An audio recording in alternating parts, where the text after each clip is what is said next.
home, masters and misses. It's Hidori Kuro, back with more Final Fantasy XIV Dawn Trail. As you can tell from the title, we're pretty much taking a break from the main story because I wanted to go ahead and get done with the world quests that they have. Now that we finally have the level 99 gear that's tailored specifically for its specific job classes now, I should be able to go ahead and knock them out in less time than it should, especially with how far we are in the story. Today I want to focus on the ones I do the least, and that's the healers and the magic DPS. The reason I'm doing the healer first is because I don't really like playing the healer in this game, so to speak. It's not that it's a hard job. Yes, it is. I'm lying to myself. It is a hard job, especially at higher levels. Especially if you're dealing with new tanks or people that don't pay attention to the freaking mechanics. Like, the White Mage is the only healer I have at level 100, and that's mainly because compared to all the other healer jobs, well, Scholar because I have Summoner at level 100, but Absolution and Sage, I don't do them. I don't play Sage or Scholar because here's the thing. I hate barrier healing. It feels like, yeah, I have the barriers up before the big attack comes in, but here's the thing. You gotta keep up with what's going on with the enemy as well as your teammates at the same time, and that's too much micromanaging I can deal with. I prefer White Mage because, and many other people will agree on me on this, it's the easiest healer job in this game. Absolution comes at a close second, in my opinion. Well, that's mainly because you're also if Absolution on top of healing and regen healing, you're also micromanaging tarot cards to keep up party buffs. Which is cool, but again, a lot of micromanaging. And I'm also going to do the magic DPS as well, because in terms of the world quest, the story's good, but the actual fights feel lackluster to me compared to tank and melee DPS. So I'm going to do the melee DPS last, tank right before it, and physical range DPS right after magic DPS. I won't get the healer out of the way because I don't feel we do get as much action as the healer, but that could probably change in this. So, in the sting of things, Knight Pine's gaze is fixated upon the crowds until he spies you.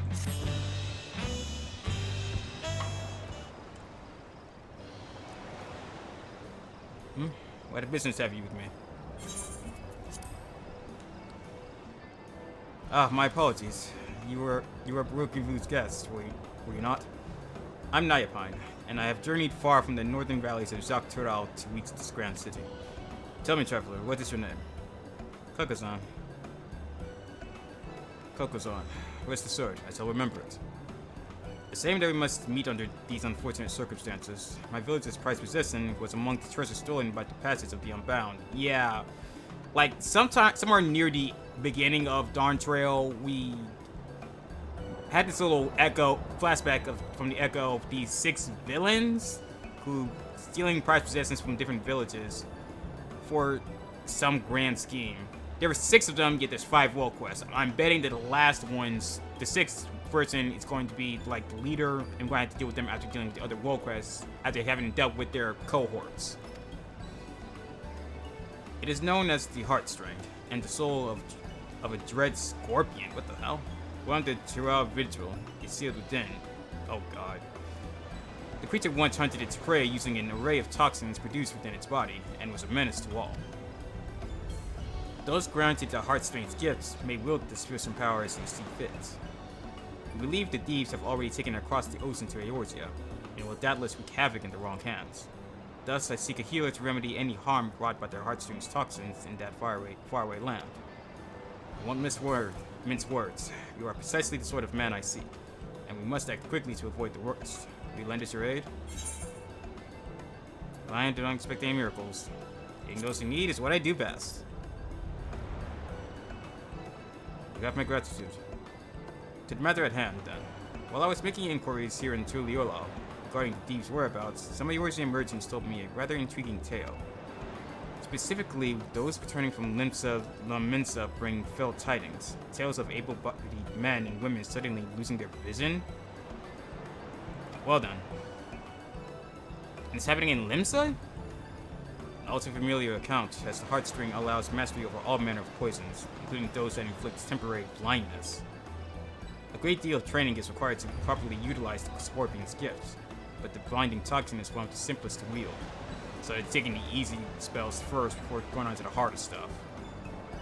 It seems to me the brigands are the masterminds of those strange incidents, harnessing the Tress's power for their own nefarious ends.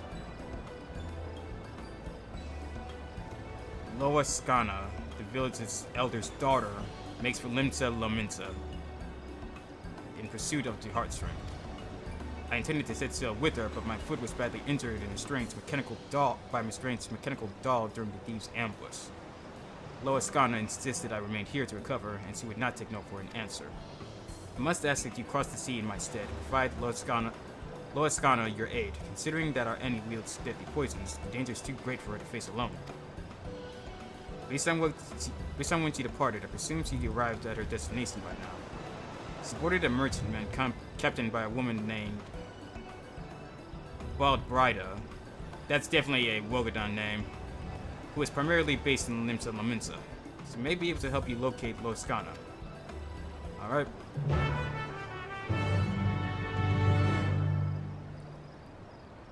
You're headed to the port city of Limsa.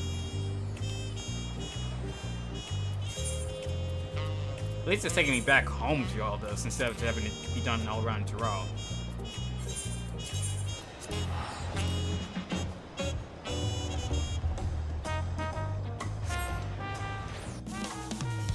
Like, it's been forever since we touched Eorzea. It'd be nice to be back even for just this.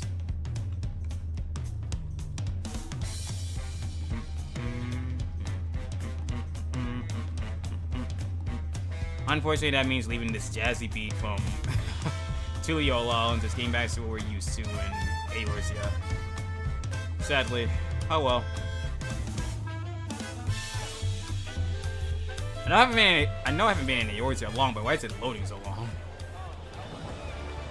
Alright, let's see if we can find this ship captain. And why am I walking and I can just use the Aetheryte?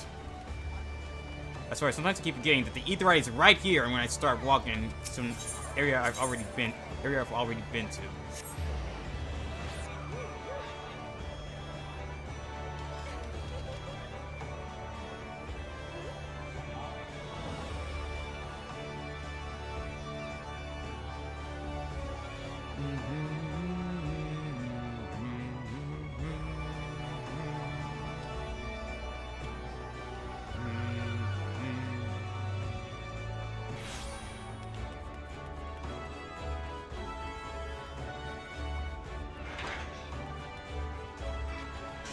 Over there.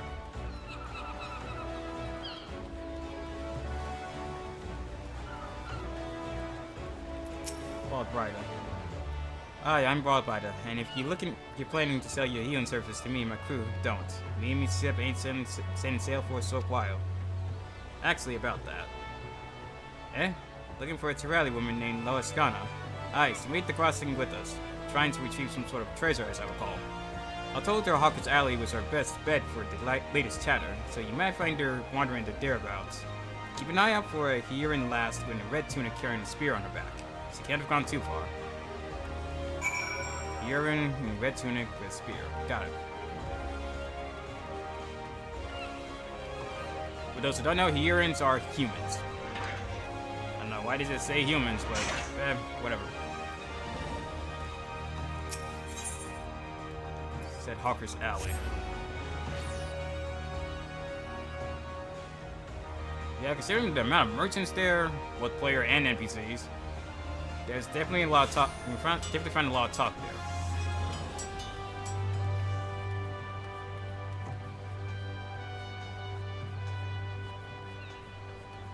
There she is.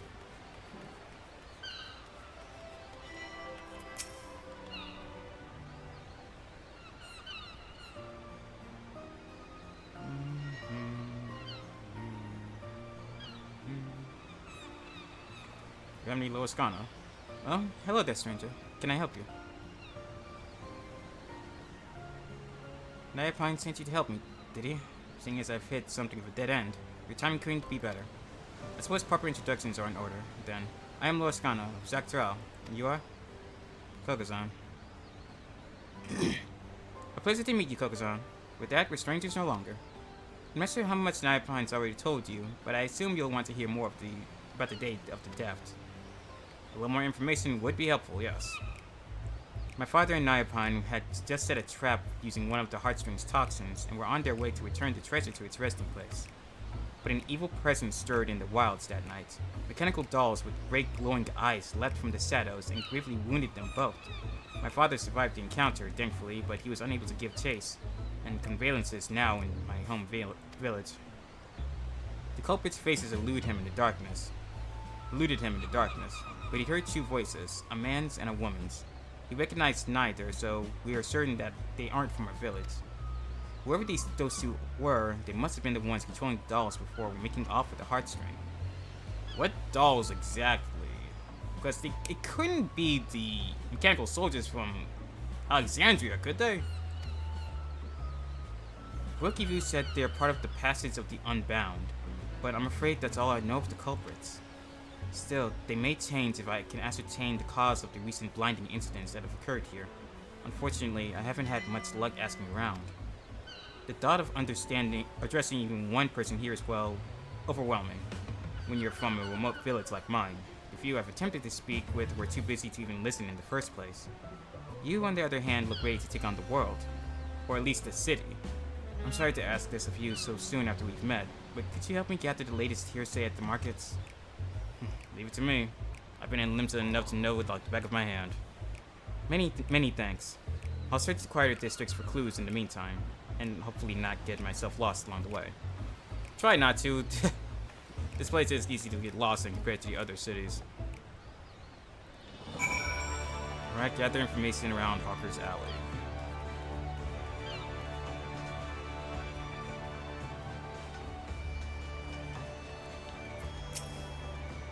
The recent chaos in the markets. I'm told the Yellow Jackets have been thoroughly investigating the matter in cooperation with the Adventurers Guild. If you're in a hurry, there's a Yellow Jacket making her rounds by way of the Fisherman's Guild. She'd be the one to ask. Alright, that's one.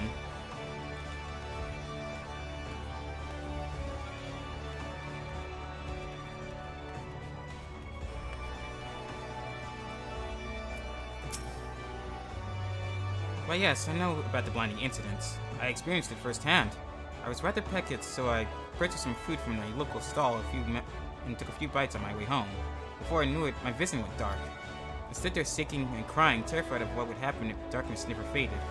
I thought I was alone until I heard a woman nearby howling with laughter. Fortunately, I didn't suffer long. A passing adventurer cured my sight with Esuna, and went about the rest of my day as though nothing happened, but I haven't been able to look at food the same way since. Oh, poor dear. Again with the man and woman thing. We have no one the culprit is a woman. So I guess there are two of them here involved, 2 of the 6 here involved.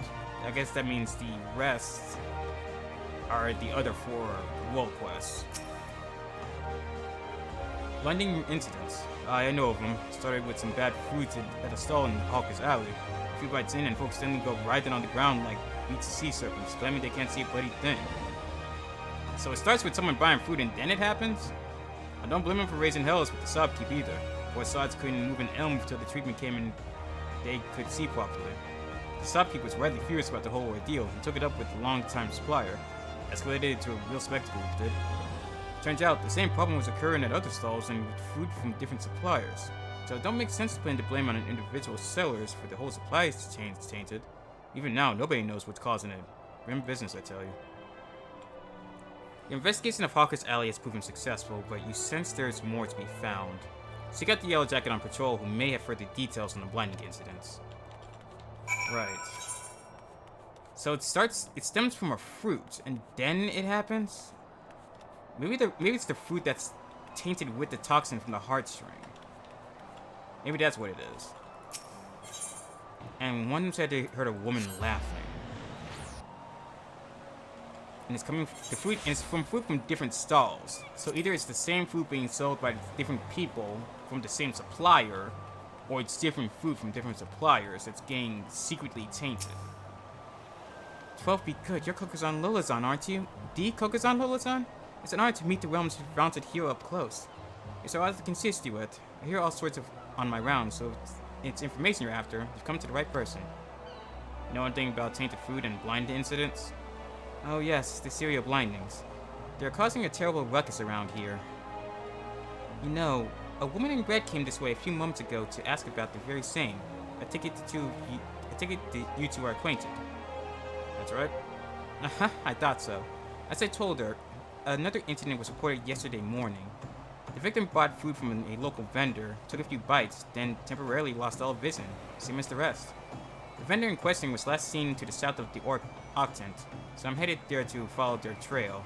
You're welcome to join me if it'll help your investigation. By all means, the way.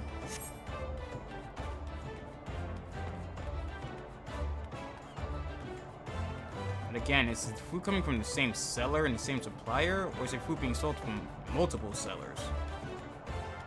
That's what's baffling me.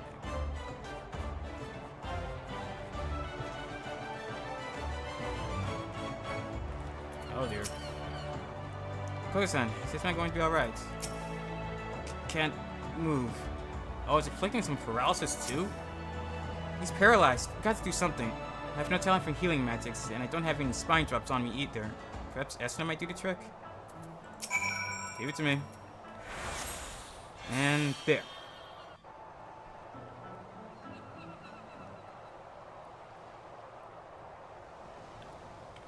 You alright there? I'm healed? I'm healed. Oh, thank the 12. And you lot, of course. Excellent work, Koga-san. On behalf of the Yellow Jackets, I owe you my thanks as well. Now, I hate to ruin the mood, but I'll need to report this to my superiors. Could you tell us what transpired here before we found you, sir? It was awful. Just awful, I tell you. I was walking home after another arduous day at work, minding my own business, when a Lalafellin merchant suddenly called out to me. You, my good man, look exhausted. Why not soothe your weary spirit and fill your empty belly with one of the realm's sweetest apples? You've earned it. Nay, you deserve it. It was a tempting sales pitch, but I wasn't keen to gamble on potentially cursed fruit. Sensing my apprehension, he proudly declared his merchandise safe to eat. He sounded sincere enough, and took a bite of the apple himself. No tainted food here, he boasted. Just normal, honest to God's produce. He sold me the apple at a reasonable discount, and all seemed well.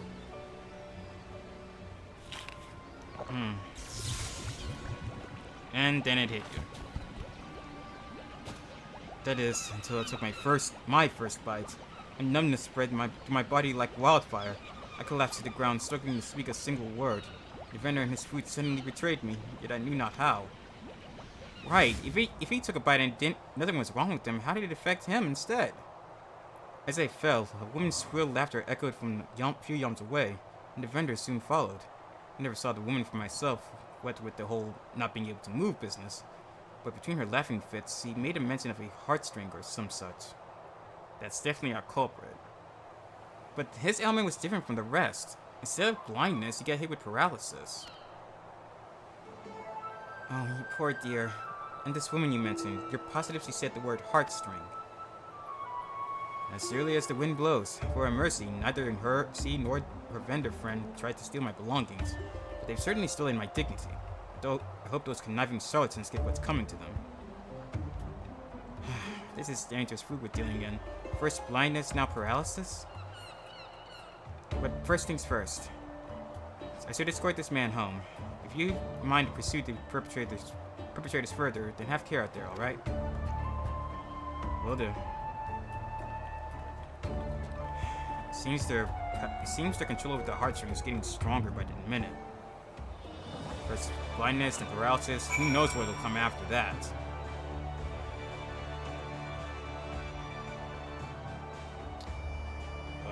Boskana, it'd be nice if you loaded in, please. Thank you.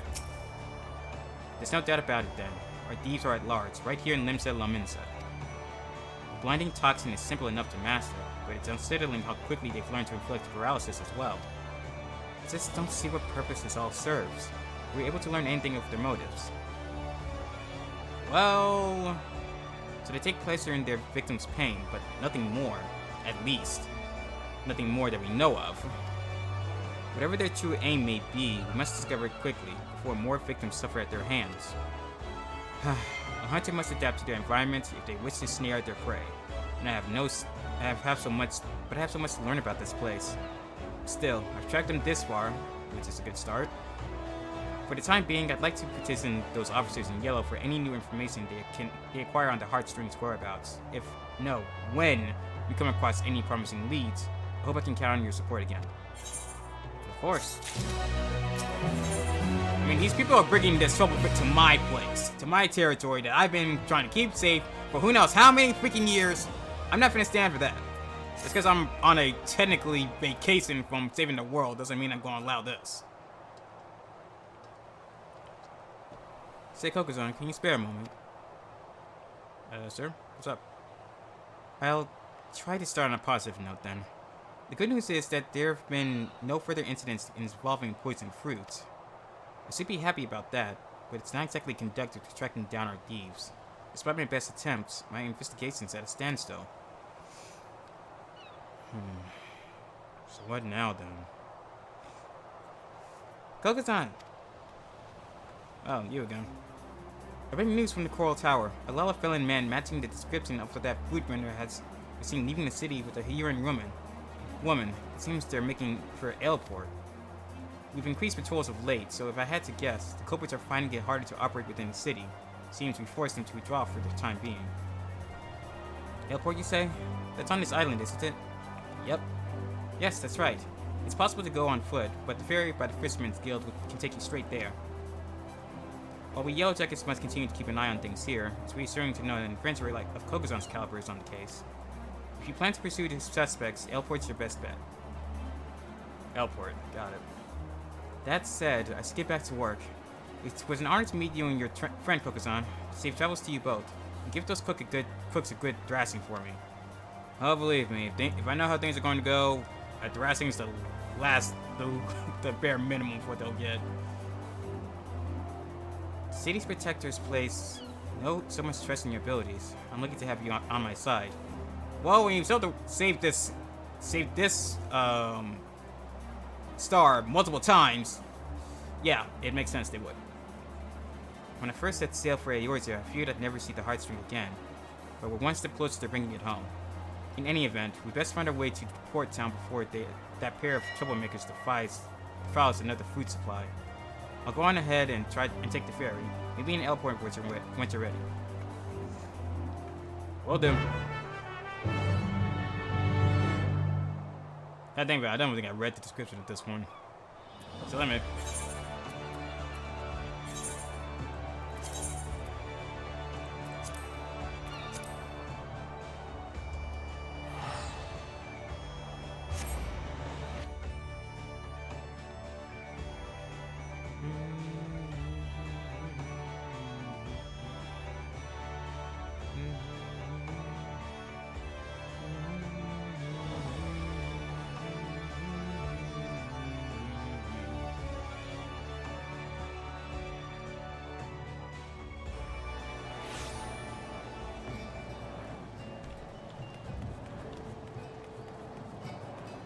Ah, Airport.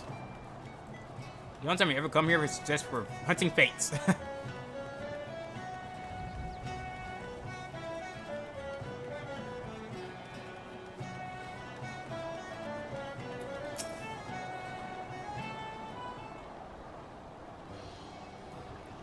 Ah, there you are, Kokozan. You're a welcome sight among such unfamiliar scenery. The ferry skipper was eager to teach me all about this area on the right here, so I believe I have a general idea of what's what. I wouldn't want to lose my bearings on a hunt for this important. I asked him about our merchants, but he said he hadn't seen a pair like that. The skipper did mention another merchant, though, one who's well versed in the comings and goings of his fellow traders. If anyone sighted our unlikely duo, it's him. Let's hope it's enough to put us on the culprit's trail again. The merchant we seek should be peddling his wares by the gates to Skull Valley, so let's start there. Alright.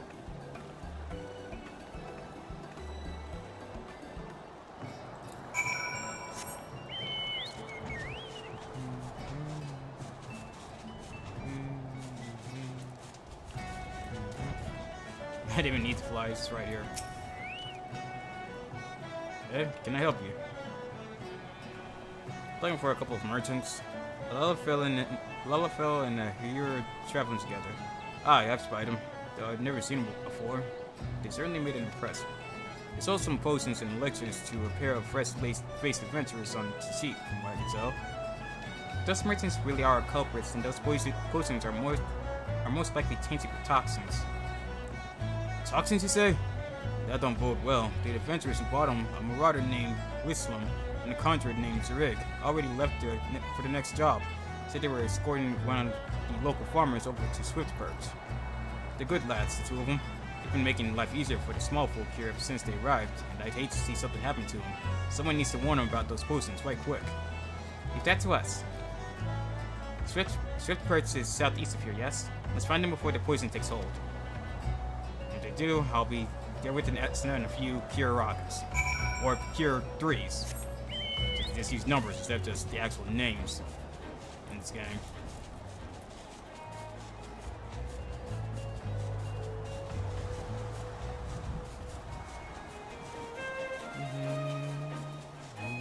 There. Right here. That don't look good. Oh, man, Mets. That's what's attacking me.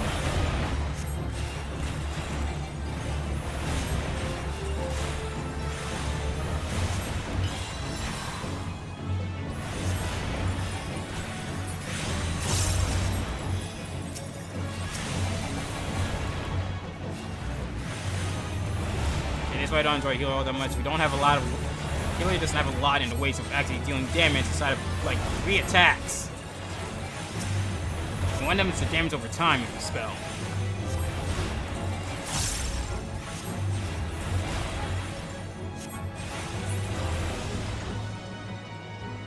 There we go. I can't hook. Stop these hiccups. Please, you must hook. Aid, Wislam. That was too bloody close for comfort. Thanks for saving our asses, lad. So one's plagued with hiccups. Hiccups of all things! Phew, thank the gods you found us when you did. Those potion sellers must have swindled us. One draught of elixir was all it took to send Zerig into the most furious fit of hiccups I'd ever seen. Poor bastard couldn't cast a single spell. Who are you, calling the poor bastard! The heartstrings toxins are at work here. We should be able to cleanse them with Essenna, just like last time. I'm sorry, did you say... Oh, sod it. We'll have plenty of time to chat after Zerig stops hiccuping up a storm. I'd hate to ask more of you, but if you could cast Essenna on my partner, it'd be much appreciated. Now you're not asking much.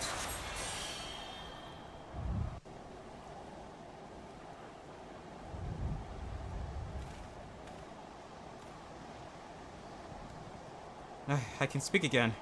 You have my thanks. No problemo. Bloody hells. First we waste our hard-earned coin on poisoned potions, and now there are killer amendments on the loose? What's the world coming to? Good question. Wait. Who goes there? Show yourself! Oh me, oh my, our spirit-wielding friend is a sharp eye.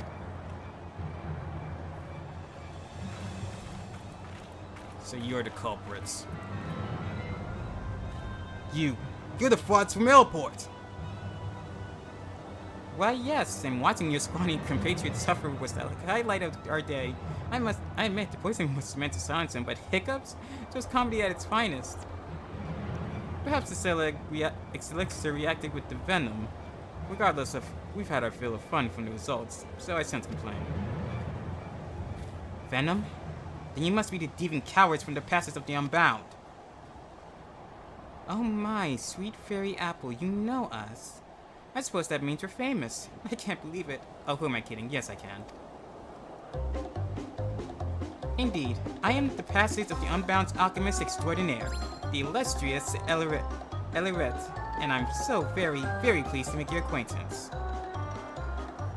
Coco Noah, at your service, Elret's helping hand and master of mammoths.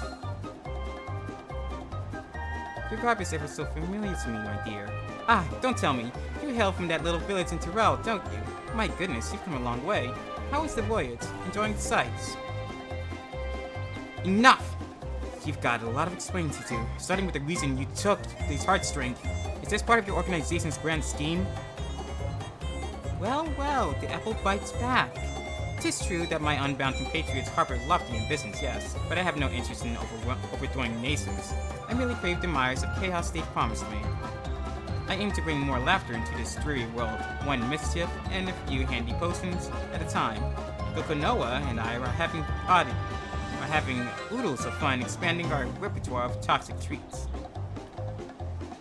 Yet there's no greater kill to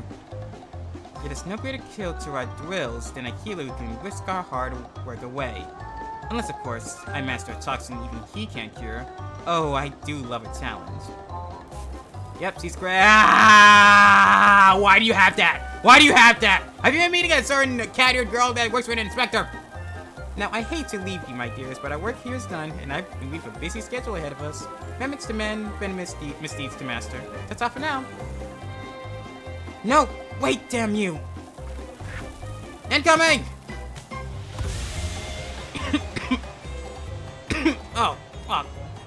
It stinks. It was like a corpse just shat itself. And they're gone. Because of course. This odor is too much to bear. Take me home to the 12th Wood, Whistlam. The air is clearer there. It is, compared to everywhere else, honestly. Oh no, don't you dare give out on me, Zereg. We've still got a job to do. We mustn't keep our client waiting any longer, but we're in your debt. Thank you again for helping us, Miss, Loiskana, and this here's Kokozan. Take care of each other out there.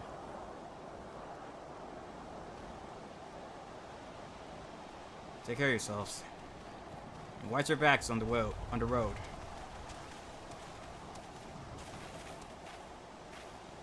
And as much as I'd like to track down the Unbound, I know better than to tread further into their territory without a plan. For now, I think it's best we return to the limbs of La Mensa. As much as I hate to say it, I agree. I really want to track those two down and give them what for. But at the current state of things, they clearly have the upper hand right now. But that won't be for long.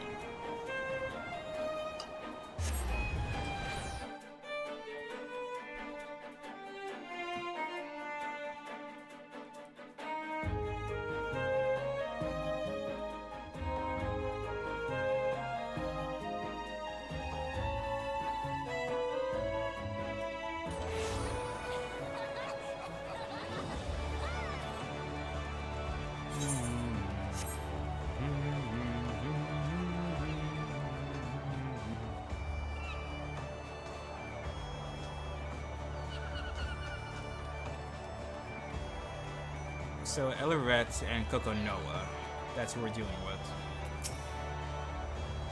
Thank you for your support back there, Kokozan. Hassan truly does work wonders. Surprisingly. And yet that Ellerette, I can't stop thinking about what you said. My blood boils knowing that this is all some sick game to her. I guess she toyed with the heartstrings so for her own amusement. Honestly, even the youngest children in my village have more sense. Still, we did make progress. Now that the villains have revealed themselves, it'll be easier to give chase when they choose to make their next move. In any case, I'll keep you appraised of the latest news as soon as I hear it. We'll be back to the hunt before long. Living among the deadly, Loiskana is staring wistfully into the horizon.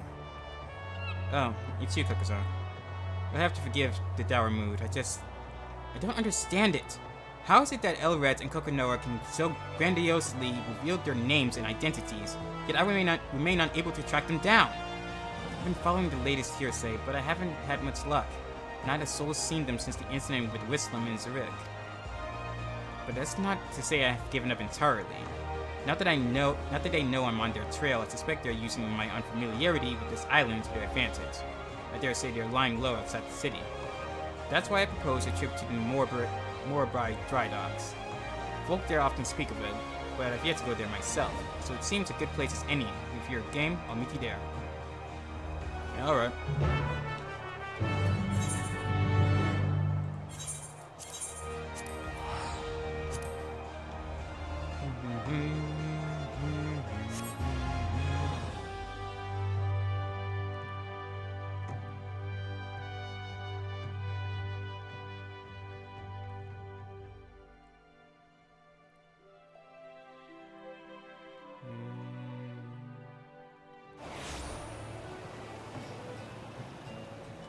And we're here.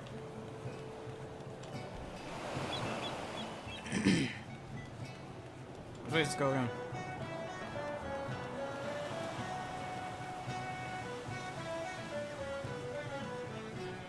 I just want to sip right. Oh dear. Where in the hell's could he have gone? Ah, there you are, KuroZan. While I was waiting for you, this fellow came asking for help. Sorry to trouble you, but my little brother's gone missing, and I can't use a hand fighting him. He said he wanted to see the sips I made, so I started showing him around. But the next thing I knew, he was gone. That's probably got himself lost. Oh, that poor dear. I know we still have the heartstring to consider, but I'd like to search for this man's brother, if that's alright with you. Yeah, alright. You can be quick about it. Much appreciated. I'm sure we'll find him all the faster with your help. You have me thanks. My brother wouldn't say boo to a goose, so I doubt he'd leave the docks on his own. He's got a mop of hair like mine, so you'll know him when you see him. We'll keep an eye out. I know you're itching to search for him as well, but could I ask you to wait here in case he comes back? Let's split up so we can cover more ground. Good luck. Alright. Now we're searching for lost kids. Right.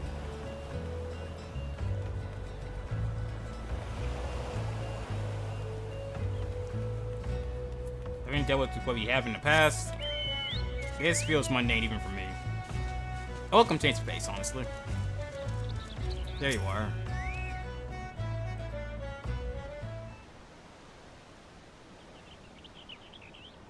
Oh dear, you're crying. Understandably so.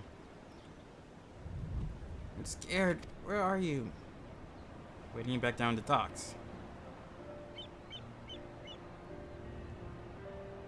Huh? You had to take me back to my brother. Yep. You found the little one, KuroZan. I'm so glad he's safe.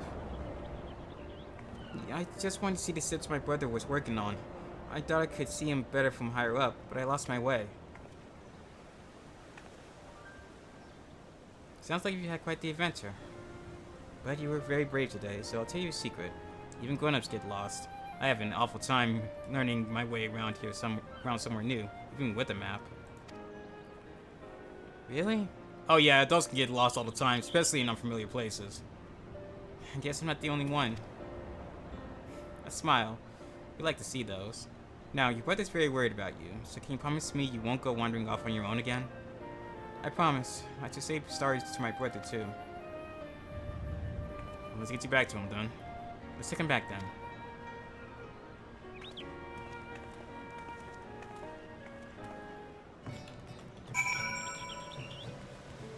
I get the feeling it's not going to be that simple. Ow.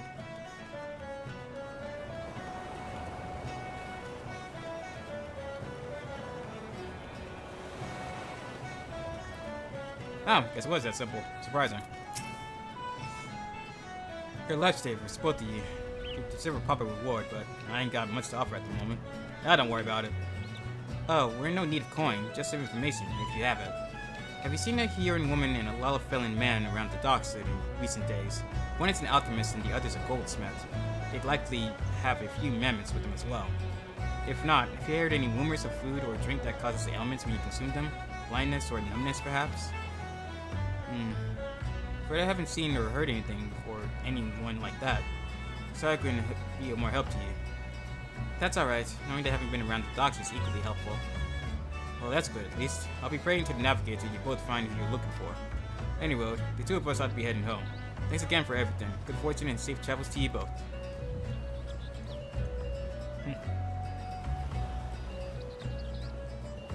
Safe travels to you both.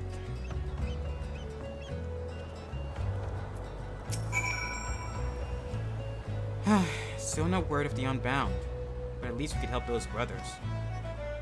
Children often let their curiosity guide them, which means they'll naturally wander off on their own adventures, and don't blame that man for worrying as much as he did.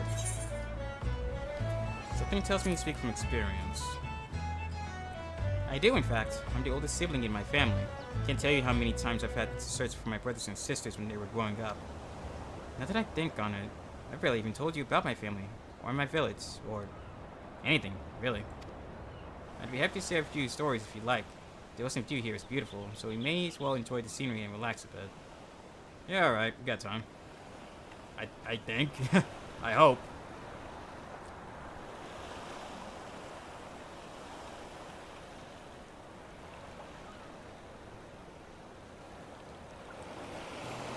The people hail from the northern valleys of Saktarao.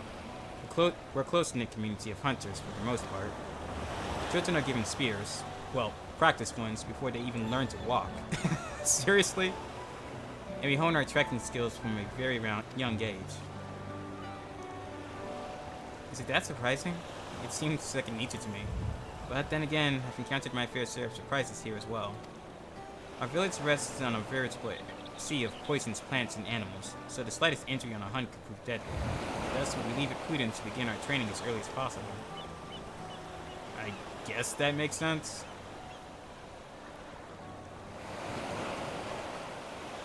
Yet no matter how skilled we might become, accidents are inevitable. The heartstring proves vital to our survival. Not only does it produce poison, it cleanses it as well. In the right hands, it can dispel some of the deadliest natural toxins known to mankind. It even purifies the beasts we hunt. In fact, our diet consists highly of venomous creatures, ones that would normally kill a grown adult if ingested. Seriously? You are made of sterner stuff than most. The heartstring allows us to lead a quiet, peaceful life in the lands where others dare not tread. It always has. I suppose that's why I never imagined someone like Elaretz would take that away from us. When I left, our village food stores were well stocked, but I can't bear the thought of my youngest brothers and sisters going hungry. I must return the heartstring as soon as I can, for their sakes. I wish to bring back their smiles and make them feel life again, feel safe again, just as we did for that young boy. In any case, thank you for listening. Thinking of home puts me in good spirits. As long as I remember who and what I'm here for, I'll be alright. I know it. But I've kept you long enough. I think it's time we made our way back to Limsa Lamensa, don't you? Yes, sir.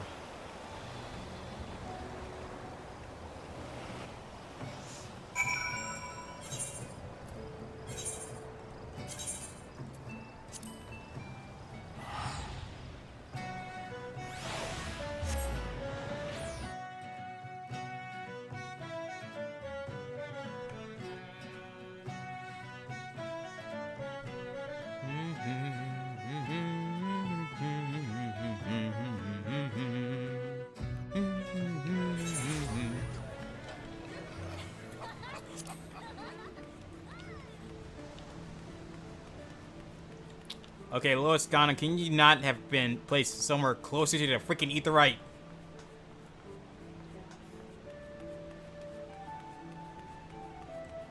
Gotta walk all these extra few feet just to turn in this quest.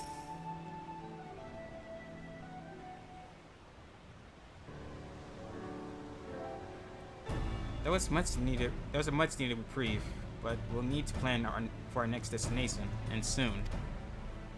Right. Well, no, fancy meeting you here. Ah, Brislam, Zurich. It's good to see you two again. What brings you to Limsa Lamensa?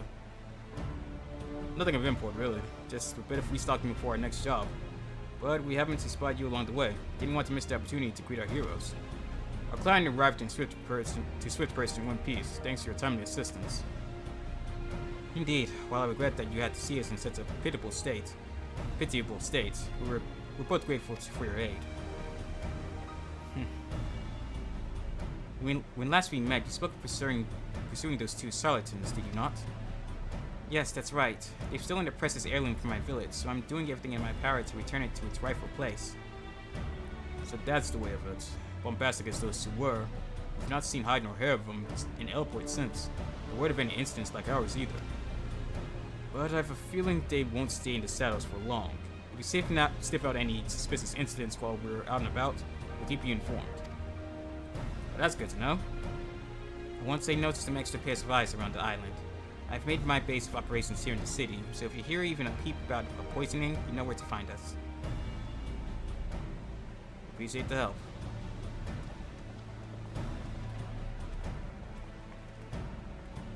Well, we may not have found any leads on Ellerette, but I'm glad we had a chance to chat. And with Wislam and Zarek on our side, things are looking up. For now, I'll keep in touch with our newfound allies. Should I hear any news of our culprits, I'll be sure to let you know.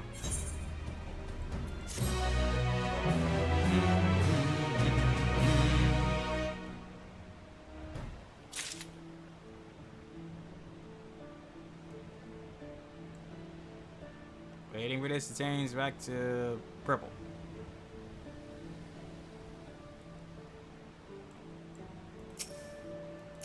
There we go. Taste of a toxin paradise. Lois Ghana nearly jumps for joy at the sight of you. I guess you found something out. Kokozan, I'm so glad to see you. I've just received word from Wisdom and Sirik. Our culprits have finally been spotted. It seems the thieves headed for Upper Lunasia. I offered to make my way there as soon as I could, but Wisdom and Sirik said I should hang back for now. Once they've gathered enough information, they'll be heading back to Airport. Let's go and see what news they have to share. Alright.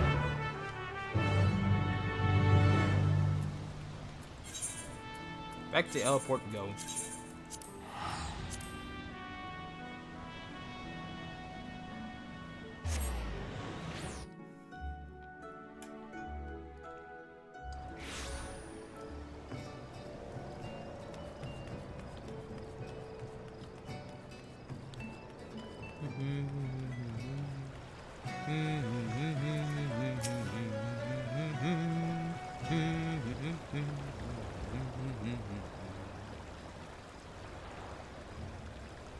No sign of Wisdom and Sarek yet. I don't mean to assume the worst, but I'm a bit worried. I'd be surprised if you weren't, honestly. I knew instead of insisted on going. I don't want them injured on my behalf. I say we should head out and find them. Miss Lascana, terribly sorry for the delay. Oh, well look at that, they're fine. Thank goodness for that. Wisdom, Sarek, thank goodness. How did you fare out there? You found Ellerette and Kokonoa, yes? Oh, we found them alright, but it didn't take long for them to find us. We were set upon by Kokonoa's Mehmet. His mechanical and menagerie greatly outnumbered us, and may very well have been our end. Death by Mehmet isn't an ideal way to go, mind you, so a retreat was our only option. Cowardly though it might sound, we needed to ensure we could to be aware of the culprit's whereabouts. Nothing cowardly about it. Gotta know when to fight and when to flee. Before they spotted us, they were shuffling their little metal army into a skip bound for Camp Bronze Lake. And mark my words, they're plotting something new. Camp Bronze Lake? Of course, it's entirely possible they seek a quiet route to eastern Lunasia, and wish to bypass Bronze Lake instead, but a thorough search of the camp would be wise. Alas, the enemy you face is far beyond our capabilities, so this is as far as Wislam and I will be able to go. I'm sorry we couldn't provide more decisive information. Honestly, I should be the one apologizing. You risked your life and limb for me already. I never meant to push you past your limits. You needn't dwell on it. We're as eager to bring those criminals to justice as you. Indeed, we shall at least take pride in knowing we could point you into the right direction. But we should take our leave for now. Wisdom and I ran most of the way here. I think that speaks for both of us when I say we could use a comfortable chair and a hearty meal. None can gainsay your strength, my friends, but I beg you to not underestimate that of our foe. Go well, and may your determination guide you to your victory. Don't worry. We can handle ourselves. Well, I can anyway. Camp Bronze Lake. The ferry skipper spoke of the place my first time here. We should hurry and seek passage before Ellerette and Kokonoa elude us again. Right.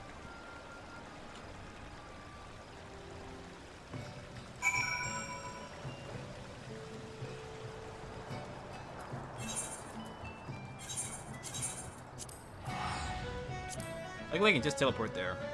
I've been in Camp Brunswick for a while.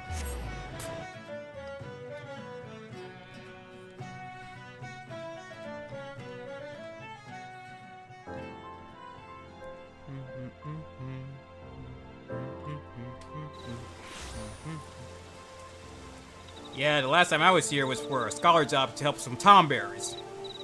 Yes, you heard right, to help some tomberries. Apparently, tomberries around here were cursed into tomberries. They were originally Lalafell, part of some Marine Corps or whatever.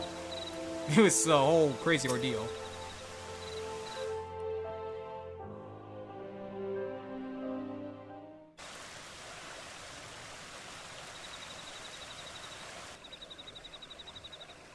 What a lovely camp. Now, if I were a half-crazed camp alchemist with the heartstrings and a new scheme up my sleeve, where would I hide?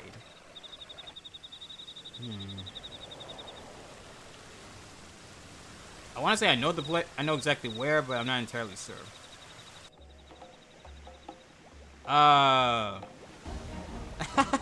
Is it just me or the pigs flying in the sky? It hurts to laugh.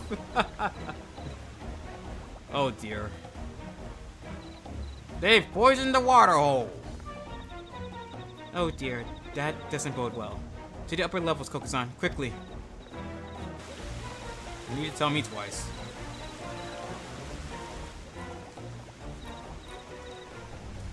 What did you maniacs do? The heartstring.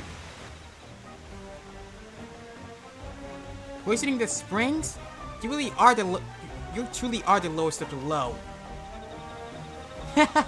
You flatter me. Twas just a little poison, really. As a treat, I'm afraid. I couldn't contaminate all the water here. But we're having so much fun with our sunny new hallucinatory toxin. Step away from the springs, Kokusan. Now! Protecting the healer, are we? How sickeningly sweet of you. But you ought to watch your step as well, my dear fairy apple, lest you find yourself seeing stars or...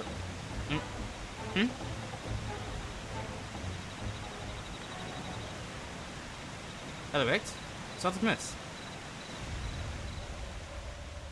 Oh dear.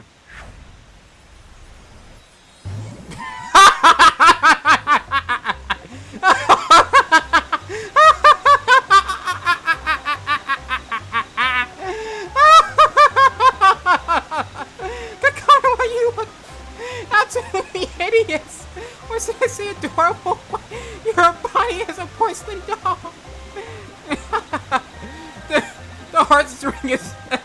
The heartstring's affecting her too now! Oh god, that was hilarious! The hell is you on about? Oh, very interesting. Yes, very interesting indeed. I believe I may have poisoned myself. Now there's a predicament. And guess what? Do you recall those antidotes I prepared at the base? I've forgotten to bring them. You forgot to bring the antidotes. How are you that stupid? Oh god, now she's got me going. You are your own worst enemy. Do you know that? I suggest you retreat before you decide to dive headfirst into the springs for fun. Unbound scum. You think you will allow you to walk free after all the chaos you've caused? Okay, I'm good. I'm good now. I can get serious again. Well, yes, actually. Have you seen Eleret? She's in no state to contend with you, and I've never been one for rough and rumble. Of course, you're welcome to give chase, provided you have no qualms about leaving these poor souls to laugh themselves senseless. Oh, son of a bitch. She's right. We can't leave them like this.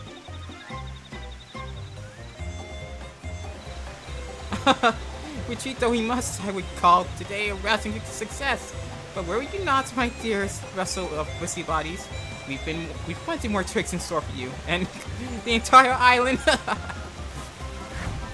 Oh, not again!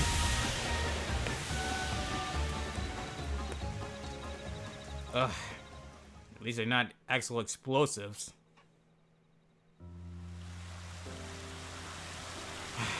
Great. Well, at least he fixed the water. Yeah. I don't sense any toxins in the waters anymore, so the spring should be safe again. Will the toxins affect the local wildlife? Seeing as Ellerette suffered from a taste of her own medicine, I doubt she's mastered much of the heartstring's power. As such, any poison she produces from it would be relatively weak. That's good to know. Most of her handiwork has already evaporated with the steam. One might compare it to the way those awful unbound smoke bombs dissipate. And thank goodness they do. In more capable hands, however, the heartstring's poison remains active unless dispelled with Esena or another form of antidote. The same permanence applies to its cleansing abilities for our food. Now, there's much on my mind, but I think we've bigger problems to address first. Let's make our rounds of the camp, then talk about our next steps. I'm going to have a look around the springs to ensure the toxins are gone for good. Could I ask you to treat any victims you come across? Got it. Ugh. At least I got a good laugh out of that.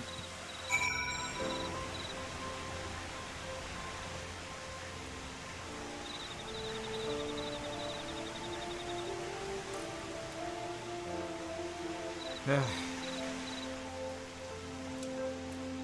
inventor's work is never done. Everything hurts. Someone please end this nightmare. Yeah, don't worry. And there you go. Free of the laughing fits.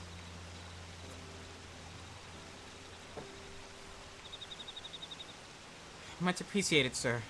I wasn't anywhere near the water when it was poisoned, but the toxic steam must have drifted this way. When I heard the rumblings about mysterious mammoths roaming around the camp recently, I was more than a little apprehensive, but I never expected those mammoths' masters would do something so cruel.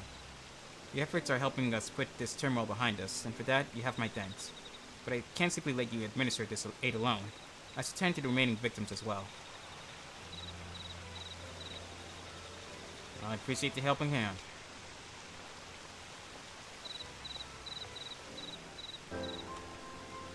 Two more to heal up, though. Let's see. The full bather. What comical costumes you all wear. What humorous dances you dance. It's all too much to bear. Yeah, it's affecting her vision. Let's fix that.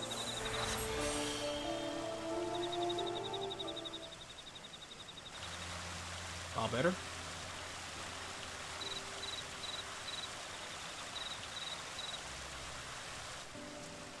My costumed compatriots, they're gone. Farewell, my visions. May you revel on in my memory. They say laughter is the best medicine, though I feel far worse than before. Many thanks for putting an end to it. No problem. I think I find myself another soak and an extra flagon of mulled wine. Pleasant travels to you, healer. Happy to help.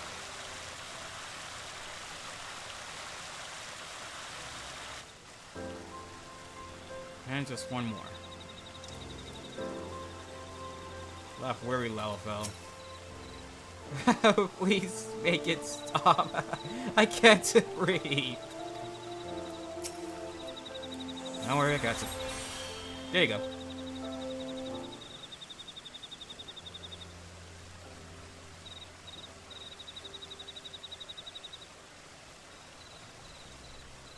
Oh, thank the gods.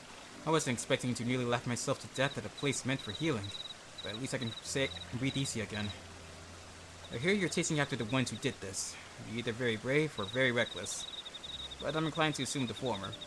You'd be smarter to assume it's both! Anyway, all that laughing has exhausted me, so I may as well take a break from my soak. Thank you again for your kindness, and may the Navigator keep you. And may the Navigator help you as well. Or however it goes, I'm not really sure. My patron deity is Daliak, not the Navigator.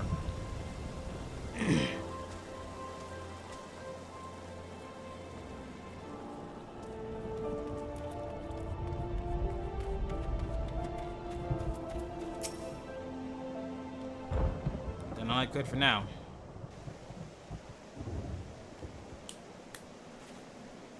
How goes the healing, Kokuzan? as well as you'd hope. Wonderful. I'm glad Astronaut proved effective.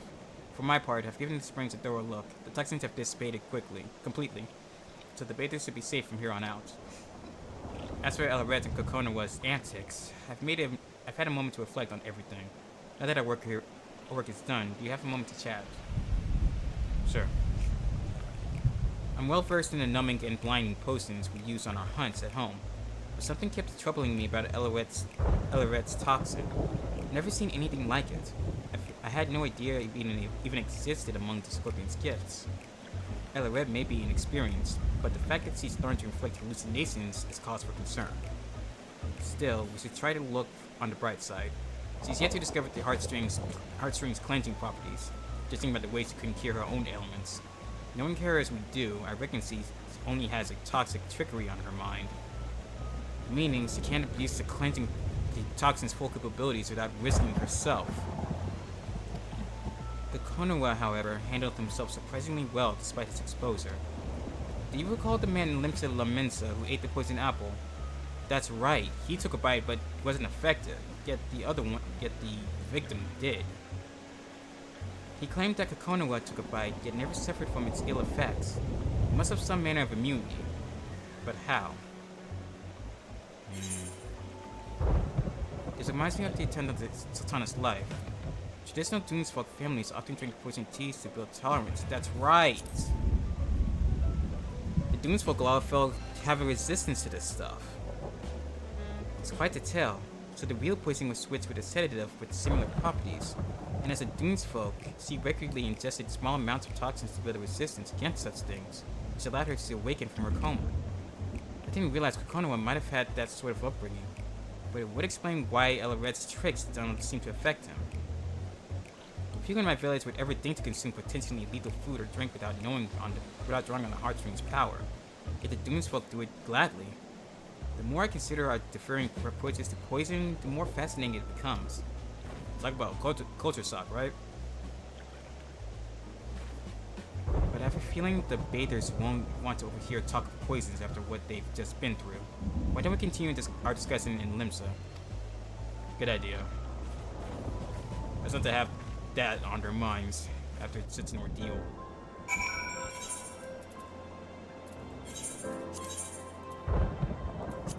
Still, got a good laugh out of it though, so that's a win for me. Wasn't expecting that.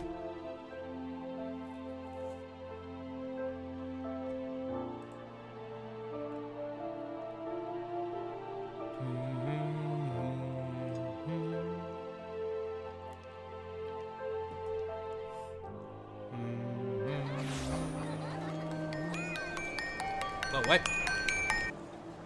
That was weird. What the hell?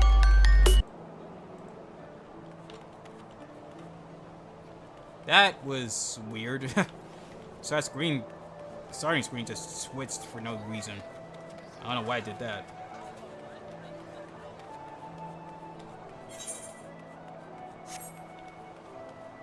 Again, did you not have been a bit closer to the etherite?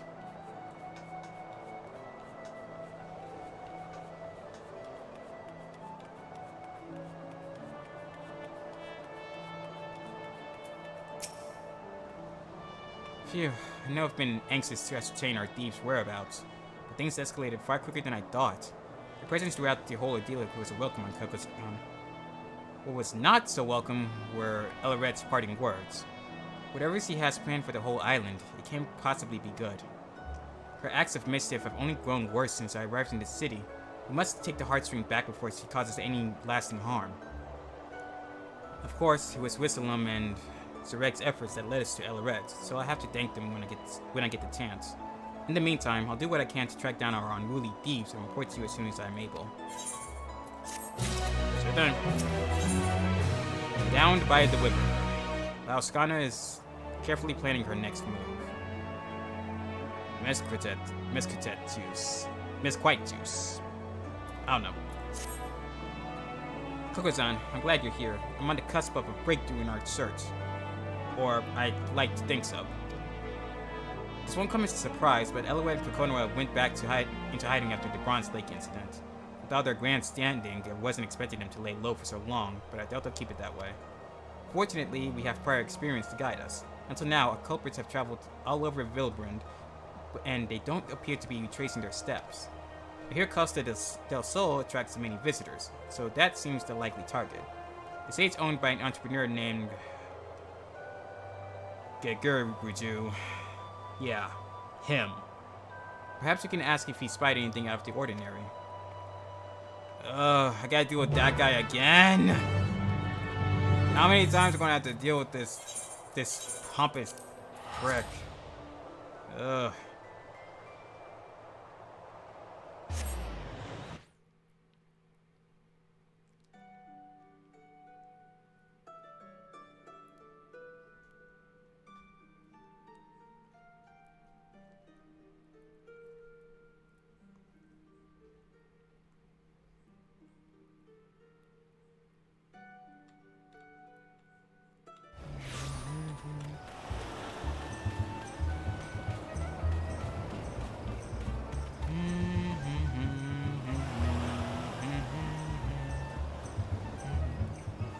Hey, Westcott.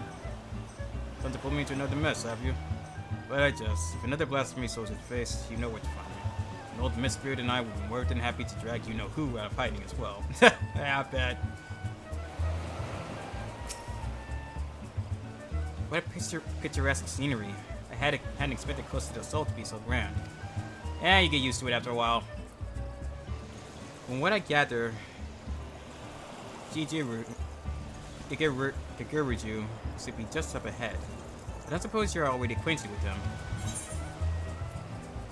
For better or worse, yes. That's not very encouraging. But as long as you're on good enough terms, I'm sure we'll be fine. In any case, let's be on our way. Let's just say there was an incident that involved some wine, as well as Titan, and a few other things that I don't want to go into about.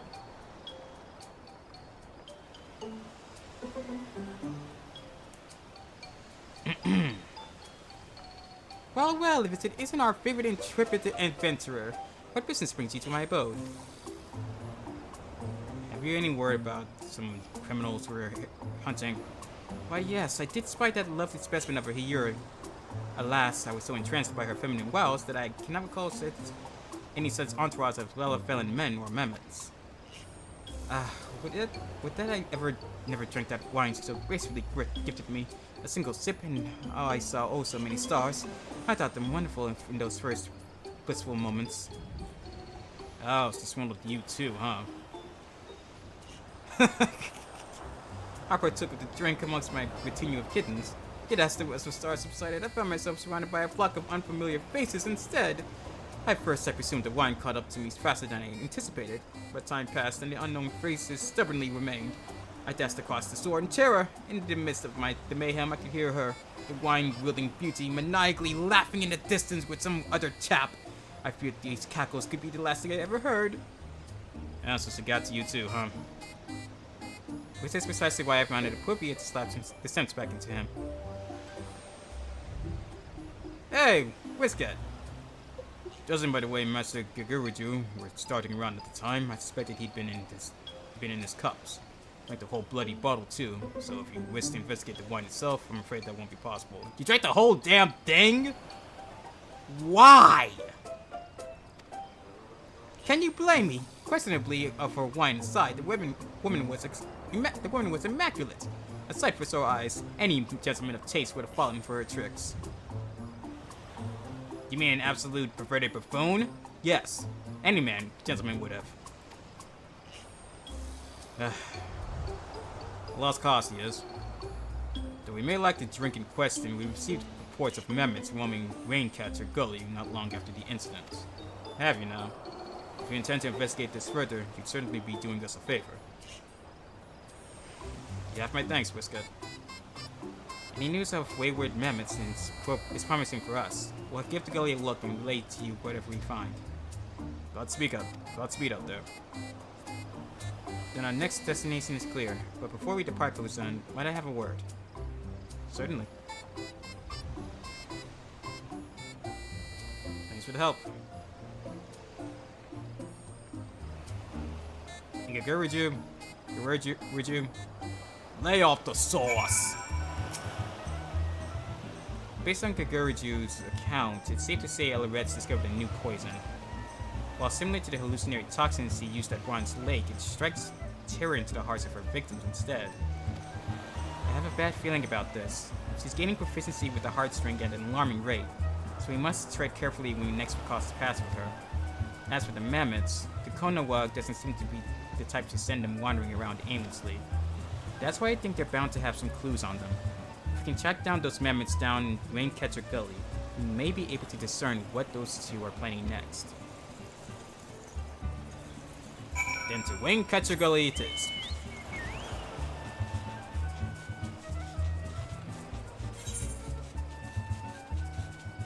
Now, I would teleport there if there was an aetheryte over here. Unfortunately, there is not. Luckily, I can just fly over this gap here.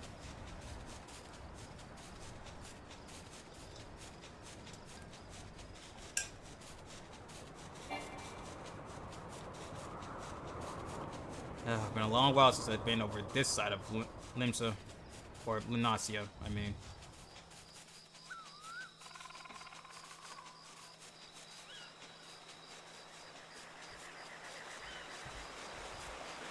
At least the enemies here are too weak to bother me.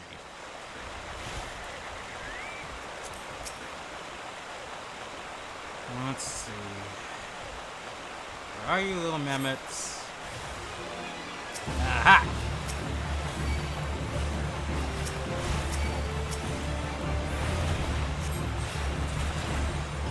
You know what?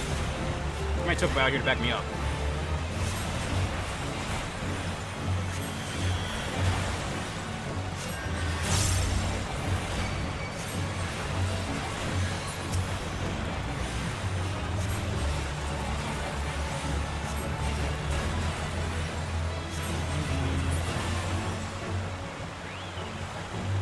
More of you.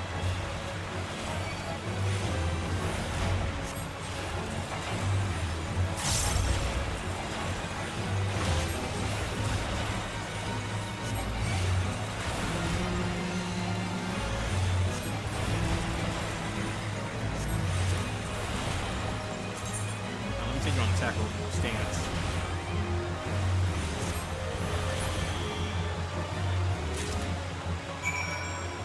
Who are the river server notes to Lauscana? Ah, they had survey notes on them, huh?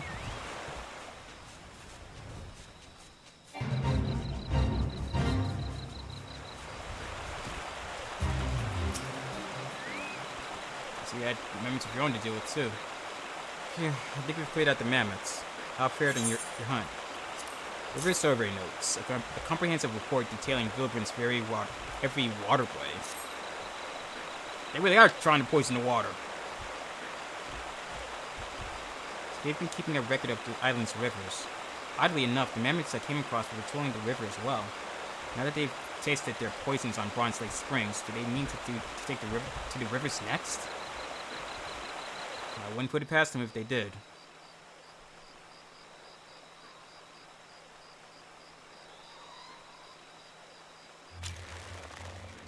Oh no. Focus on, watch out! Shit!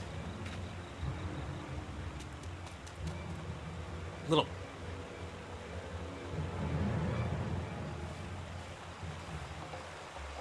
My, that dark is laced with a potent numbing toxin.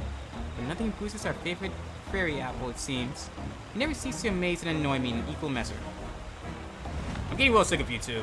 I really am.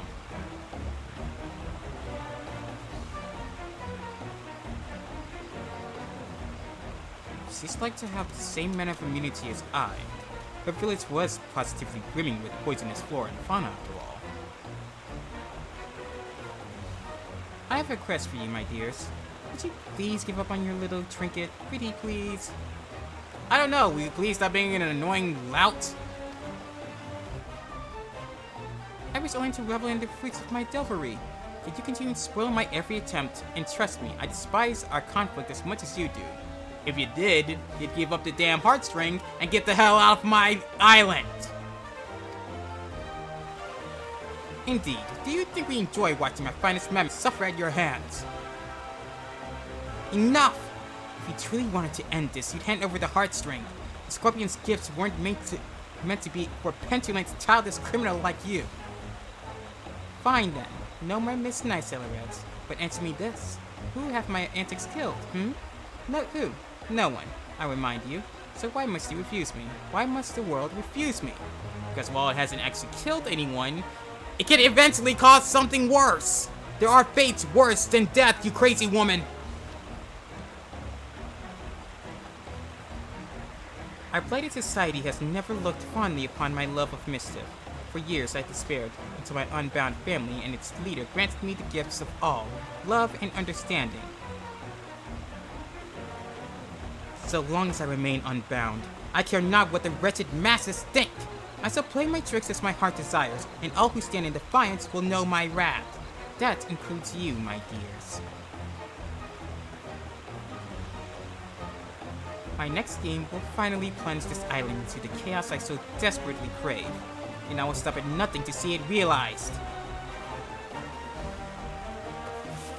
Not again, damn it! I'm getting a little sick of you and those stupid bombs!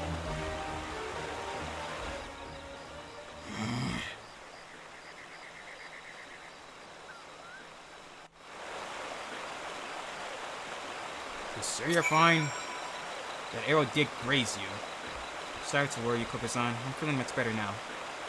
It seemed that didn't sense the mammoth's presence quickly enough, but I'm glad you came out of the ambush unscathed. That aside, I wish they didn't use such putrid smoke to make their exits.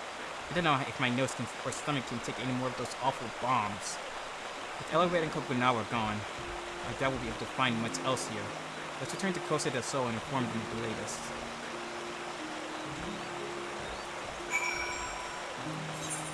I'll just teleport back. I don't feel like flying across there again.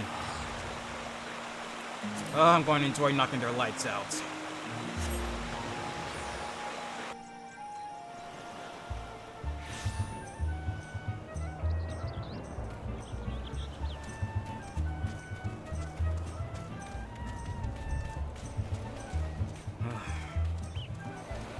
Like, does that crazy girl Ellerette not know the phrase, there are fates worse than death? So we report to Guguruju. Yeah, let's report to the tiny simp. Well, no, simp's not putting it. How about tiny pervert? Yeah, that seems to work better.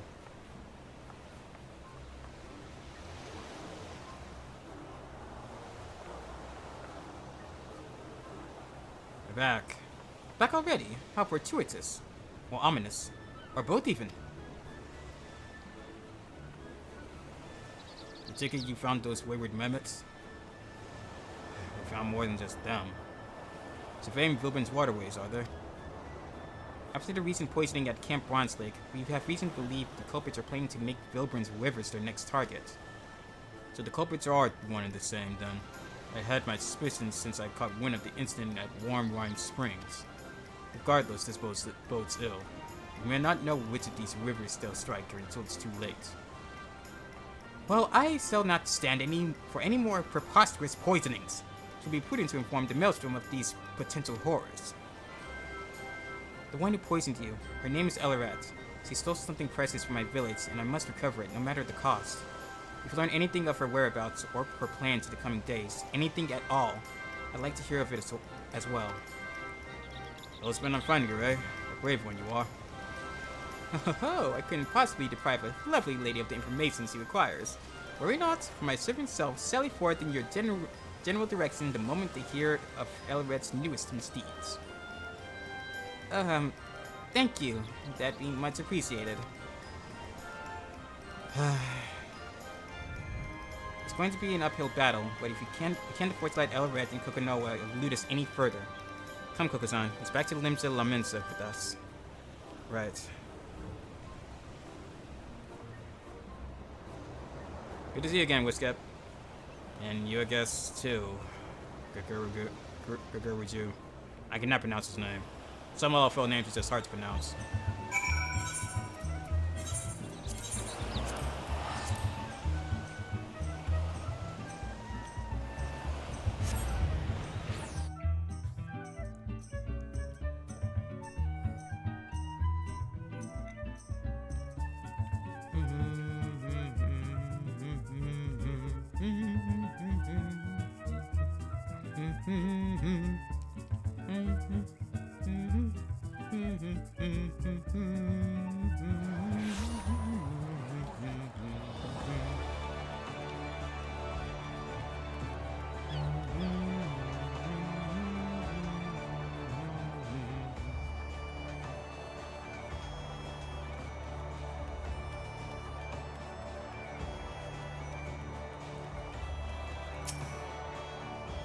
Thank you as always for your support, Kokozan.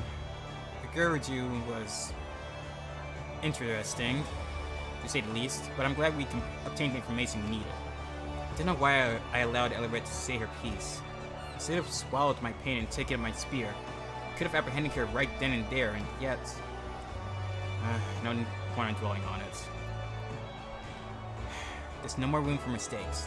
The longer Eleret lurks in the shadows, the greater the threat becomes. Countless lives are at risk. The next time we find her, we end her tricks once and for all.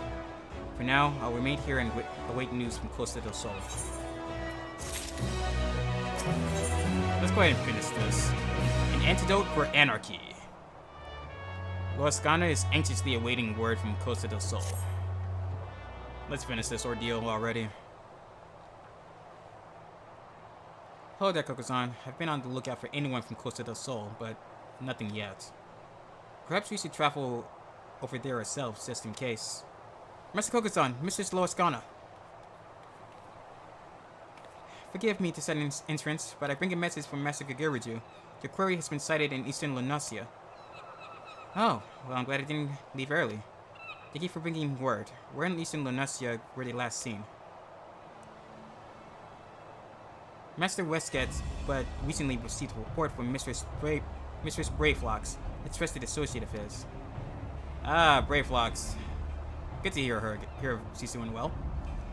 We were told a number of Endbreakers with fighty tools and tinker dolls infiltrated her long stop. Yep, that's dumb, alright. We have little doubt that the Endbreakers and tinker dolls, she speaks of Eleret and her troop. I see.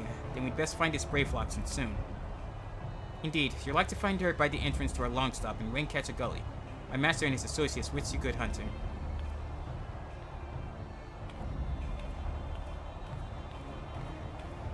Brayflox, eh? I should get a first-hand account from Brayflox as well. Perhaps he'll have more to tell. Let's be off, Kokozan. Oh, don't worry, he will. Especially with me there. We're good friends. As far as we've been meeting not one, but two former members of the Company of Heroes.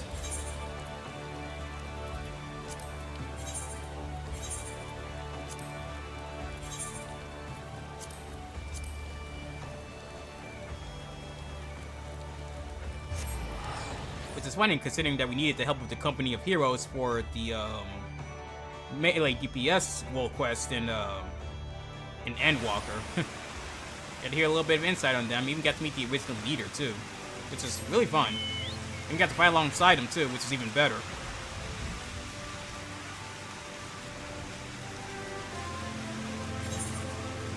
Almost went off the map for a second.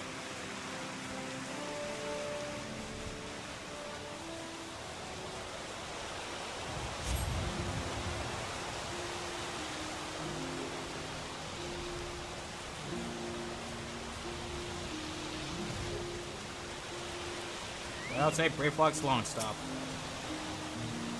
Uplander Gobby friend returns to Longstop. Good to see you again, Brayflox.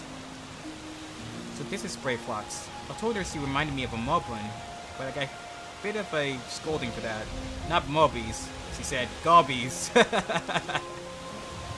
Yes, gobbies. And gobbies require hand lending to backspecking at Endbreakers. Endbreakers bring a big flock of tinker dolls to search for water gusts.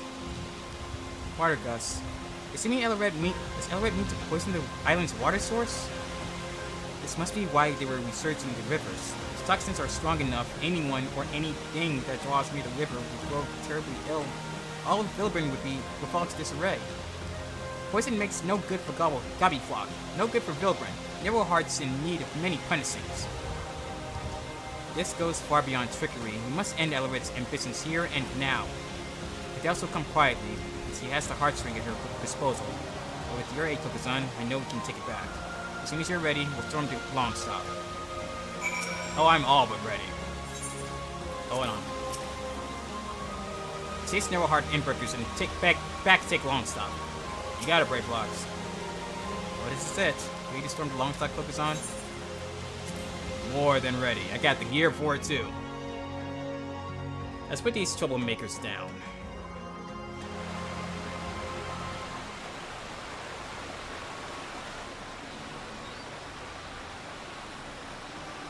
Oh, you even get yourself a whole new set of apparel, I see. There they are. Oh, I knew picking those bits and bobs for battle was a good idea. If you're up to some manner of surrender, with heartfelt embraces and handing over magic's heirlooms, you've come to the wrong long step, my dear. I'm going to enjoy reading that smile off your face. You monster. You plan to poison every waterway in Vilbrant, don't you? But of course. The trick is to let the poison stew for a few bells, with the healthy helping of those tantalizing toxins and a dollop of advanced alchemical processes. Poof! This eyesore of an island will get a taste of my finest work yet. My latest masterpiece neither dissipates nor evaporates, and no amount of inherent immunity can save you from its influence. It may be safe to the touch, but one tiny sip will have you begging for mercy. That's no jest, by the way. I won't begin to describe what manner of havoc the experimental doses wreaked on me, but I will look forward to seeing how it affects the general populace. Oh yes, the residents of Limsa and its adorable little hamlets rely on this water. So very many people, blissfully unaware of what's to come. And every single one of those wretches will be at the mercy of our malice. Every single one. If CM releases those toxins into the waterways, this is going to end up far worse than Bronze Lake. The only wretches I see here are you two.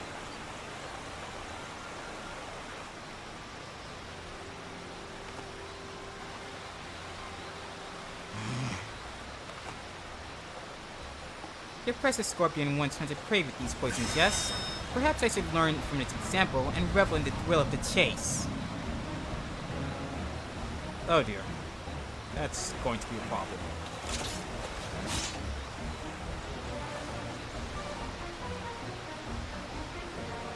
I suspect that's my cue to back away. I'd rather watch the chaos unfold from a safe distance. So if you wish, I'll be coming to kick your ass next.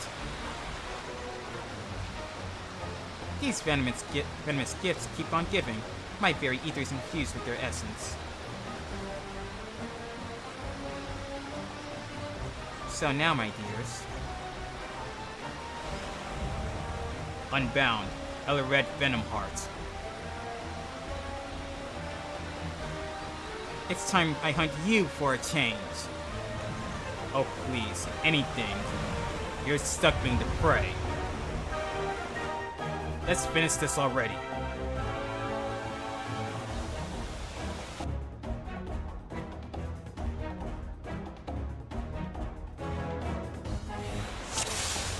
I'll leave the charge focus on. You focus on healing.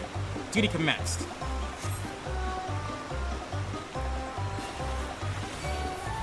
At least let me provide some damage over time. My dear sweet fairy apple, I'm afraid you've soured on me. Prepare to perish. Pesky pest problems call for alchemical solutions. Gods, that's better. Bitter. Oh, no you don't.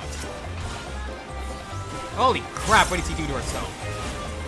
A little poison never killed any. Oh wait, I lied. Oh well. Ah, son of a bitch. That's just gonna clearance the poison. Got it. Up. She's dreaming. Get my MP up. Oh gods! Ow! Yep, that hurt.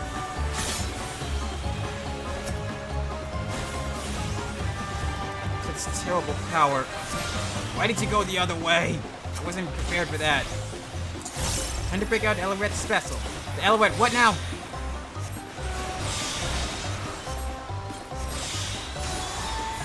Those times are bound to take their toll if he's not careful. Right.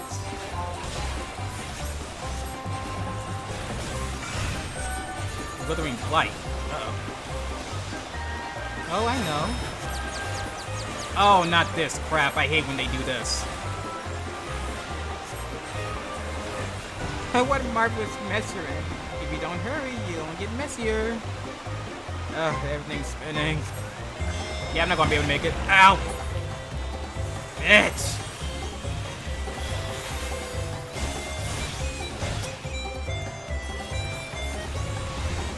countdown's only just begun, my dears. I have plenty more where that came from. Kinda wish there wasn't! Oh, son of a bitch. Wait for me, wait for me, wait for me!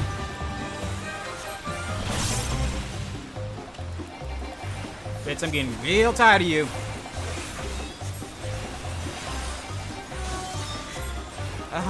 My head. It's getting weaker. It's taking too much. I'm down for the count. I prove weary of your tenacity. Mehmet, to your positions. Oh, what are you doing now? Nothing we can't handle. Let's turn him into scrap metal.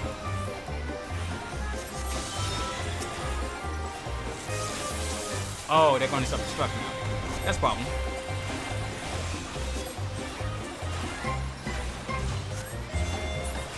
Oh, for the love of... Pull yourself together, Alouette!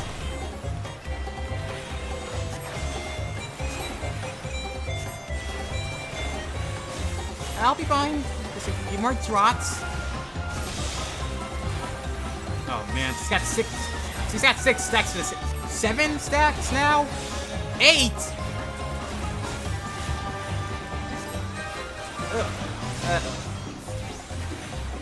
She's consuming more than her body can take.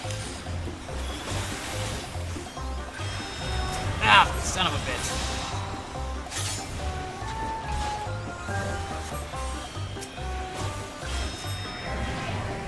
What the hell? Oh, hell.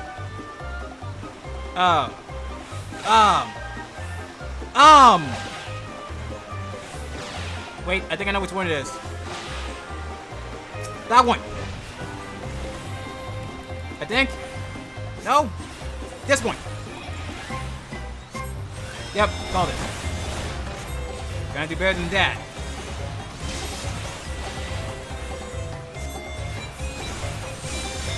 Oh dear.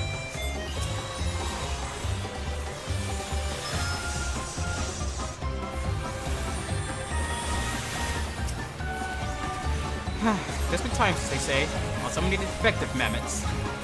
I'm sorry, defective what now? Oh, God! I'm sorry, the what? No, not me! Watching little sights! What the hell are you doing? Oh, this is much more fun. This has got much funnier. And oh, they're about to explode. That's a problem. We should probably move out the way. Like right fucking now. Oh dear. Come on, Kuko-san! Don't need to tell me twice.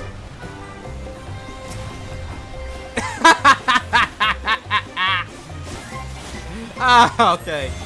I'll handle the rest, Konoha. Look at Godsmith and sit this out! Yes, please do, because all you're doing is just making it worse for her. But actually, no, keep trying. It makes it more fun for us. Please, I urge you to. Oh, no, the singing angles again. Hang on. That's enough.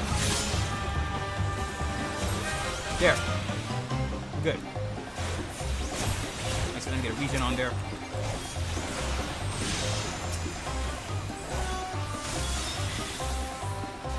No, wait, I was supposed to use something different.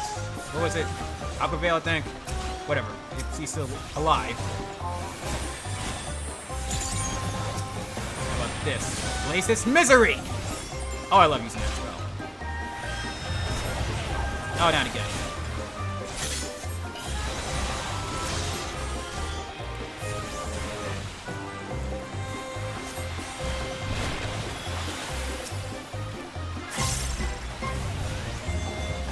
Scorpion. Ah. Oh God, what did she just do?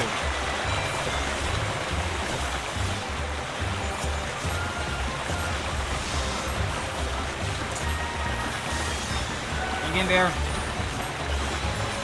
Oh, he's limit breaking. Worms, I will end you. Do you hear me? I think not. Aquaveil.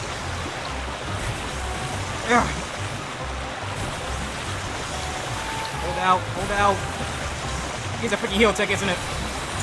It is. Ha! Oh, nice. You're run to the core. Why do you persist? Stop psychopaths like you. Oh god, there's poison everywhere. There is poison everywhere, though. God damn it all.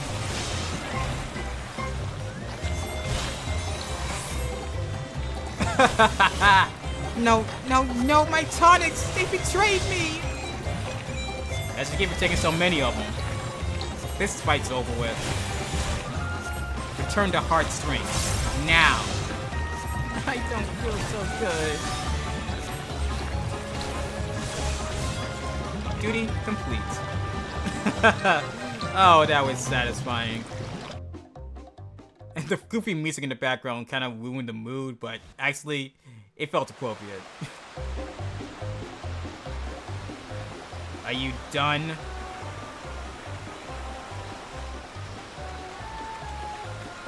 Enough, Ellerette! We must escape while we still can. A smoke bomb, quickly! Fine. Have it your way.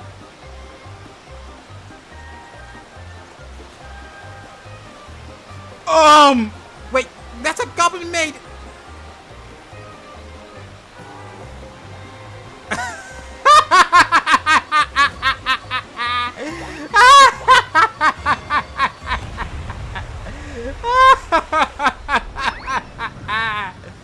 No, no, no, no! You wounded genuine enemies of the Unbound! And they're blasting off.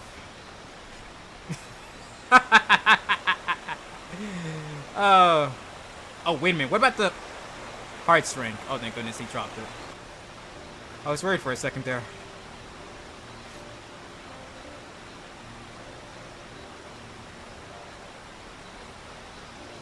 She left quite the mess behind her. Good thing the heartstring can't detoxify. Well, let's hurry and clear away the poison. Yes, please.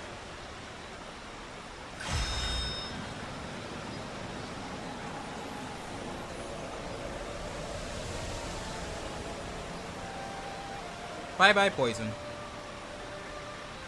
Hey, you two. You're a little bit late to the party.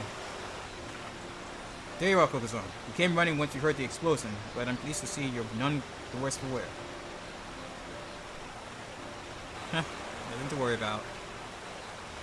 Ellerette and KuroZeraphim picked up the wrong explosive. We should consider ourselves fortunate that goblin bombs resemble unbound smoke bombs. Gobby bones and friendly faces win the day, and breakers go flying skyward. We made our rounds of the long stuff as well. The enemy mammoths patrolling the air place have all gone lifeless. The treasure is safe, I trust. All that and more. Yes, thanks to KuroZeraphim's support.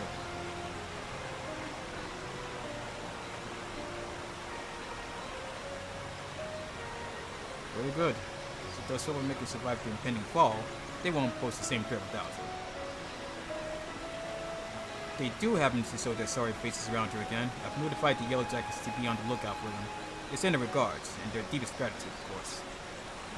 And of course.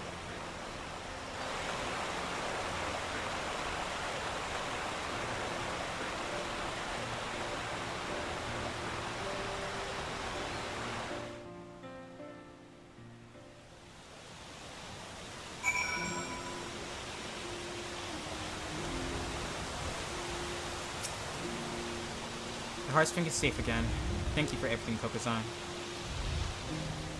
And thank you too, Brayflox. You might have found Ellerette and KuroZeraphim without you. Brayflox happy gives hand-lending. Important for all good gobbies to offer hand-lending to fellow gobby friends. It's an honor to be counted among your gobby friends. Now, as eager as I am to get the heartstring safely back to Terral, I'd like to say my goodbyes to everyone here first, if that's alright. Wislam and Zarek deserve to know how everything transpired in the end, for one thing. So I make our way to Elport. Let's.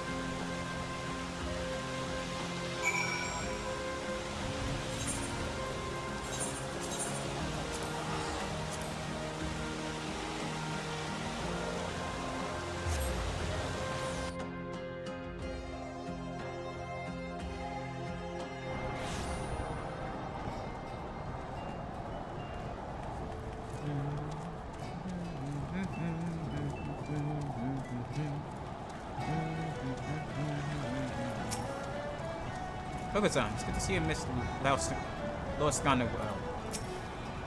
I'm relieved our trips are over, but I've never been good at farewells. It can be hard no matter how many times you do them. How many times you do them.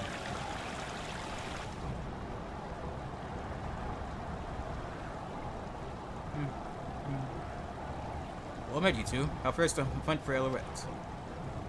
I'm pleased to say that the hunt has been successful. Set them flying, did you? Now those are what I call good tidings. I know, right? To think they'd confuse a goblin explosive for their own smoke bombs.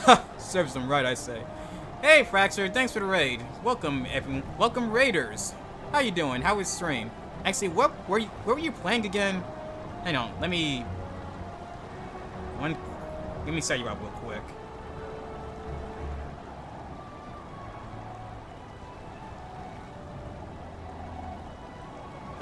Damn, what was this setup? What's this damn thing doing? Stupid. Hang on.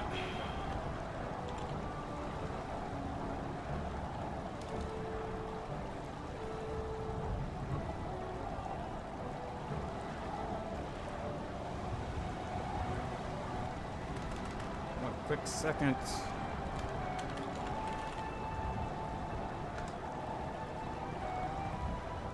Hang on. And they won't let me set. Hang on. How did I do this again? I rarely ever sat on anyone. Get the chance to anyway, so bear with me. What's wrong with this stupid mobile app?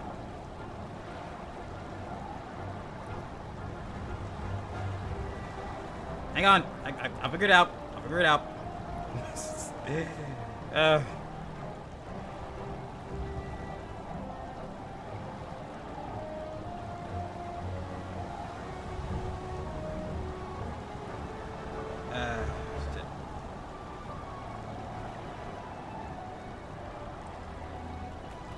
don't know why it won't let me do that.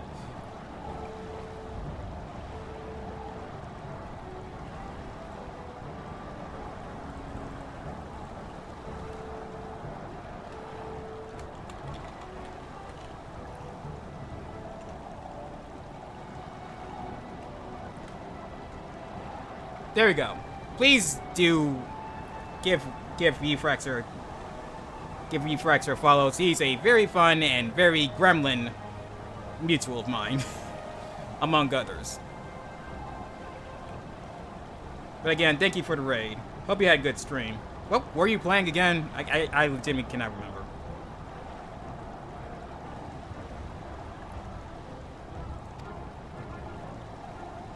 With Miss Loascana's heirloom return, we can breathe a collective sigh of relief. I, for one, am pleased there will be no more risk of poisoned elixirs. I wouldn't have risked those hiccups on my worst enemy. I probably would have. Now, I'm pretty sure I would have. By the by, Miss Loascana. Loascana. I knew you traveled far to get here, but I didn't realize you hailed from Tyrol. That's quite a voyage. We will be heading home soon. Yes, that's right. Right. Vilbin is a fascinating place, but my village is probably worried sick about me, and the heartstring too, of course. Though your time here was short, you'll be sorely missed. We still have much to learn, but one day perhaps we might find our way to Tyrol as well. You two've got a long way to go, but I'm sure you'll get there. Oh, that would be wonderful. And when you do, I'll look forward to hearing all about your adventures.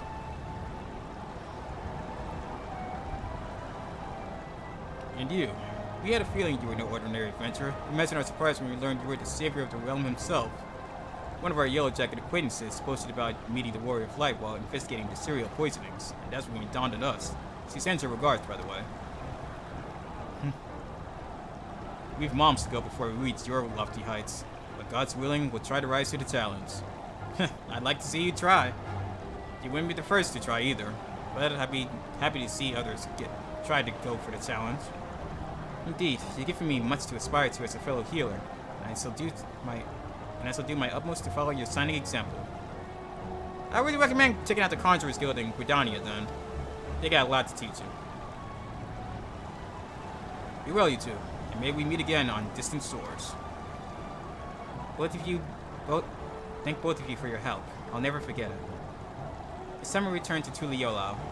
It would mean the world to me if you'd come too, Kokozan. I wouldn't want to report our success to Nyapine without you.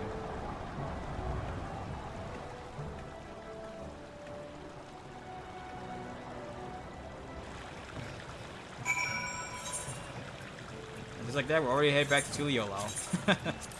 Even though it's only been... Wow, it's been 2 hours? But like it's been less time than that.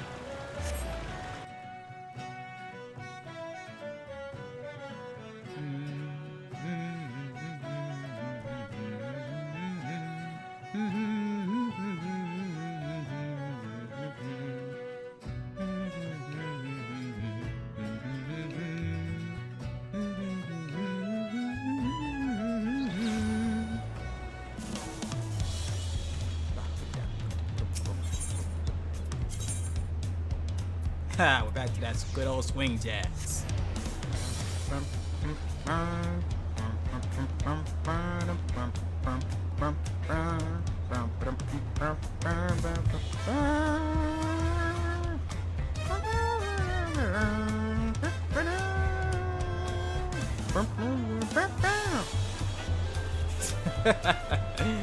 Oh, I just can't get over how much of a bop the Tuliola's daytime theme is.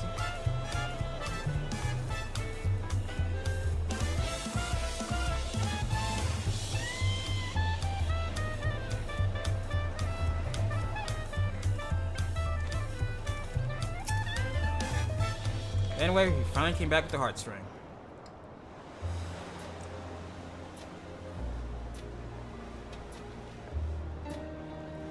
Lord Skana and Kokozan as well. Combined presence here can only mean one thing. Kokozan and I have brought the heartstring back home. So you have. I regret that I could not assist you, but I'm relieved that all is well. Words cannot express my gratitude for you both. Taking back the heartstring was no easy task, but I learned a great deal on my journey to Eorzea.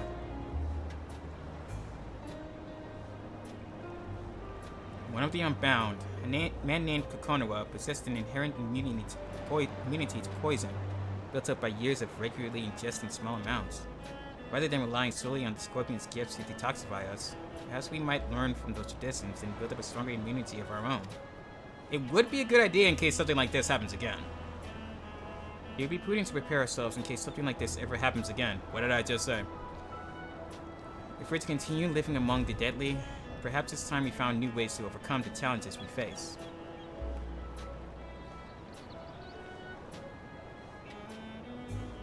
Throughout my life in the village, I thought I knew everything there was to know about the heartstring. But now I understand that the scorpion's gifts can easily become a curse in the wrong hands.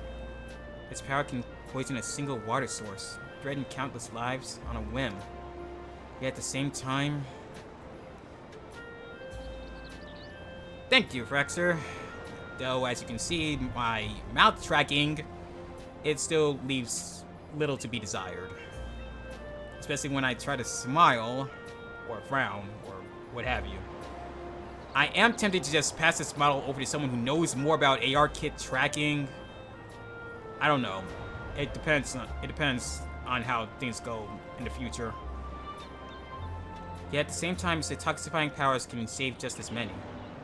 I began to wonder, could the heartstring provide succor outside of our village? Should it? Or will the risk prove too great? I'm gonna say the second one, probably.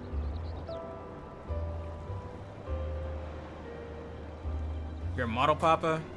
It wouldn't happen to be the one that made that Melazine model from Genshin, would it? I have thought about asking him, but I'm not sure if I can afford his services right now. It might be in the future. It is him. Okay. I thought so. I have seen his works, and they look really, really good.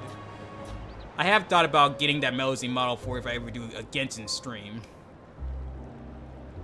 Excellent questions, all. Knowing what the heartstring is capable of outside of our borders, we might consider this carefully for the future of our people. I am certain your father will wish to speak more of it upon our return.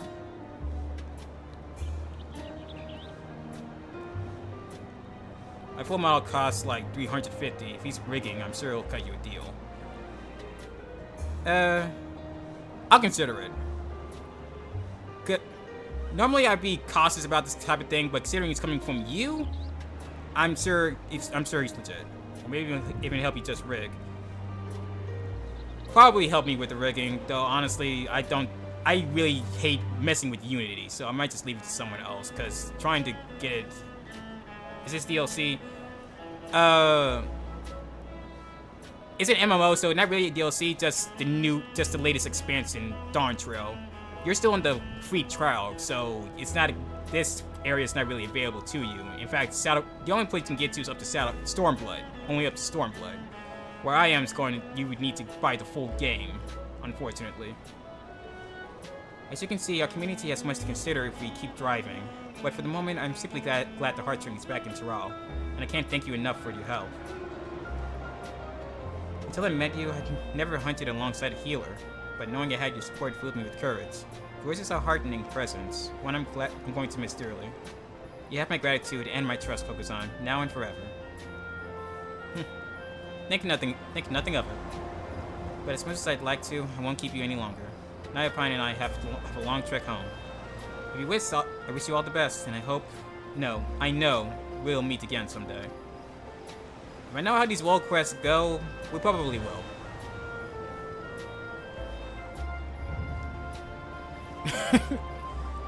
I'm only playing healer for this one world quest. I'm about to switch over to magic DPS in a minute.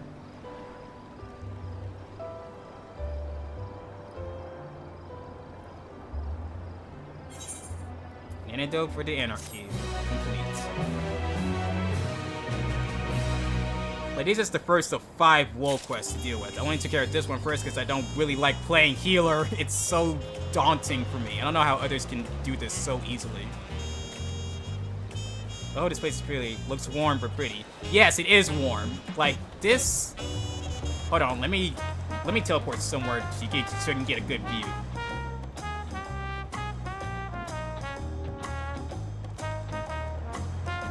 Because you need to see this place in its entirety. It was amazing to see it firsthand.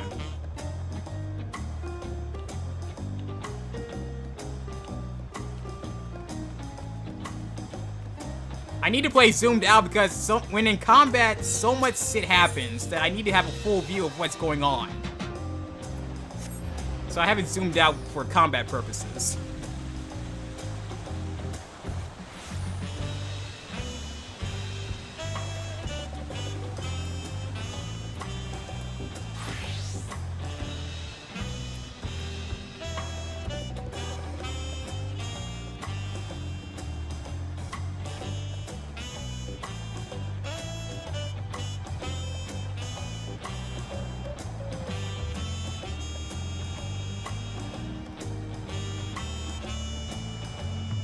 Of course I look like a little ant, I'm a freaking Lalafell.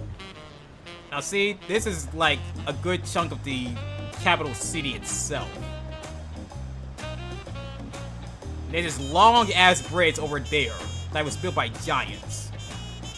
We had to literally cross this entire sea to get here, all the way from Eorzea. Yep, very tropical. Wait until you see Solution 9. Actually, you want to see Solution 9? Because it's going to jar you when you see it. It's like, it looks so out of place compared to everything else in this game. Yet it looks amazing. Do you want to see Solution 9?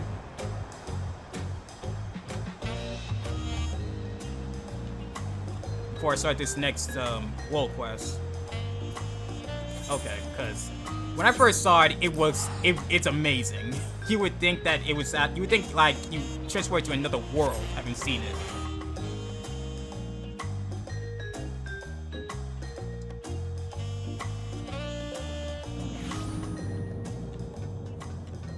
Like, look at this! This is a whole ass cyberpunk world in a fantasy game. Right!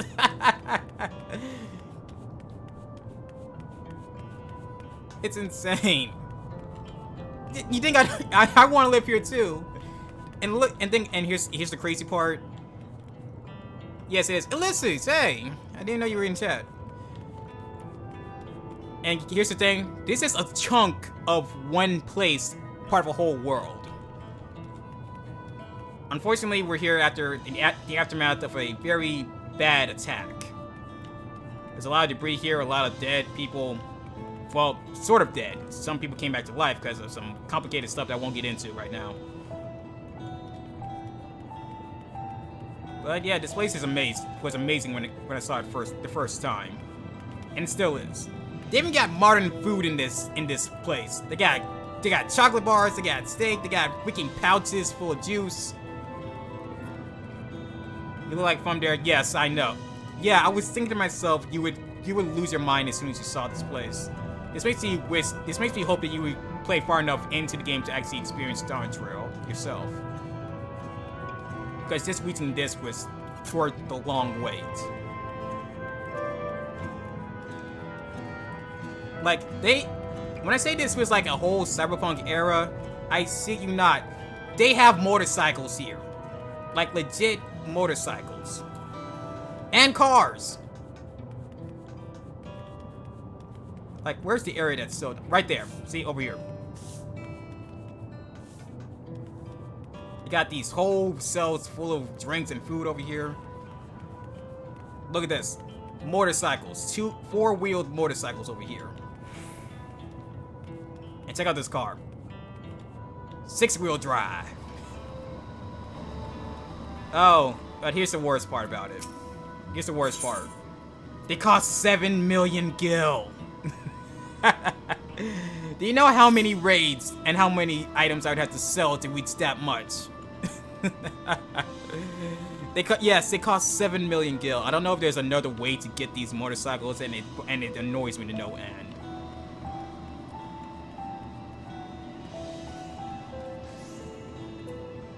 Yeah, but I'm pretty sure the look is worth the price.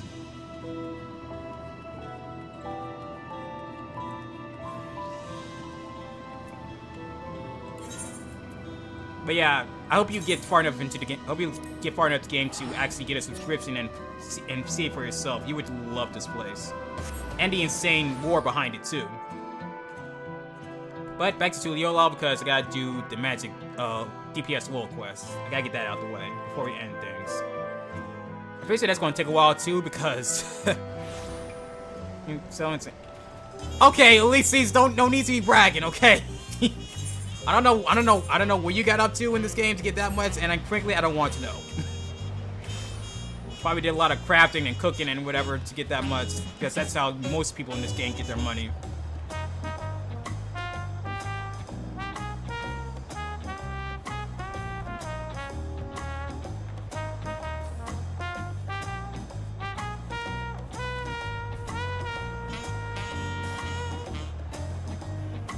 But anyway, let's get started on the magic DPS quest now. Power Forgotten.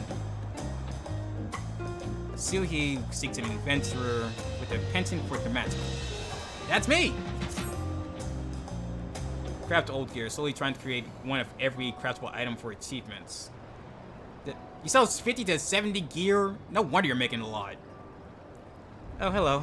Did Bukivu send you to help cover our stolen treasure? Yes, he did. Thank the heavens, and judging by your accoutrements. Why is everyone using big words in this game? You're learned in arcane arts, yes? If so, we need your power and wisdom. Say no more. Truth be told, it is wisdom that we require most. You see, even though the treasure has been guarded by our people for generations, we know little of its true nature. Really? In ages past, the forests of our homeland were plagued with terrible beasts, a constant source of fear and danger. To combat this menace, our mages spent many moons researching the treasure known as the Perch of the Apex. Upon unlocking its secrets, they were able to drive the monsters from the woods, bringing peace at last. With the threat all but eradicated, our forebears forbade any further use of the treasure, and enshrined it within the village. How did what they call themselves? Pact of the Unbound? Yeah, how did the Unbound get it? As the years passed, we slowly forgot what it was to live in fear, yet our struggles faded into memory. Stories surrounding the Perch of the Apex became legend, then myth. Now, none living are certain of its true power. Yet the peace was shattered by a member of the Passage of the Unbound. Right, Passage of the Unbound. The villain wielded his way into our trust, then stole upon my husband, the treasure's appointed guardian, catching him unaware with a terrible blow that left him unconscious. He has yet to awaken, so my daughter Tepeke has set forth to retrieve what was stolen. Unlike her father, she has no skill in the arcane arts and chose the path of the sword. That's why I've been seeking someone with the knowledge she lacks, should the ancient power be unleashed. Please, if you can find it in your heart to help Tepeke, I would be forever grateful. If there's a mystic artifact involved, count me in. I've dealt with my fair share of those. Oh, thank you, thank you. Now, our only clue to the Thief's whereabouts is from something he mentioned during his stay in our village. He spoke of his desire to bring the chains to a place called KuroZeraphimVT. Oh lord, not there of all places. They're still recovering from the final days. That is where Tepeke decided to begin her search, so she boarded the ferry bound there, by way of Limsa Laminsa, with her trusted sword and shield close at hand. That's how you'll know her. My mood is pay me and I'll do it. Considering you're an adventurer in this game, you start off as an adventurer in this game, it makes sense. But as time goes on, you learn to actually do this without wanting a reward. Worried about the bigger picture here, and the danger that'll happen if you don't do something. She agreed to stay at KuroZeraphimVT to gather information until aid arrived. I know nothing of the place, but it's likely she can be found in a marketplace or some such. Please, bring our treasure and my daughter safely home. Yes, no problem.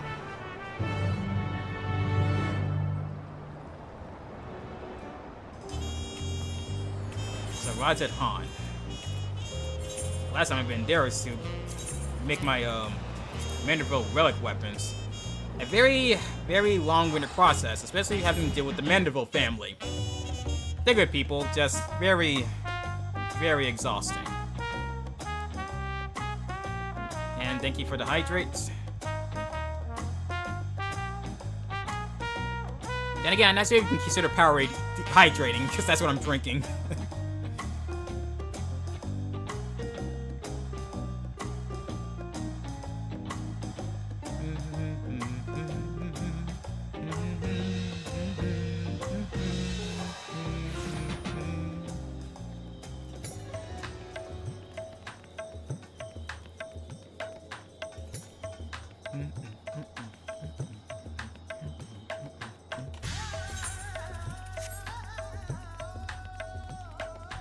It's a rally swordswoman. That must be her.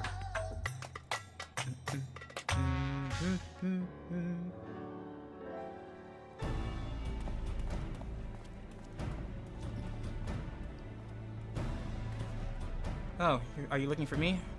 Whatsoever for? I have come at the behest of your mother. Koko-san, and you say my mother sent you. That's right. I take it she's clearly already explained the details, such as how we know next to nothing of the treasure and its capabilities. We have only the legends passed down to our forebears to go on. They speak of a terral vigil of an owl that once terrorized the forest, whose soul is sealed within the perch of the apex. First a scorpion, now an owl? Are all the artifacts going to be based off animals? The tales have only become more vague as the mists of time obscured the treasure's origin. Even our village's eldest remembers not but an ominous warning uttered by those who once wielded its magics. The master of the apex shall be soured with good fortune, yet leave only sorrow in their wake. Doesn't really seem worth it. It's clear that despite owing their safety to the apex's power, our forebears viewed it as something to be feared. It must truly be immense. Now on to the matter of the thief. Even during our brief acquaintance, he's made plain his desire to bring change to KuroZeraphimVT. Naturally, I've started my search here, and I've been seeking anyone who expressed dissatisfaction with the status quo. Sure enough, I soon heard stories of a recent arrival, a self-styled savior of KuroZeraphimVT who proclaims that he will lead the city to greatness, and calls himself the Justicar. You would dare say that in the domain of one the first Rude? He's apparently taken on the burden of personally exterminating the beasts which infest Daphne's wilds. He's made a great show of claiming he alone is equal to the task. While he certainly draws a crowd with his boasting, he only watches with morbid curiosity as he sets off into the jungles alone. I realize this could have nothing to do with our problem, but even the smallest lead must be pursued. I've heard he often gives his speeches at the region's smaller settlements, so shall we go see this just a car for ourselves? Of course. It's decided. I hear... I never heard this. I know words to talk about, never heard it out loud. Yedlimad. Yedlimad.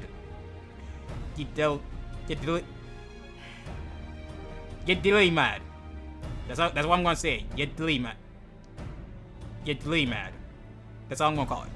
Would be a good place to start. Hopefully there we can find our next crumb of clue. Hopefully.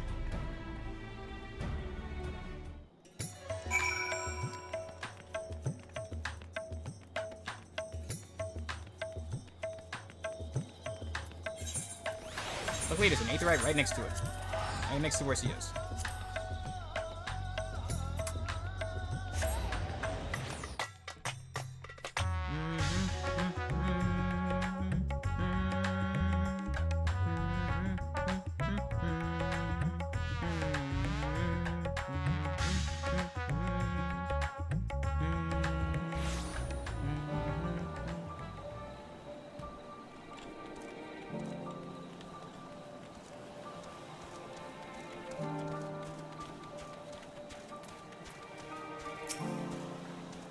Koga-san, we're in luck. The boy saw the very man we seek. It seems he gave the same grand speech about saving people, claiming that danger lurks nearby before venturing forth to combat it alone. Yet, the Radiant host could not well stand idle if there truly were beasts afoot, so one of them followed him. All we need to do is pick up their trail. Sounds easy enough.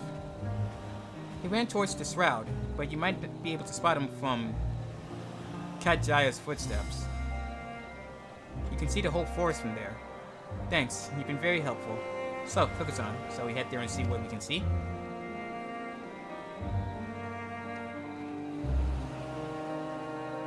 By all means.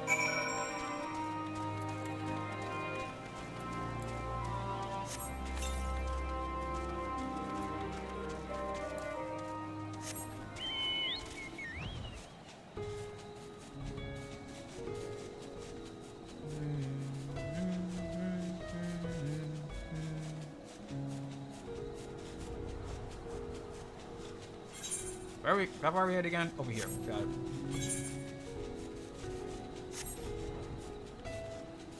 Been a while since I've been here. Few bad memories over here after what happened with the final days. Well, at least things have gone better since then.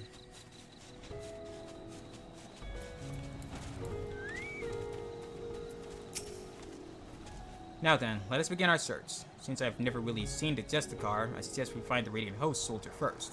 They do all wear similar armor after all. Luckily I know how to spot them. Search your surroundings for the Radiant. You may move the camera as well as zoom in and out. Target the soldier and inspect them with the left mouse button. Alright, see if we can find him.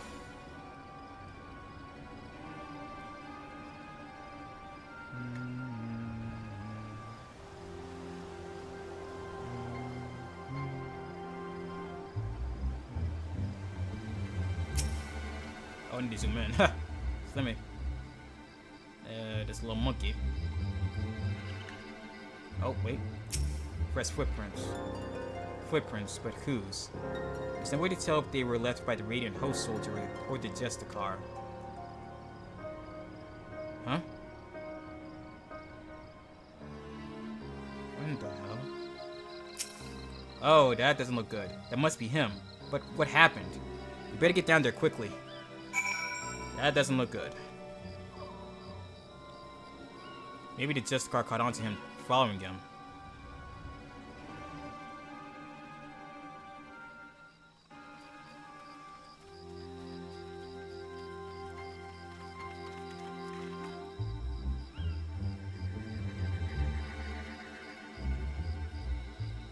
Well,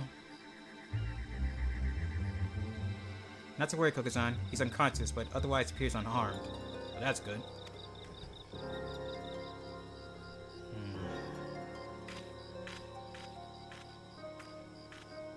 What's this?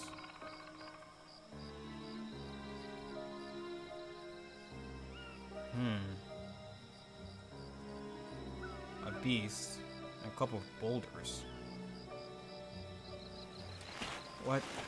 What happened? Easy there. I keep forgetting how tall Aurora are.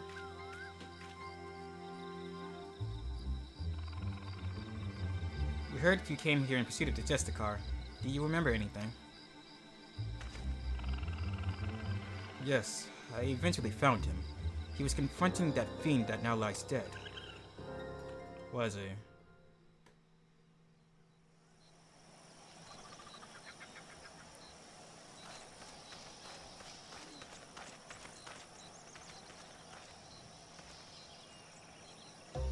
And Archer it seems too. At last, the Justicar grazes Razat Han. I shall bring the unpending peace to this beleaguered land. Uh-huh. And how do you plan to do that? You are brave to follow in my path. Few indeed possess the mettle to even consider the terrors which threaten our home, let alone stand against them. Yet courageous though you may be, you are far too weak to fell a beast so mighty. Quit this place with your life while you are yet able. I'm pretty sure a soldier can handle whatever the frick that is. Like, that doesn't seem all too dangerous. Especially if you know how to fight. I am of the Radiant Host. If I ran from such meager prey, I would become a laughingstock. He's got a point. How bold to look death in the eye without flinching. I doubt not your conviction to defend Razat Han, yet I believe it pales before mine. Seriously? The treasure. O Apex, bestow upon me your divine might!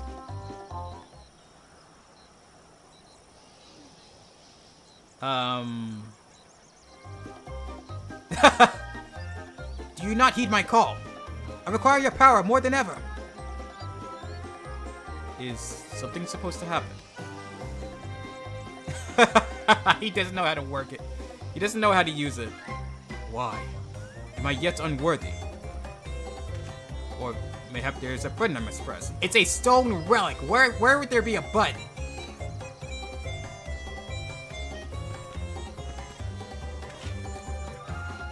This is not what I expected. Stand aside. I'll still dispose of this pest. Just give me a moment. It cannot end like this. I won't be made a fool. Come on, you moodly trick, it work! Transform me into the hero of Razat Han! Oh shit, it actually worked. But I don't think in the way he intended. Huh?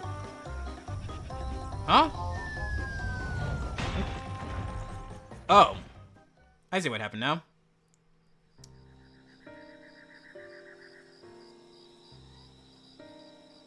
He brandished that idol and became become wreathed in a mysterious light. Then boulders started falling from the sky. Down they came, one after another. That's when I must have been struck unconscious. That explains the boulders.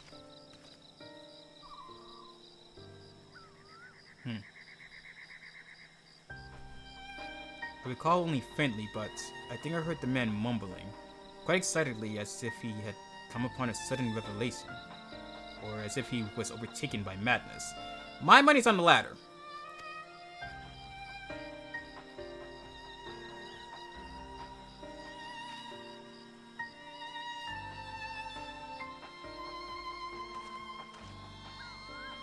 It seems he got away unscathed. Either he had an incredible stroke of luck, or whatever he was beseeching to actually answered. Then it's as I suspected. This Justicar is the self-same thief who stole the Purse of the Apex. Sounds like it. But no doubt he's long departed from here. First, I'll escort this fellow back to Yedilimad and keep a close eye on him. Head wounds can have a dreadful after effects. Yep.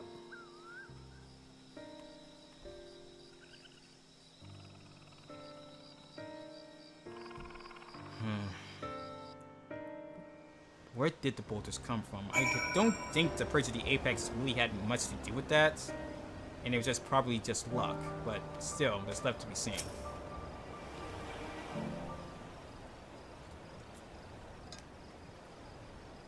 The soldier made his way to Razathan to make a formal report. And what an odd report it would be. His account seemed to align with the legends of the treasure's powers. The wielder escaped unharmed and brought ruin to those around him. Could those falling rocks have been a freak accident? I'm not so sure.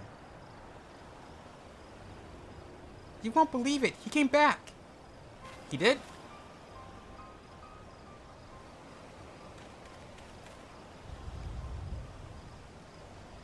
Who came back? The Justicar? Yes, not long after you left. Well, gotta talk about luck. He said he beat up a monster that knocked out a Radiant, and he was laughing his head off. Did he really do that? Is he really stronger than the Radiants?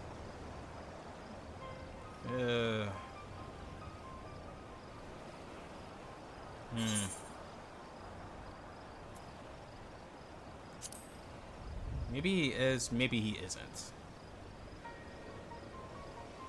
Well, my mate can't stop talking about him.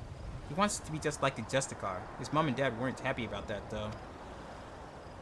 I'd advise you and your friend to look for a different role model, but we thank you for telling us what happened. Yeah, especially since said role model is still technically a thief. Well, there is one less fiend sulking about, I suppose. He may have been simply testing the treasure's capabilities, and as far as we know, he's yet to use its power to evil ends. I find his motivations a mystery. To steal the Purge of the Apex by force, only to come to Daphne and use it for good? It makes no sense. It really doesn't. Maybe he's playing a vigilante role or something? You've heard tell of this passage of the Unbound, yes? Many have ventured to Tuliyola claiming to be their victims. But here they would be saviors? If he had such noble goals, then why did he stoop to such devious deception? What could he be plotting? No idea. But that's neither here nor there. He stole from my people, and that misdeed can't be forgiven. The Purge of the Apex helped us win peace. By its might, our forebears built the foundation of the lives we now lead. Until recently, it stood silent, a symbol of our pride as people. It reminded us that we carved out a home within the inhospitable wilderness. Being trusted with its protection is a great honor. I was proud of my father when the elders chose him. So proud to be his daughter. Yet since the day was stolen, some of the other villagers have made their disdain towards him only too clear. I couldn't bear it. That's why I must get it back, to restore my village's pride and my father's reputation. And I'll be helping you out along the way. There's still so much we don't know about the Justicar, but we have to assume he's learned to wield the Apex's power. I can't say whether those falling rocks have anything to do with it, but I won't discount it outright. I'll continue looking into his whereabouts while we still have so many questions. With both of us working together, we'll find answers soon enough.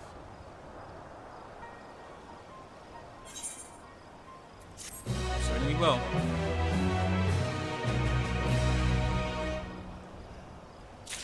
Now, before I continue on with this world quest, I'm going to take a quick break, need to stretch, and refill my water bottle. And I suggest you all do the same and grab a snack real quick. So, I'll be back in a minute.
Welcome back, Masters and Misses. Hope you all had a nice, relaxing break. Let's get back to the world quest. Thank you, Ulysses, for welcome back. A brand of justice. Topeke wears a troubled expression. Oh dear. Kokozan, I'm afraid there have been some developments that are less than encouraging. News of the Justicar's actions have spread throughout the city, and with each retelling, his deeds become more valorous. The younger citizens in particular seem to view him as something of an idol. Oh boy. That guy? Seriously? Despite the creatures he hunts posing no real danger, he would paint them as mighty beasts in need of felling. Of course, the Radiant hosts are far too busy to trouble themselves culling every pest that casts a sideways glance at the city's gates. Yet, the Justicar has twisted circumstances to his advantage. He proclaims to... They noticed the camera was off. They know the cameras are still covered.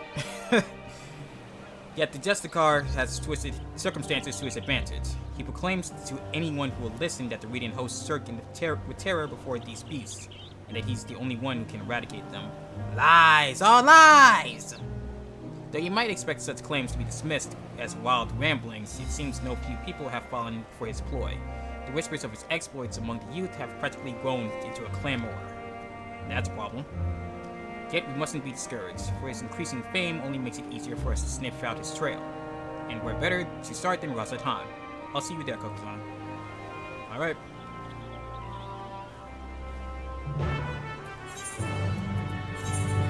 Probably best to start there anyway.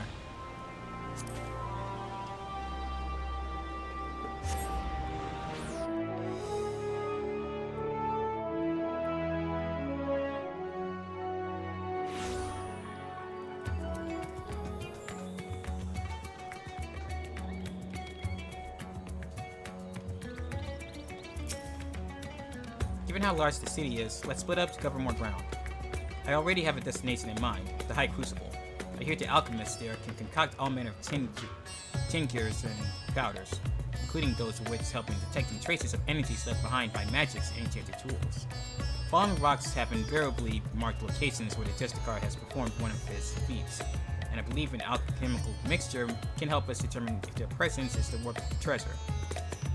Good place to start. I'm hardly an expert in such concoctions, though, so I'll seek advice at the High Crucible.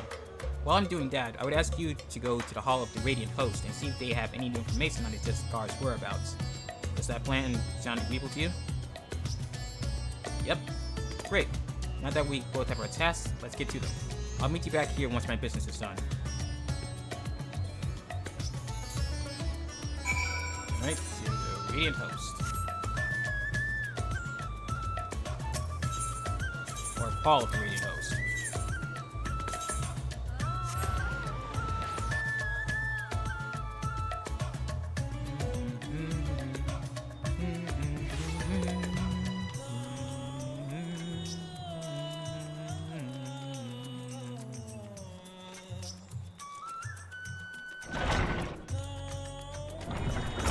Pardon me. Have you heard any word on the Justicar? I'm tired of hearing about this Justicar. His popularity among the city's younglings is quickly becoming a cause for concern. Try as he might to refute his claims that the Radiant hosts are allowing monstrous beasts to run amok unchecked. You know how young minds are, impressionable, difficult to change what's said. Ain't that the truth? We initially disregarded him as a boastful eccentric, but his alarming sway over the populace can no longer be ignored. We are at present considering whether to open a formal investigation into his activities. You and this ally of yours have done well in your search thus far. You even have a working theory about the falling stones. Quite impressive. Several of our number have encountered him during their patrols, only to lose sight of him under a hail of rocks. Such incidents have become all too frequent, and many of our ranks demand we act. For now, I'm afraid this is all the help I can offer. Please share what I've told you with your companion. Together we may yet unmask the Justicar. So a frequent theme of this, of when he uses the Purge of the Apex, tends to be falling rocks, it seems.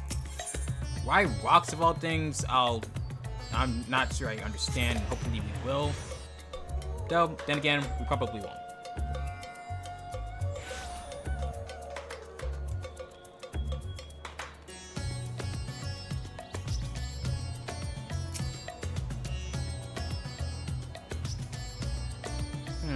disheartening to note that the reading hosts are taking this seriously. I'd be disappointed if they didn't.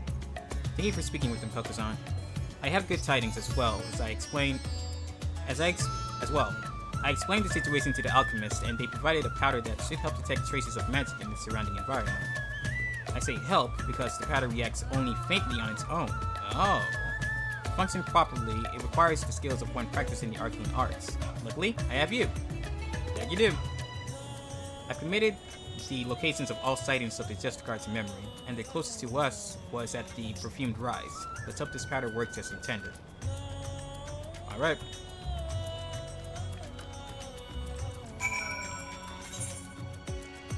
I'll be back near the Great War.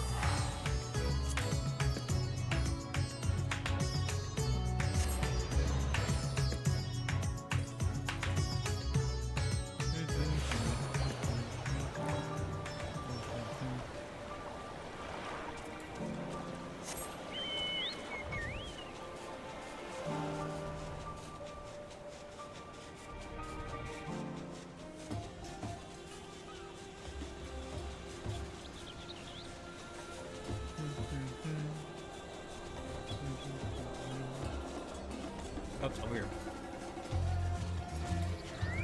Hey, look at that, a rock.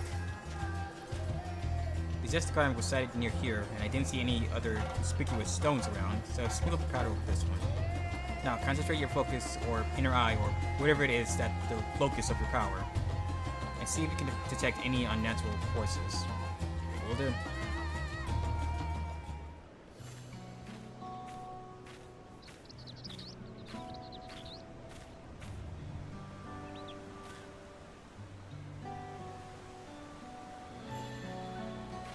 Alright.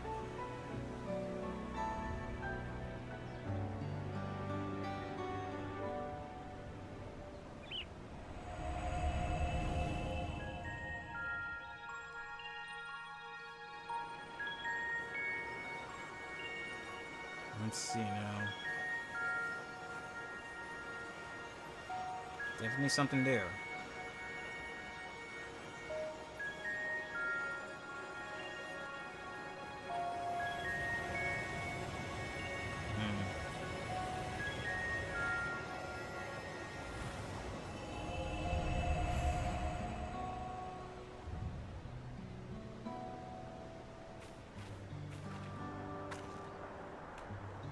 So, were you able to detect anything?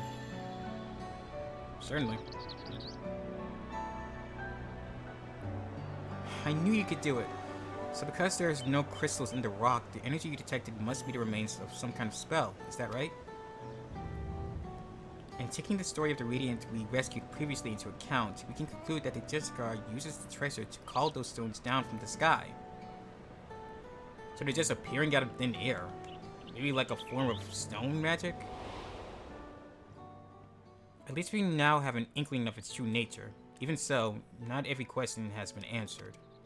The Radiant told us that even as the Justicar stood before the creature, he seemed to have trouble calling forth the Apex's power at first. My father once said that the purse of the Apex is much like the wand he used to weave his magics. Of course, the main difference between them is the unique nature of the essence stored within the treasure.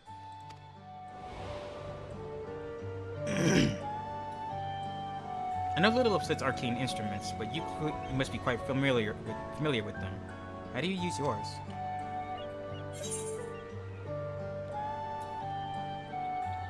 Simple. Just channel ether into it. I see. Even with the right instruments, spellcasting requires the use of specific techniques. The Justicar seems to lack any such expertise. So how did he tap into the treasure's power? I suppose the purse of the Apex possesses some unique method of activation.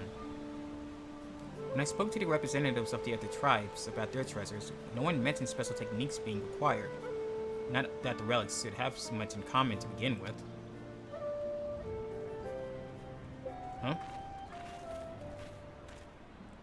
You two, did you see an early girl pass through here by herself? I'm afraid not. What happened? Wait, I recognize you both. The hero of the final days and our recent visitor from Tural. Apologies for the imposition, but may I beg your assistance? It's all that Justicar's fault. That girl said she was off to join the Fool's Crusade and ran out of Yidlamad before anyone could stop her. Of course. This was bound to happen. Her mother begged us to find her, but if she's following the Justicars, she could be anywhere. You see, he's been sighted at locations scattered all over Davnir. We can't stand here looking at rocks while a girl is in danger, especially if the Justicar is involved. We have to help. No need to tell me twice. That'd be much appreciated. We're searching places where the Justicar has been spotted before, so perhaps you could start where he hasn't been seen. Good idea. As far as I know, he hasn't been sighted at the northern shores. Come on, Kokuzan.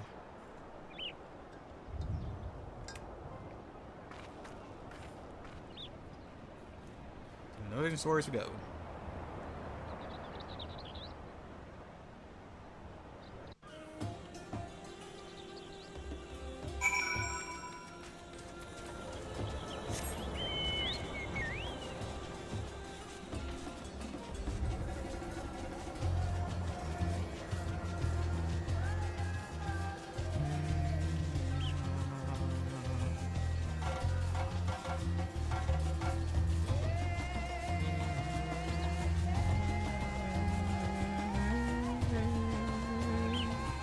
I can't stop singing it to the... I can't stop doing that. I really can't.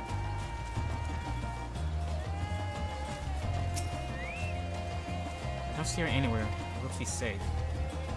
We might both. Oh no.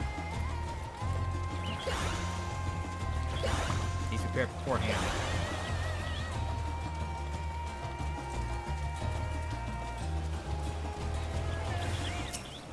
Alright, back off.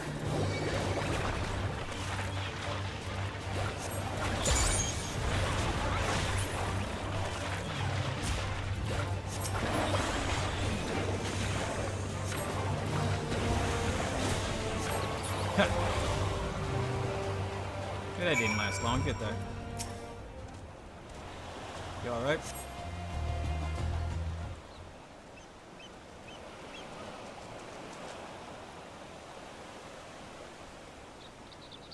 I heard fighting, so I came as fast as I could. It's a good thing you arrived in time to save the girl.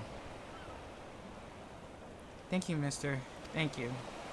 I'm glad you're safe, but your mother must be worried sick. You shouldn't wander off like that, especially not to look after for a trickster like the Justicar. What? You mean he's a bad man? Yes, exactly. He stole an important treasure from my village, and now he's using it to make himself look brave. But he needs it to kill the monsters, to protect us. That's no excuse for stealing. He might have fooled you younglings, but the Radiant hosts know what he's up to. But he said he'd save us from the monsters. He's our hero. The Radiant said we shouldn't be scared, but we all know the Justicar is the one who keeps us safe. We don't need the Radiants anymore. No hero can save the world alone. I know that full well.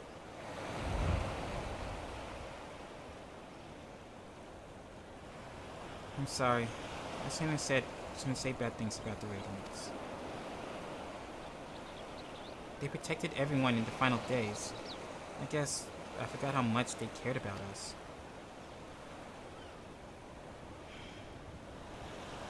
I'm sorry too. I shouldn't have spoken to you like that after all you've been through. You said the Justicar is a thief and a trickster, but I hope it's not true. He's my hero. Well, I'd best escort her back to Yidlamad. I'll meet you there later, Kokuzan. Sure. Poor girl. Definitely gonna give the Justicar a good kick to the shins.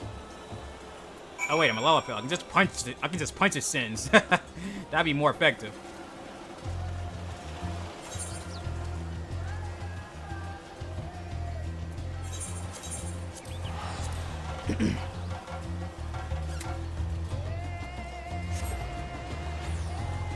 So somehow he's using the Purge of the Apex to summon these rocks to do magic.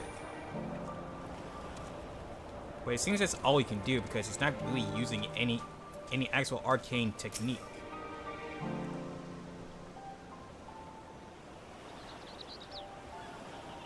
The girl and her mother are reunited, and I think we can both give ourselves a pat on the back.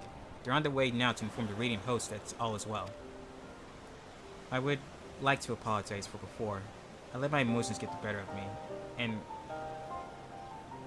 harneged that poor girl. Where are y'all getting these big words from?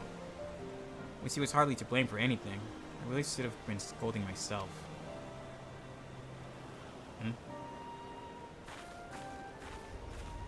I mean, yeah, it could have been a little easier on her, but what made you say that? Kukuzan, there's something I neglected to tell you before. The man who now calls himself the Justicar came to us in the guise of a worldly merchant. He was eager to ask about the Purge of the Apex and its history, and I was equally eager to tell him, not even considering what he might do with the information. Oh. I'm so proud of my father for being appointed as its guardian. I suppose I was trying to impress the stranger out of sheer vanity. That vanity led to my father being attacked and the treasure being stolen from under our noses. I have no choice but to make amends for my mistake and bring it back. Yet, some are convinced that the Justicar only acts only to serve the greater good. I couldn't accept that he might not be as rotten as I thought, and lashed out at the wrong person. I see. So this is more. So this is more than just trying to retrieve a treasure that rightfully belongs to your home. It's also about atoning for mistakes. I can understand that. From now on, I can't let my emotions cloud my judgment. I must remain calm and look at the facts for what they are. And the facts say that the Justicar has done no harm to the people of Davenir. Which is surprising. Even so, the organization he serves, the Passage of the Unbound, is evil to its very core. If his actions at my village are not villainy, I don't know what is. The situation is fraught with contradictions. I still don't know what to think. What about you, Kukuzan? Even if he hasn't attacked anyone, his actions are stirring unrest. There's still too many unanswered questions. Both of these are true, but this one feels more appropriate. There's still too many unanswered questions in this situation. I agree. He speaks of justice and heroism with great bluster, but there's something we're missing. The question is what? Thank you, Kukuzan, for your wise words. I sometimes find it difficult to keep my heart from skewing my perspective, so I'm grateful that you're here to help me see clearly. So, it seems our objective is unchanged. We track down the man who stole my people's sacred treasure. Whatever his intentions may be, unraveling them may come secondary to finding the man himself. I'll continue to pour my every effort into the search. So stop by from time to time, and I may have something new to share with you. Sure thing. And if justice completes.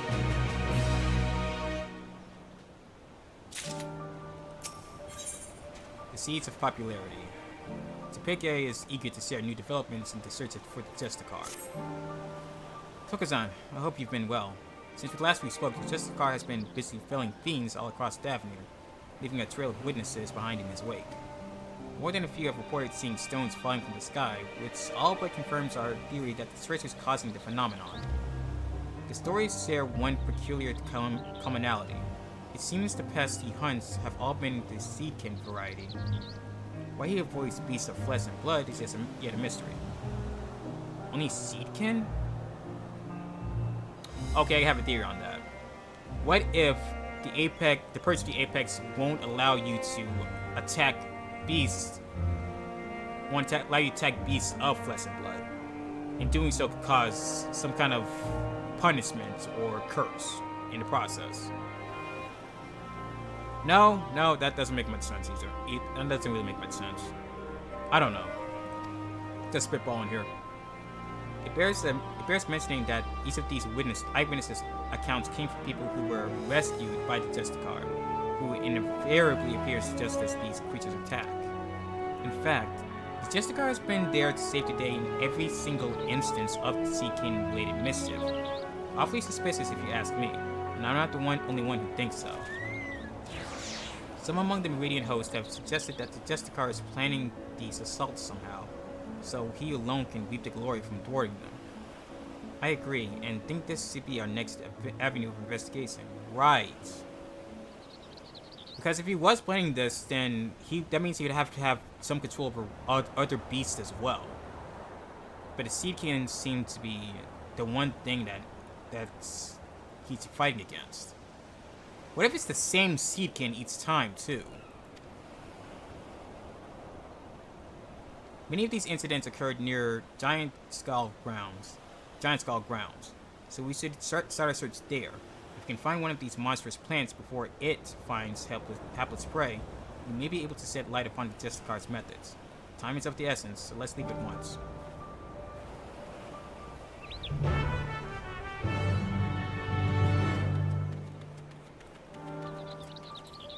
Alright then.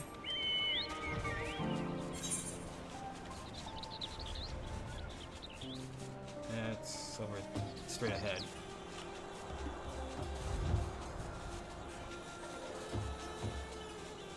So either it's the same Seedkin, either he has some kind of expertise in controlling or taming Seedkin, and has been making them attack others so he can play the hero.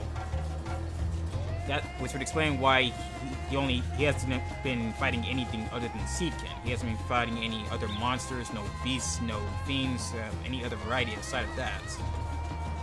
And it's probably the same Seedkin, or it's multiple Seedkin he somehow managed to tame during his travels around Daphne. And he's sending upon innocent people to make himself look good. That's the one thing that comes to mind for me.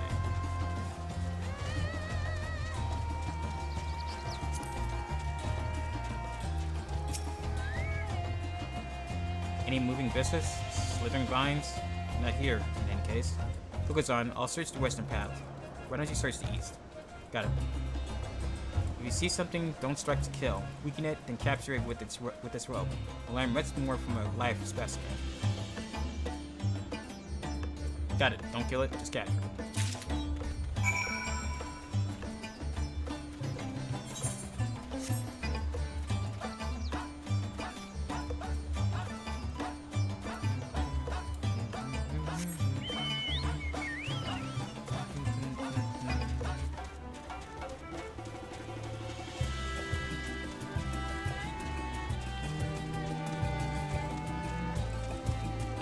That's looking mortal. Always hate these things.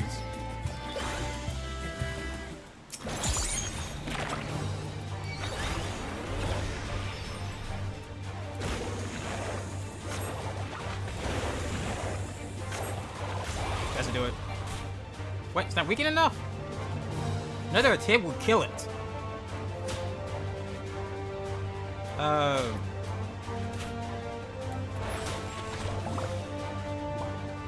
See, I'm worried about doing another hit because I'm pretty sure anything drop on this thing would kill it.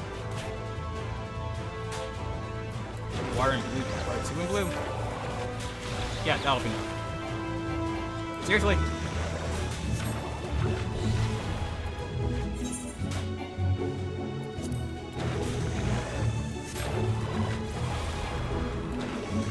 How much more do I need to weaken this thing? There. Jeez.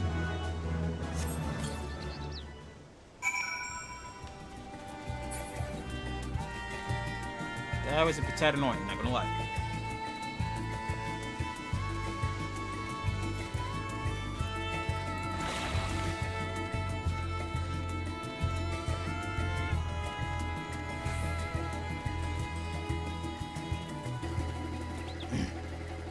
Then again, Morbles tend to be annoying in the first place.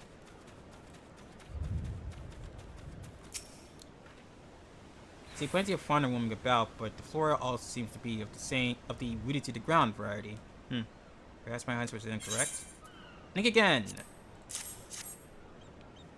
Your answer is right on the money. You found one. In fact, this is exactly as an eyewitness described. Why don't you keep it for the time being? We get to the great work, and I'll ask my acquaintance there to examine it with all haste. Alright?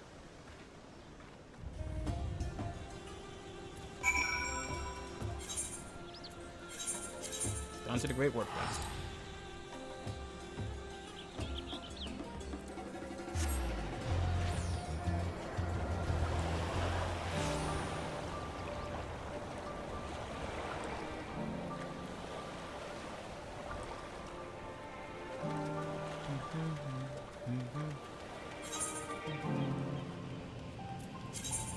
Why do I not have any of my frick, I didn't realize I kind of sold my accessories, that's a problem.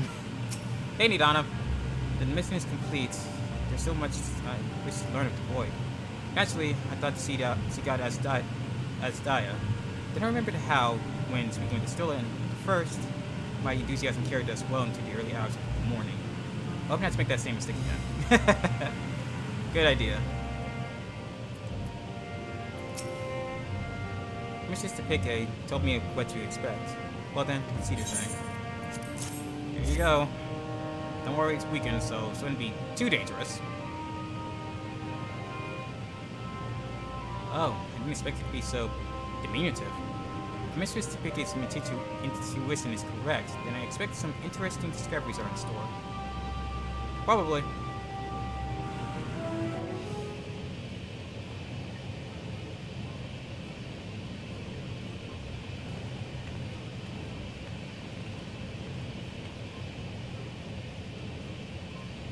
While being quite the fascinating specimen indeed, I can say for certain that this creature's growth isn't natural in the slightest. Biologically, it's still but a sapling, as you can tell by its size, yet it is the result of a specific alchemical mixture which is used to spread the growth of seeds and mycelium to an unnatural degree. The agents have a side effect of making the creatures more aggressive, which explains why such a small specimen would so boldly attack beings larger than itself. Yet the solution requires ingredients most rare, and the cost of procuring enough to synthesize it would be beyond the means of most. So whoever is behind us, they are likely well healed. As for the creatures themselves, if they were all grown artificially, perhaps that explains why most of the incidents involve small seedkin. Rather than wait for them to mature naturally, the Justicar must have accelerated their growth so that he could deploy huge numbers over a short span of time. In fact, its plan likely requires these small, weak foes in order to guarantee its victory. After all, the great Justicar can hardly be expected to bear the blemish of defeat. With these new details brought to light, it's almost certain that he's staging his attacks on the townsfolk. Now we have a new perspective to guide our search. Right. Perhaps you could see return to Yeldalimad. I hear the Justicar is to talk to the village, and they doubtless have stories to share. Meaning more clues for us to look through. A splendid idea, thank you. Your findings have brought us a step closer to unmasking the villain. Let's hurry to Yeldalimad. The more accounts we have of the Justicar, the better our chances of predicting his next move.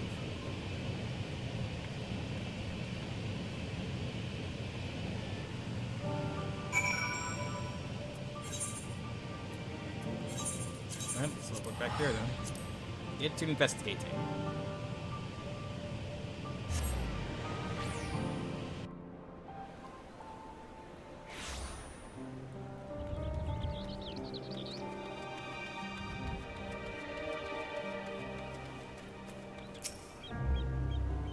Rest assured, the Radiant Host are well aware of the Justicar. Every day we receive more reports of him combating beasts in the surrounding wilderness. These encounters are never on well-traveled roads, it seems. They occur in remote regions that we scarcely patrol, along routes that are only used by a small number of merchants and porters. We concluded that the Justicar either has an uncommon knowledge of the behavioral patterns of these creatures, or that he keeps close company with a merchant who travels those obscure paths.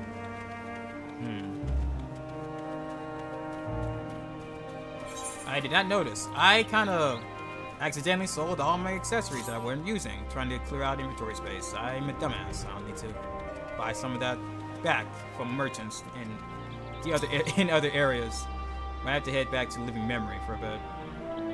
Oh, you're hungry to learn more of the Justicar? He's amazing. I was lucky enough to catch a glimpse of him on the road leading here, facing down a fearsome creature.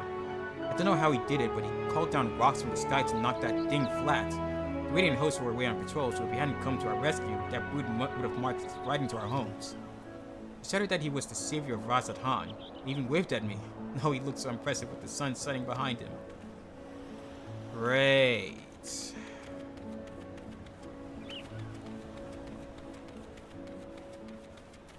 So, more of the falling rocks. It's clear that he can't cast anything other than that, it seems. Yeah? Don't tell me you come chasing that half-baked savior.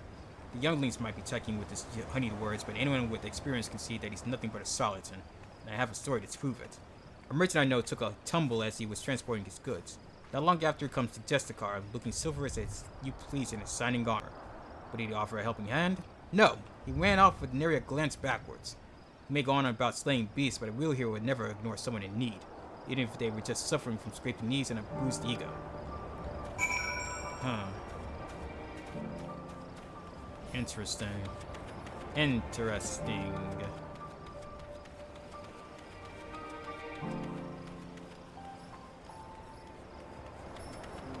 Let's have a bit more now.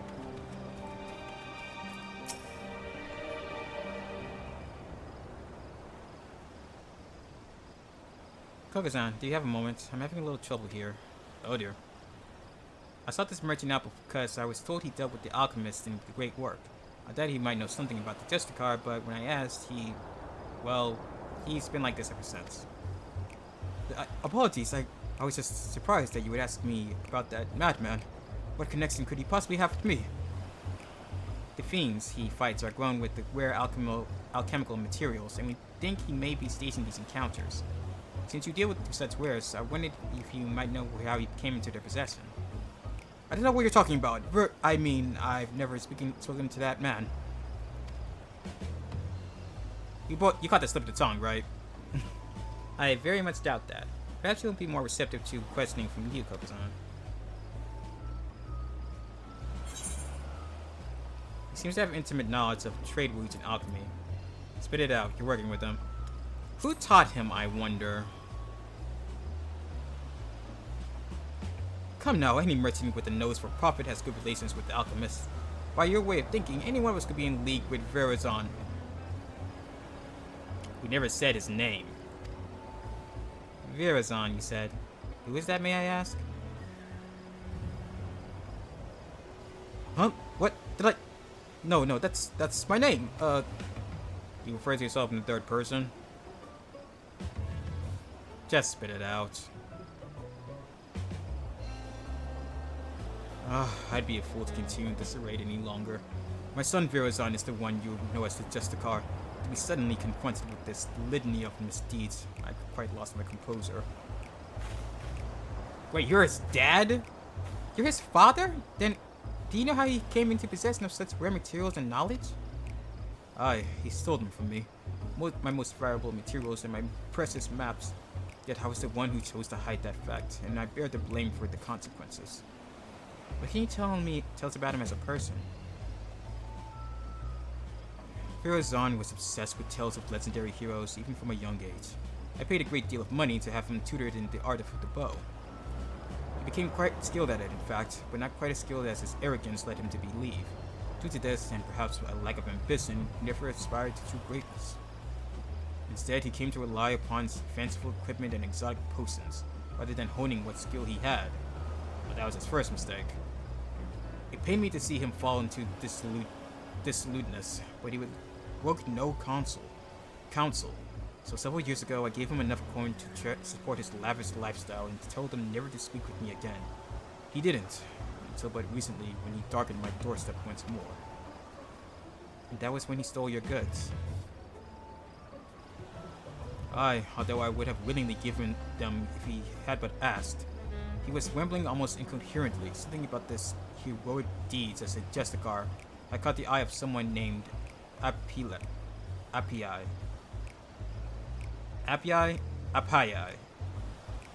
gonna say Appii. Appyahi. I'm gonna say Appyahi. Leader of a village, leader of the passes of the Unbound, whoever they are.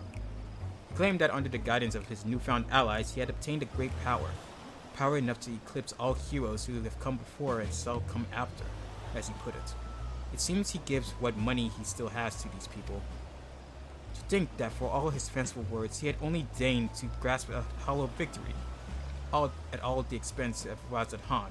There's no greater shame as a father. I actually feel sorry for this man. Given what we know of his shadowy group, they most likely aim to sow discontent through Virazan's deeds. He may be so blinded by his own desire for adoration that he can't see whose hands are pulling his strings. You're saying that he's being used. If that's true, then I can no longer remain silent. Despite what shame I may bring, I see now that sharing my story might be the only way to save my son. Indeed, I suggest you tell the Radiant Host at once. Of course, we'll be pouring our every effort into stopping him. Thank you for giving me direction. I didn't imagine our meeting would end this way. I really do feel sorry for this man. Truth be told, I'm not entirely unsympathetic towards Virazan. I basked in my father's reflected glory while having none of my own to speak of. The glory Virazan seeks is similarly false. I too shall visit the Radiant Host and have them spread word of the Justicar's true nature. If the people are wise to its trickery, they will be far more likely to aid us. He'll soon learn what a legend built on lies is no match for true heroism. Indeed.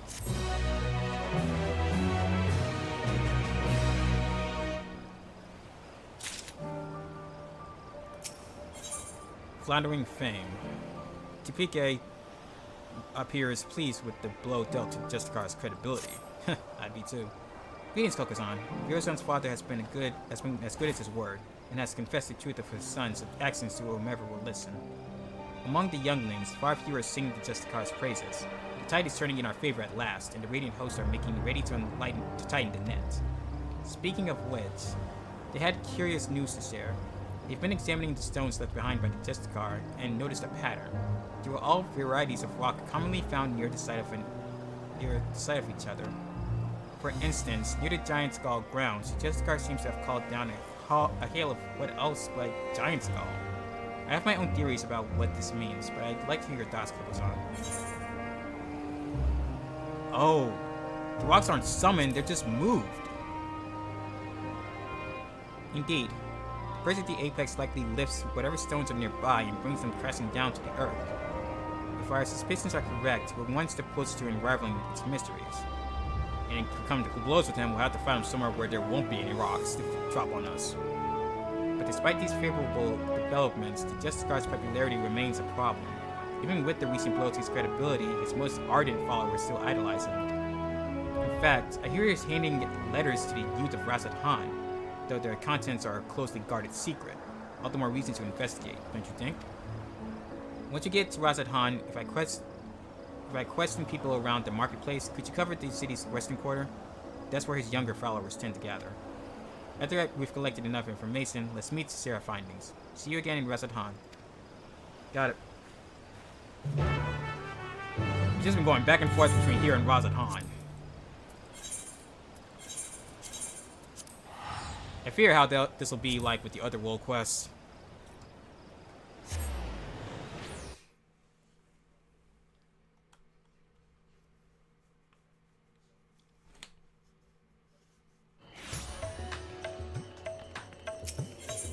Okay. Down here then.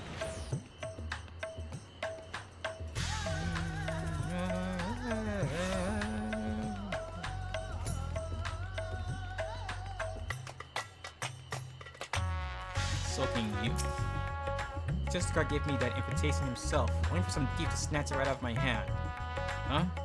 I believe in the Justicar too. Well, I didn't have the chance to read the whole letter before it was stolen, but he's gathering his most devoted for a special audience. The bastard who stole my invitation clearly is up to no good. He even muttered something about getting revenge. But who could hate someone so noble? Oh dear, that's concerning. Looks like someone that's getting tired of his antics. Downcast youth. Yeah, I know about the letters. Me and my friends didn't get one though. The grown-ups get angry if you talk about the Justicar. Guess what? I heard this Jasal talking about him over by Murad's Mayhem. He had a big grin on his face too. Does that mean that the Justicar isn't a bad man like the grown-ups say? No, he is. He very much is. He's just deluded. Very, very much deluded.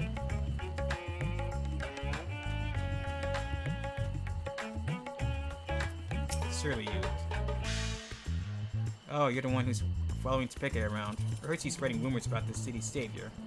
I won't let her harm his reputation any more than she already has, so I've nothing to say to her lapdog.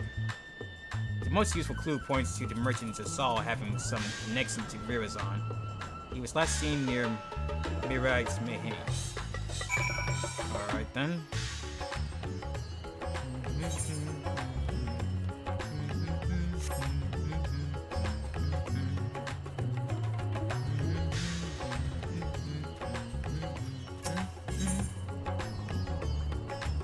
Ah, this place.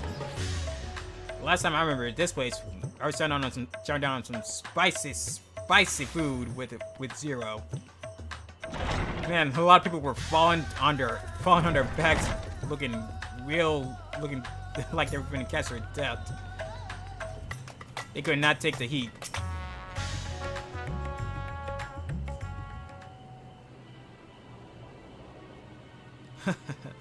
It's true as they say, a fool and his guilds are soon to be parted.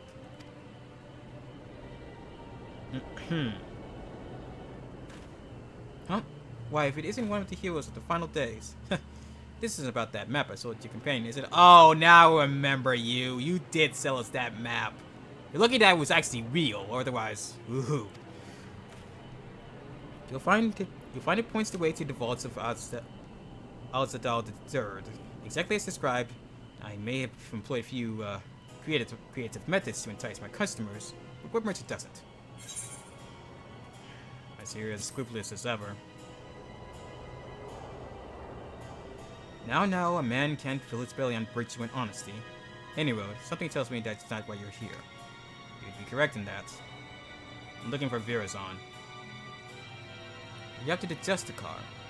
The choice of query is unusual, to say the least. But perhaps I can help you along, eh? A young man came asking for a map to open the way to Unsnar,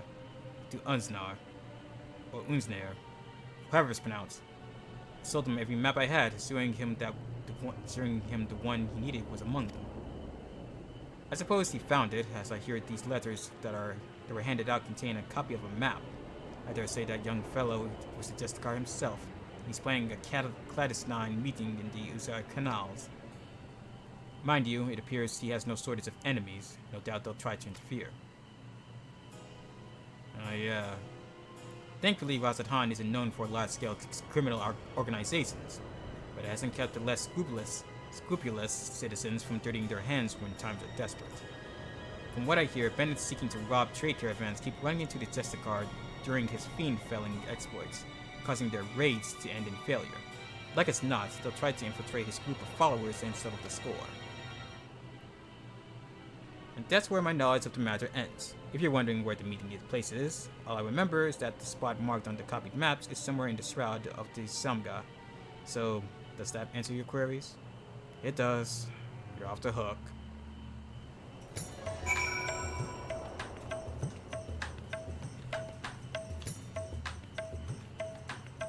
I was reporting to the PK.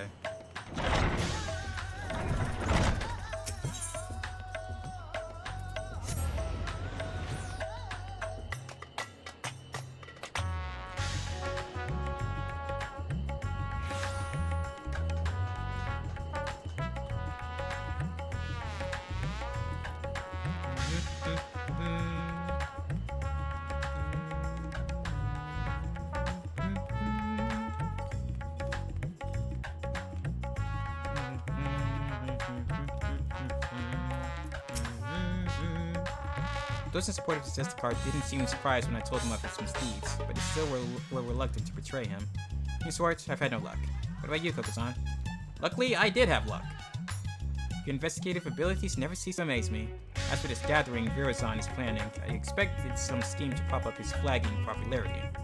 Even so, many of his devotees are younglings ill-equipped to make the perilous journey to the meeting place. If they have any sense, rather than attempt to travel there directly, they'll stop at settlements along the way to rest and continue to confirm the route. You said the map led into the shroud of the Samga, yes? That means Palakistan is the closest settlement. I hear many took refuge there during the final days, and it's now a bustling town in its own right. The arrival of more people would hardly raise eyebrows, making it the perfect place to avoid unwanted attention while they make ready. We should head there before they leave on the final leg of their journey. Right. Another place I haven't been in a while. There's a lot of places in Eorzea I haven't been in a while because I've been in Tuliyola for so freaking long.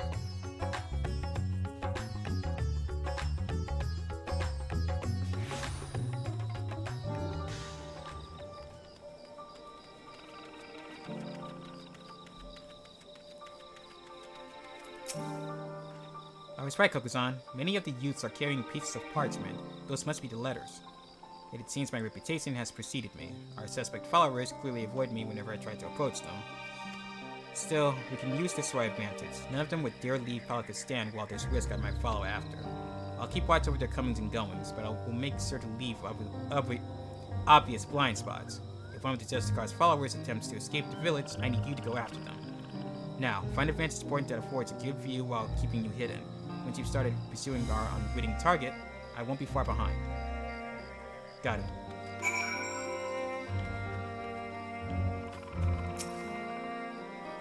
Okay, it's time to go stealth mode again.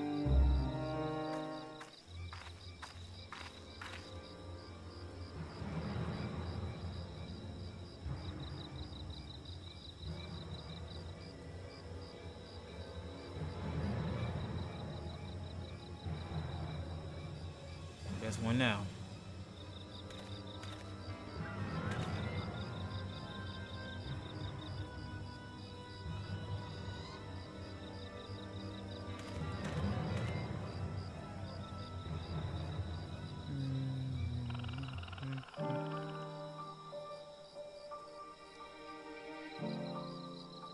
Follow the young man from a safe distance. The objective will end in failure if you are noticed or if you fail to fall behind, or you fall too far behind. Should you fail, return to the starting point to attempt the objective.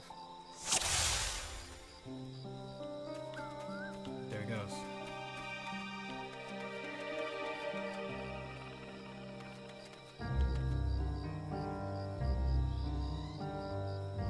Let me get a bit further ahead before following him.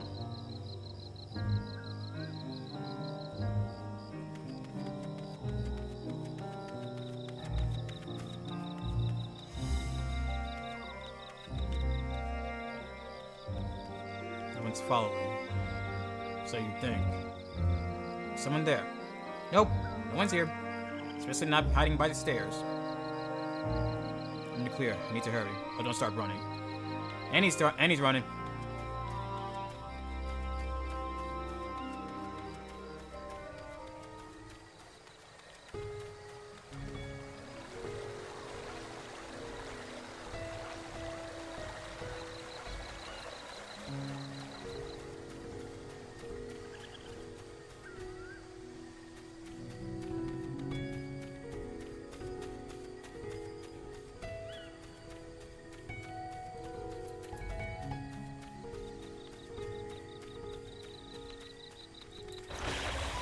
Made it.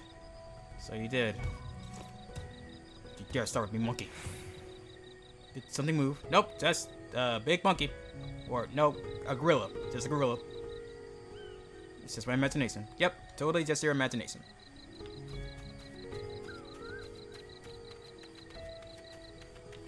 Don't you fuck with me, monkey.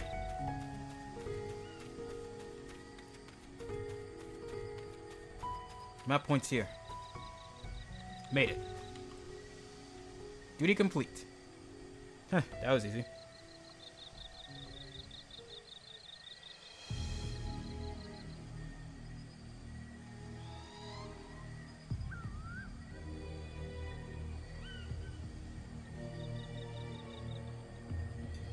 Portals should be nearby.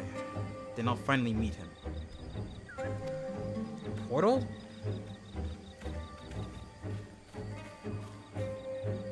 What? You're the hero who saved us from the final days. What are you doing here? Same as you. Looking for just a car. So you're working alongside that woman I saw at the village. I've heard about the rumors she's spreading, but I had no idea she's enlisted your aid. Justicar saved me, you see. I was transporting goods for a local merchant who was too miserly to even hire a proper escort. A furious creature ambushed me, but my savior appeared from nowhere and saw off the beast. I owed him my life. That's why I came here, to see if there's any truth to the rumors. But now I understand I'm in over my head. I'm going back home. Here, you can have the map. I trust you to take the measure of the Justicar and to share the truth with us all. I will. You needn't worry.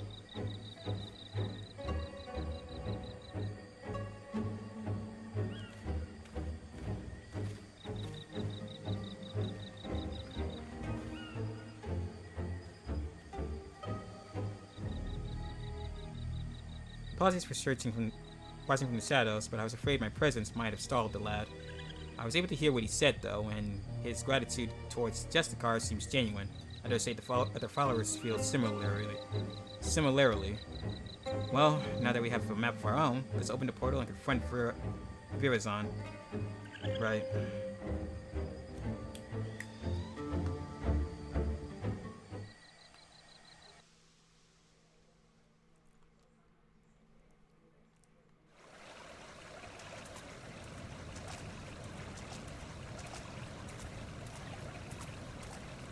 Huh.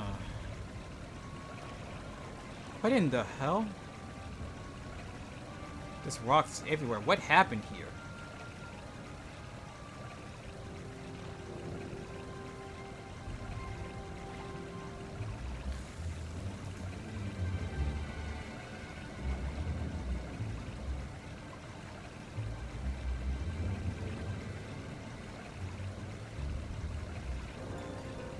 What a sight. Did the treasure cause this? I dare hope not.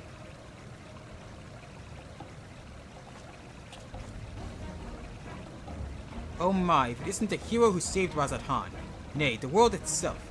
I never expected someone so vaunted to attend my audience, but I am honored nonetheless.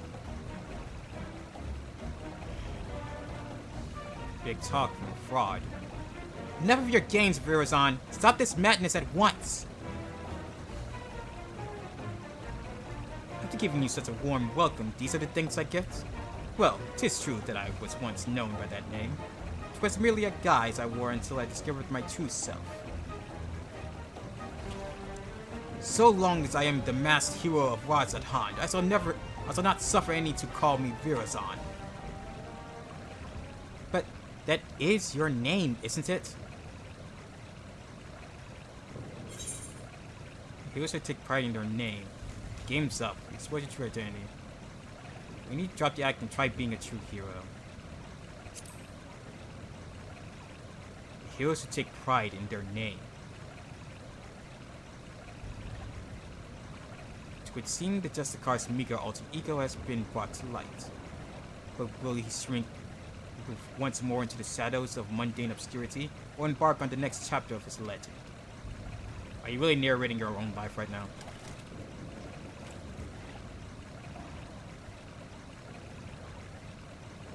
Very well. My name shall ring throughout Razathan. Let it be known that the Justicar is Virazon, and Virazon is the Justicar. What are you saying? You unleashed perch the apex upon your own followers? You know its name. Wait, I remember you. The girl from Jokteral, yes? The village's artifact is not discriminating in its wrath. Some among my followers harbored wicked intentions, and it brought sorrow onto my enemies. The true of heart caught in the aftermath were merely unfortunate. But they believed in you, even though you tricked them. What kind of hero are you?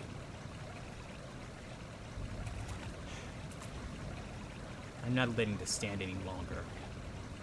You too would oppose me. I had thought that as fellow saviors we might walk the same common ground. Yet it would seem we are destined to walk different paths.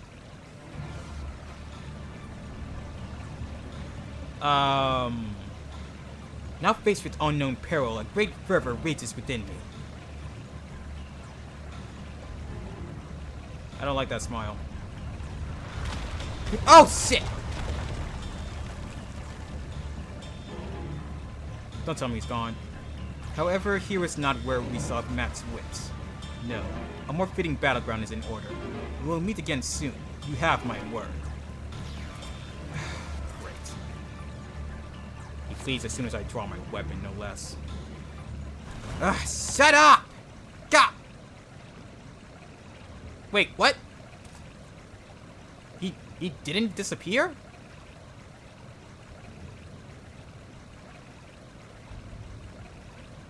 Or I guess he did. Just took a hit to the head at the last second. Well then. So, can you tell us what happened here?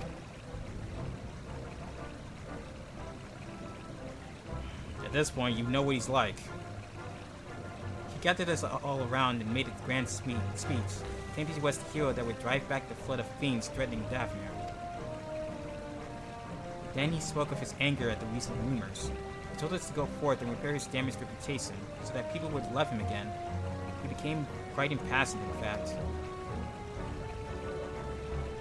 As for us two, we were here to teach him a lesson, biding our time until his back was turned. But we couldn't stomach his self-righteous drivel any longer. So we tried to confront him directly. He acted like a god come to grace Davnir, but most people have grown wise to his tricks, including the Radiant Host. We stepped forward and told him as much, then demanded that he admit he's been pulling the wool over everyone's eyes. That's when he started waving that thing around. We soon learned that the rumors of his power were true, and rocks started falling around us. Well, half true. Even his true believers were not spared. There was nowhere to run.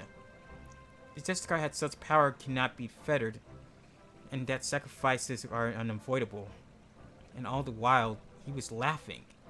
We played with him for mercy, but that just made him angrier. We flourished the object again, yet more rocks assailed us.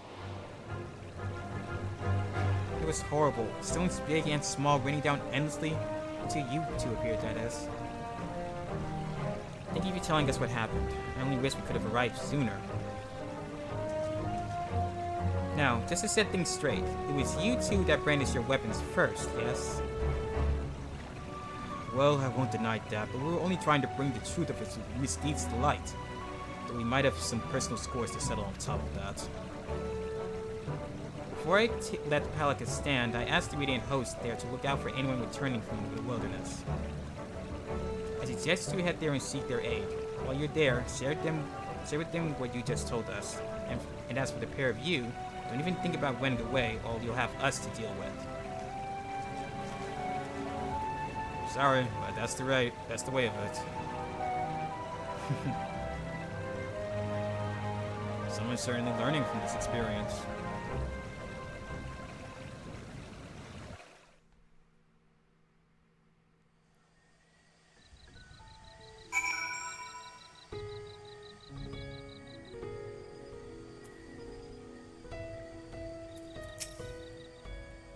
Everyone has returned to the care of the Radiant Host. As for those ruffians who meant to attack Farazan, it seems they had a history of violence for which they may soon answer.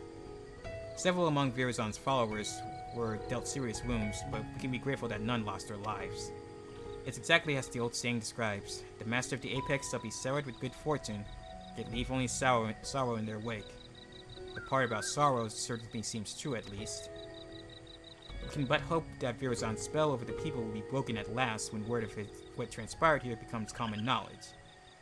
Let that buoy our spirits as we return to Yedlamad. Alright. Just 2 more quests before we finally finish this.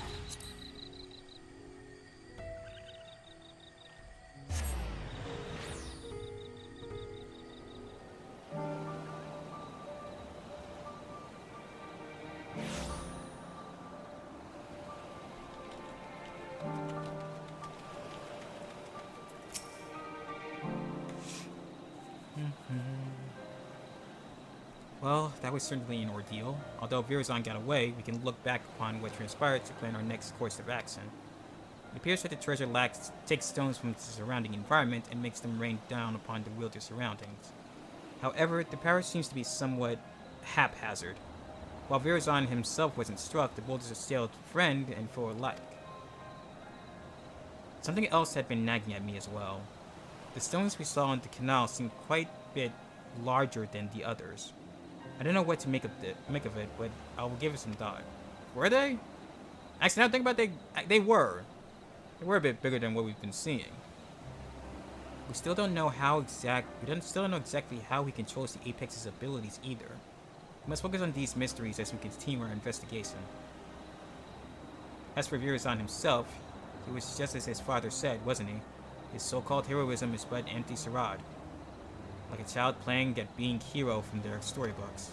He seems motivated by a vain desire to gain the love of his people, yet he cares nothing for their well-being. He'll learn his lesson soon enough, though. None will sing his praises after word of what happened at Uznair spreads. Even he must know this. I worry that his desperation will drive him to worse misdeeds. If the treasure is used with reckless abandon, it could cause untold harm. I must discuss this with the Radiant Host. Together we might be able to capture Virazon before he attempts anything drastic.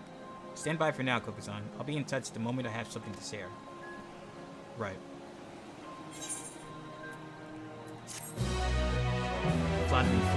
Floundering Fame. Complete. Behind the helm. Topike wishes to share the contents of a recent delivery with you. It seems Virazon has been laying low since our last encounter, I'm sad to say. However, that my investigations have uncovered little. I'm sad to say, however, that my investigations have uncovered little, but there's still cause to celebrate, for I've received a letter from my mother with good tidings. My father has finally awakened after the grievous wound dealt to him by Virazon. He's well enough to travel to Tuliolal, in fact, and may have already arrived. Oh, that's good. That's good to know. Of course, I'd love nothing more than to go to him, but I pledged not to return until I had the purge of the Apex in hand. Besides, I'm soon to depart with the Radiant Host to try and sniff out Virazon's whereabouts before he acts out of desperation. That's why I asked that you go in my stead. As the treasure's guardian, no one living is more knowledgeable about its history than he. If you share with him all that's transpired since we began our search, he may be able to point out something that we've missed. I know it's a lot to ask, KuroZan, but the safety of Davenir depends on it. And please, give my family my regards. My mother should be able to tell you where in Tuliolal my father is staying. Once you're finished, let us meet in the Aetherite Plaza at Rajat Han to share what we've learned. Got it. Taking the family call then. Back to Tuliolal. A bit sooner than I expected.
Oh, if it isn't KuroZan, but I don't see Topike with you. Did you come alone? Afraid so. I'm glad to hear my letter arrived safely, and that Topike seems to be as tenacious as ever in her search. Her father Netse has already arrived here in Tuliolal, but has barely stayed in one place since. He seems desperate to help Topike from a distance in whatever way he can. He told me he was traveling to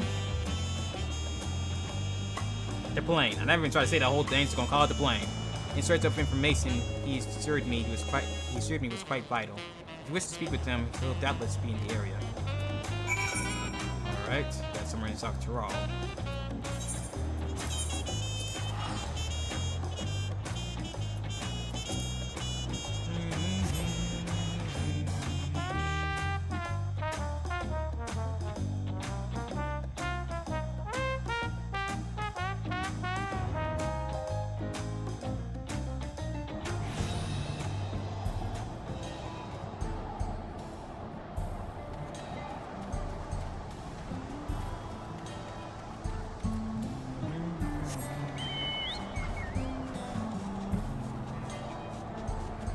Yep, the dome's still there, unfortunately.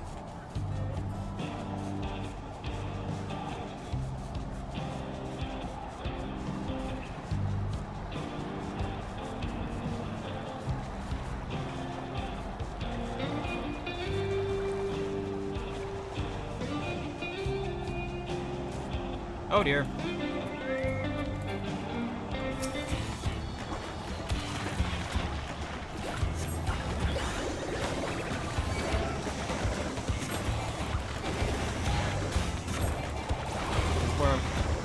Where my combos right now.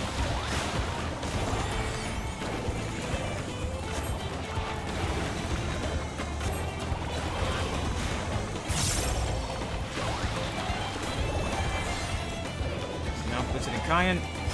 Ow. Throwing yellow.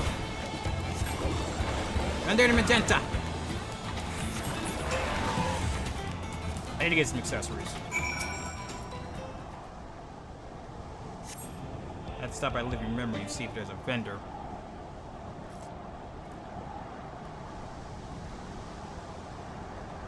Thank you, Traveler. I overexerted myself. I but recently recovered from a severe injury and I was a fool to confront such a beast alone. So, you're the Kokozan I've heard so much about. I owe you many thanks for all you've done to recover the perch of the Apex. News of your progress in Daphne's is most heartening. Despite my position as its guardian, I never knew it could rain down stones from the heavens. Since arriving in Tuliolal, I've done what I can to shed light upon the Tyrol ritual sealed within the treasure. It's sealed within it? After the nations of Tyrol were unified, some have left our village to build new homes in the city. I've sought them out to see if they know anything of use. Unfortunately, none could offer insight into the treasure's magics, but one of them told me that owls lurked around this place. Since the Tyrol ritual sealed within the perch of the Apex was once an owl, it seemed logical to pursue such a query.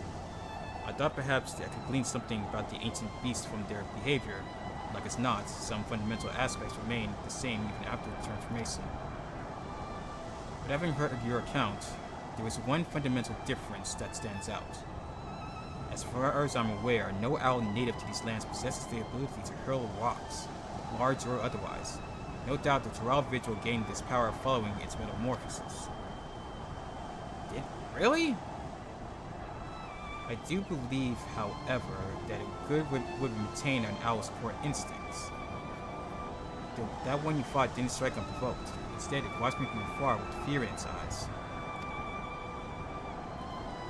While this is normal behavior for most animals, I was surprised by how suddenly it descended upon me the moment I started approaching.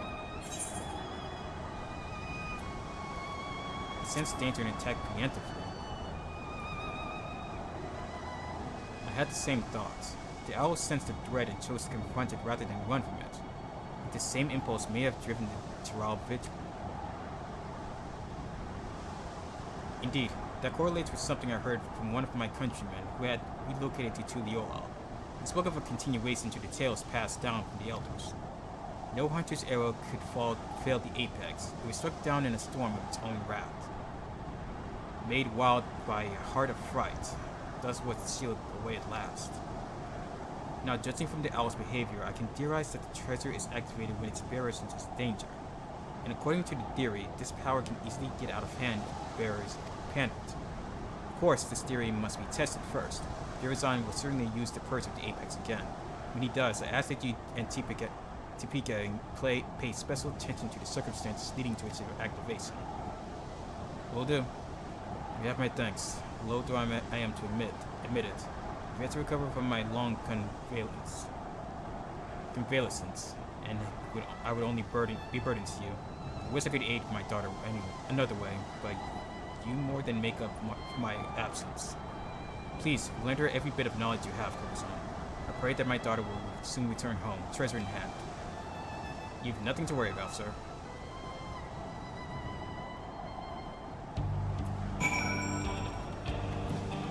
Before I do that, I need to go and get some... I need accessories on me. Hopefully I can get some living memory. And Renji! Hey, thank you for the raid. Hello, raiders. I am Hidori Kuro. You may call me Kuro. I am a cyberpunk butler VTuber. And welcome to stream. Currently in the middle of trying to finish this Match DPS world quest.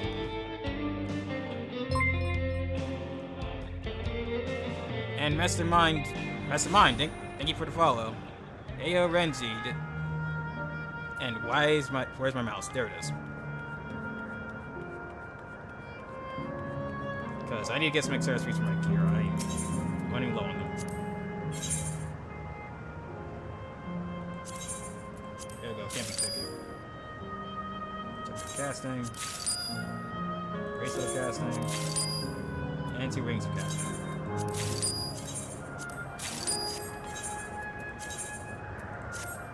There we go.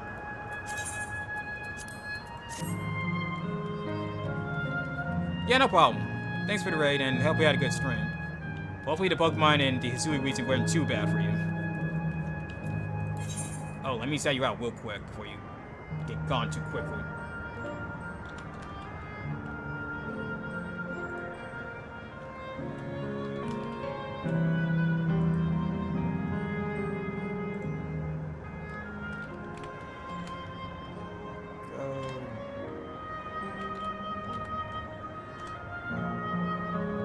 Go. Please do give Renji a shout out. He's a real cool dude, real cool mutual, real cool friend. I'm glad to have met him. Right, I'm supposed to go back to Razat Han. Nope, not there.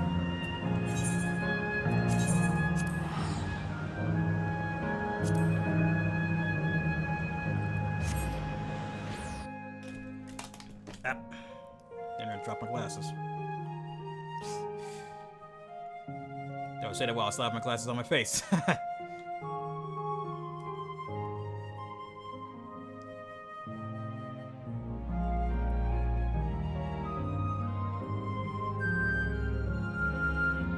Oh, why is the music of in living memory so nice? I swear, when I get back to the main story for that area, it's going to emotionally ruin me. I just know it.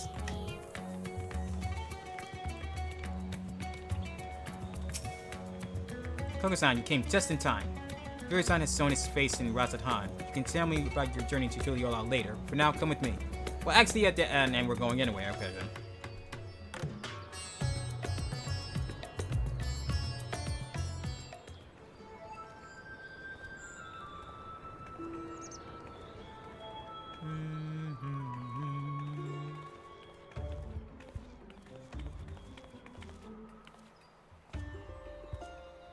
There he is. Are you surprised? Thanks to the Sage's counsel of a fellow hero, I have decided to doff my mask. Although my face may be unfamiliar, I believe you know who I am. I was once the Justicar, but now you may call me Virazon. I am Daphne's protector, its savior, its hero. It's fraud. Misguided fraud, might I add. He's doing this out of delusion from someone else. You may have heard such salacious rumors that I have orchestrated the very attacks which I so verily drive back. That I was behind the catastrophe at the Uznair canals. I am here to assure you that those are false aspirations, all cast by those who are envious of their betters.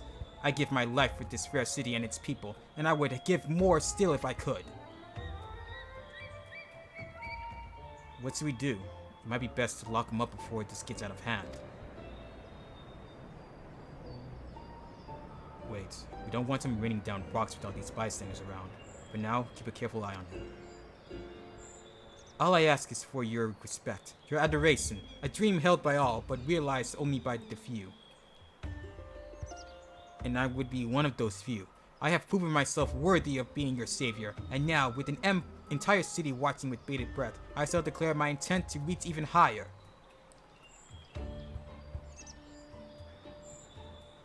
Yes, for I can protect you all the better as your ruler. I shall retire the mantle of hero and take up the crown as the king of Ratzat. Ha ha ha ha ha! You absolute dumbass. You really think that, you know, the dragon that's ruling this place, peacefully, might I add, would let you do that? Yeah, no, I think not. Right, they all know how absurd this sounds. The pest has gone mad. A good way to put it. I wield power unassailable. With me on your throne, you would never again have cause to fear. They don't have cause to fear now! All would live in peace. All would shower me with love, and they would shout it to the heavens, and from that love would spring a new Razat Han, a greater Razat Han. Jeez, does he not hear himself? Enough of your lies, Virazan. The power you wield protects none but yourself. To everyone else, it brings only ruin. Of course, the road to greatness is ever paved with necessary sacrifices. Yet so long as your ruler lives, Razat Han shall know naught but prosperity. I'm pretty sure he'll know nothing but ruin in your rule.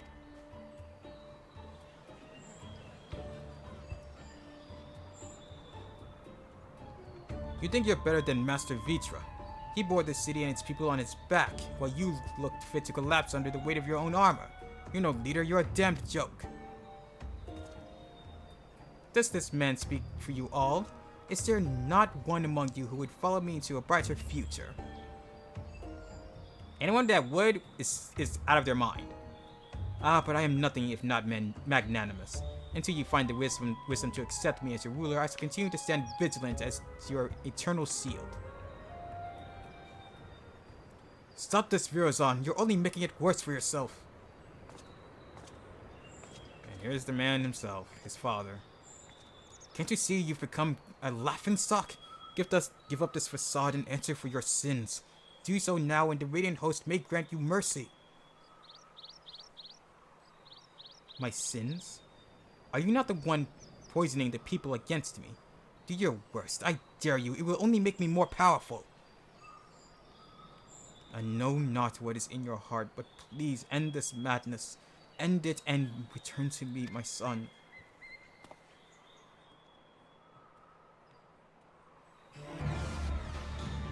Oh, I don't like that look. Oh, no. Don't get any closer! You two? Why are you... We stop walking toward the man!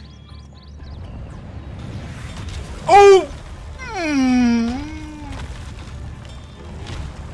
The poor man nearly got turned into a pancake. Whoa. Okay, yep, that's it. We gotta get that thing away from him. Don't. If we fight here, there's no telling how many innocents will be wounded.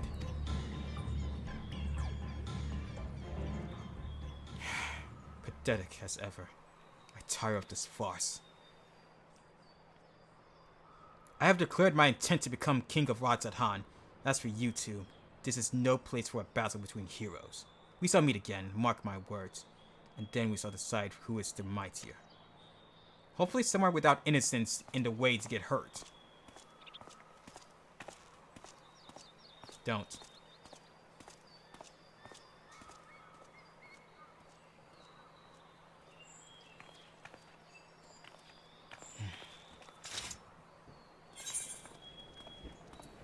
Can't risk a confrontation in the city.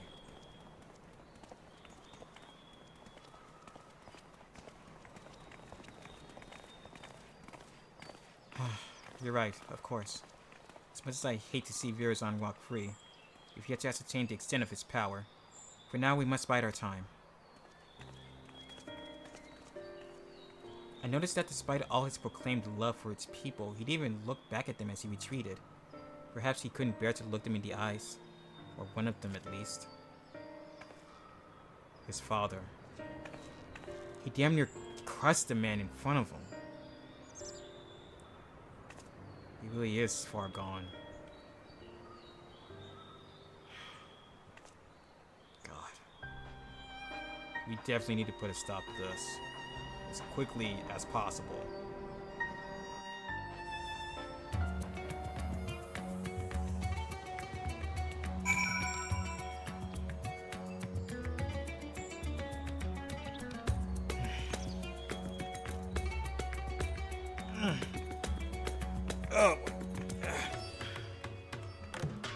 Oh, my back's gonna hate me later. That was a disaster. Virazon is truly lost. At the very least, he's committed himself to fomenting unrest within Harazat-Han. And although he's my son, I cannot condone his actions. His words are grand but empty, and that ridiculous armor is nothing more than gaudy decoration. He is truly the embodiment of false heroism. What's more, this latest debacle has certainly made him a criminal in the eyes of the Radiant Host. All I can do now is beg him to grant my son some small degree of clemency. Before you go, may I ask you something? After Virazon called down the rocks, did you see his expression? I thought it peculiar, but I'm curious as to what his father saw in that face. It was a familiar look. When I used to scold him for losing himself in make-believe, he would get that same cast in his eyes. A look of petulant rage, as if he resented me for pulling him out of his reverie and into harsh reality. He hasn't changed. Apologies, but I must go. Of course. Just as I thought, even clad in his shining armor, he can't bear to be told no.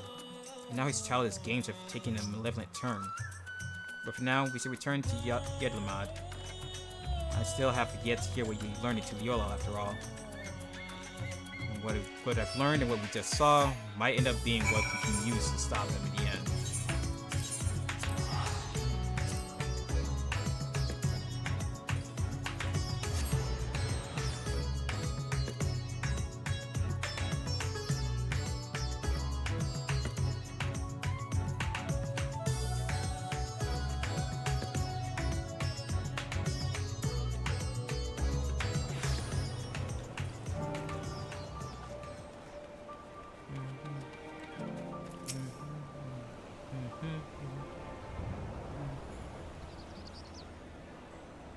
Now that we have some room to breathe, I'd like to hear about your journey to Tural.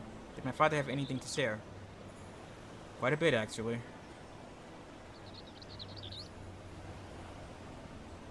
I'm heartened to know he's doing well enough to go chasing after owls and such. Though I wish he'd take more care. Thank you for saving him and for bringing me his theory concerning the treasure. If it really is triggered by a sense of impending danger, that might explain why Virazon had trouble using it the first time. He wasn't truly afraid of that small fungi until it was almost upon him. It also explains how he can wield the Apex's powers despite having no training in magics. It responds to emotion, not intent. Which makes it all the more dangerous. So much is falling into place. He goaded the Radiance into apprehending him because he knew the threat would be answered. You saw how nonchalantly he quit that plaza, almost as if defying someone to stop him. Virazon truly believes himself to be untouchable.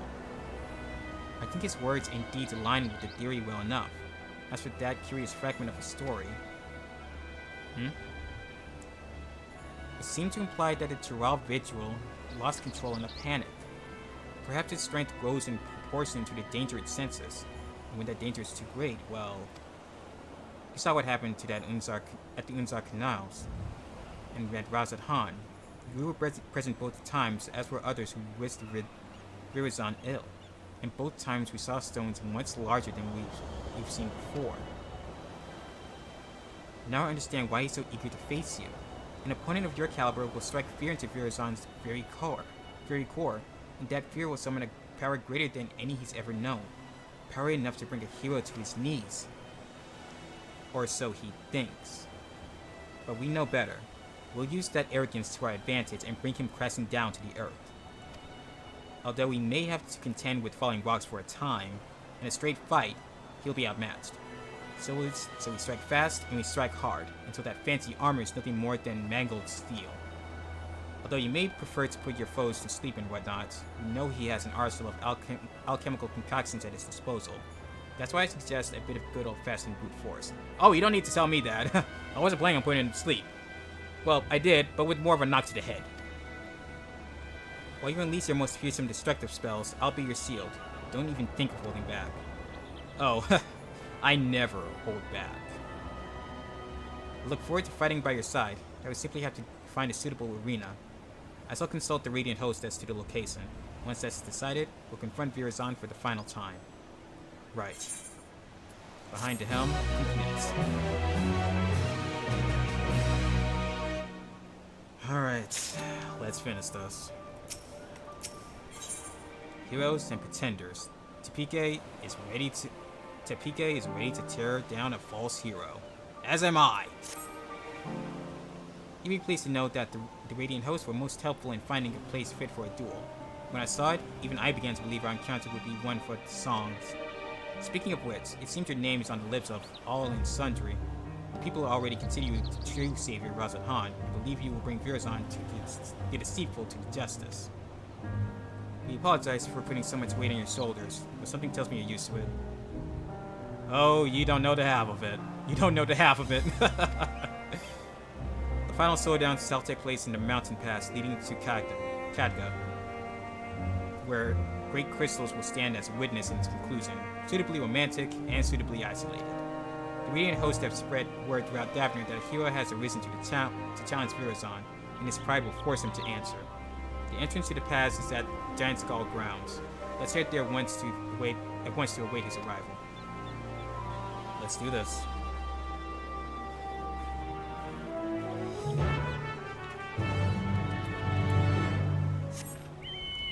And into the sky we go.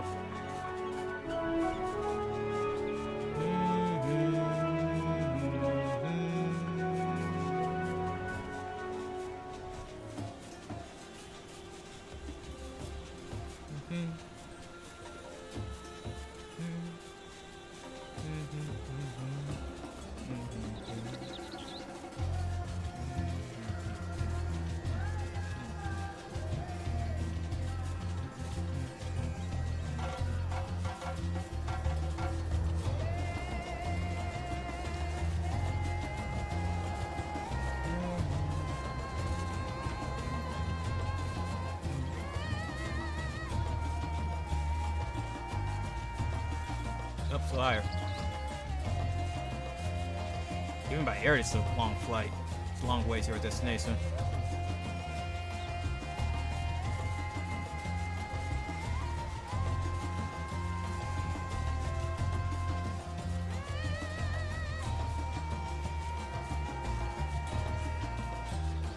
Here we are. Just in case. My server will carry over into the fight, but I'll still have to raise just in case. Shwamo here has opened a way towards Khadga. I'm certain Virazon will arrive before long, and then we'll wipe that arrogant grin off his face. But first, we should check our gear and gird our loins for battle. Are you ready, Kokusan? Oh yeah, I'm more than ready. I'm levels like 3 levels higher than recommended. I'm ready.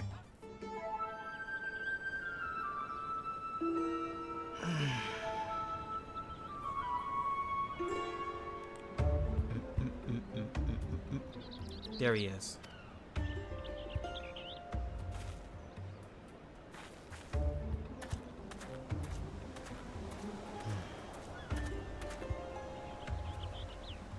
Through the cragged peaks of Khadga, desolate winds blow over the field of battle.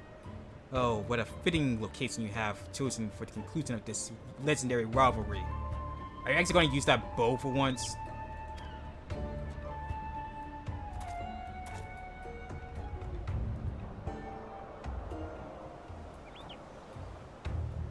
I was right not to face you before.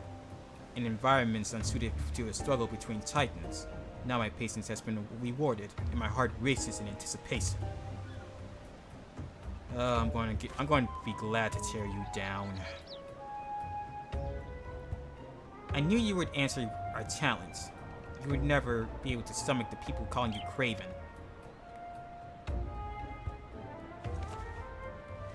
Such boldness in the face of impending doom. Have you not realized by now that so long as I wield the perch of the apex, I am invincible? We'll soon put that to the test.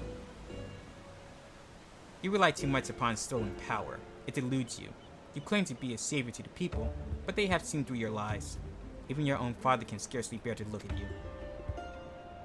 You're nothing but a small, small man hiding within the hollow facade of a hero.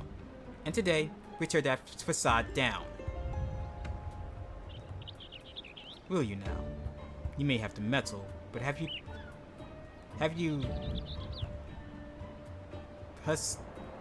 license to claim the mantle of the hero? My mantle?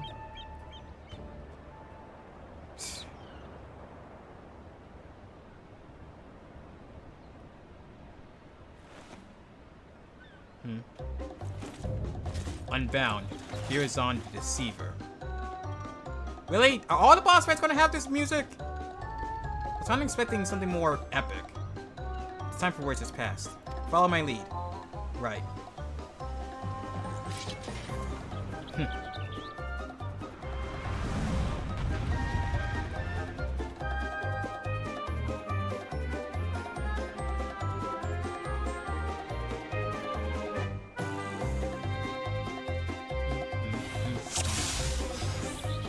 My motif set up. Today we learn who the true hero is. Yeah, it's not you. First the apex awakens.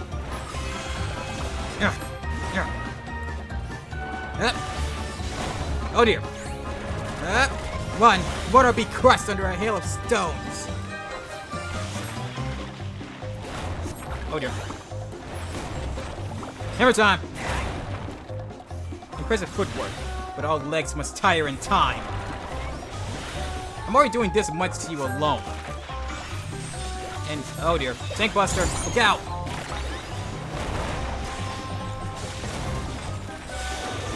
Oh, Star Prism! We are fierce as they say. Oh crap, I'm using posters now.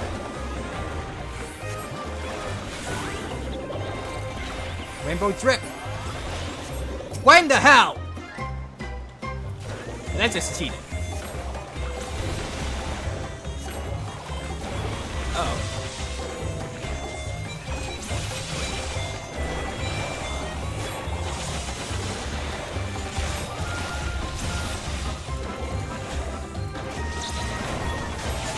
Oh dear. Move, move, move.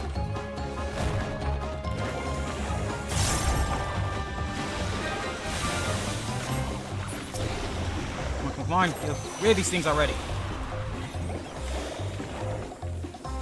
At least she can heal herself, that's good. It's Toon Kayan. Stone and yellow.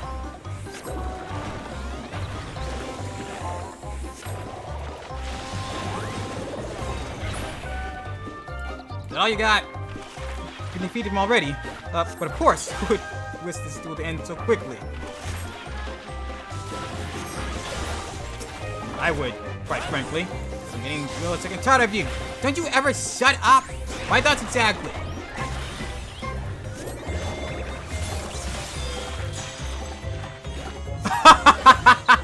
His armor came off. What? My armor! My armor! The artifact. I've never seen it signed so. Oh, that's a problem. Oh, that's an even bigger problem. Such powers have I never witnessed before. The Apex wars with fury untold. That's an even bigger problem. Is the Apex's power growing? I'd hope not. Oh dear.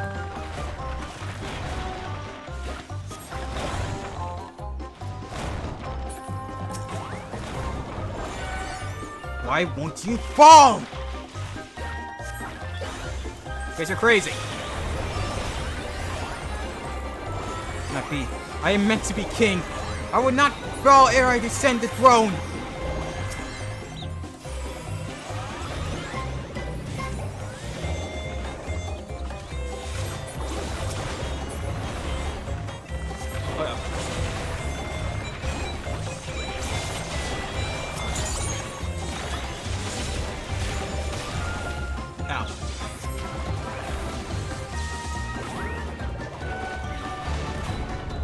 out of here, you bloody things! Just stop them now! He's getting desperate now. Good. Desperation is going to lead to mistakes.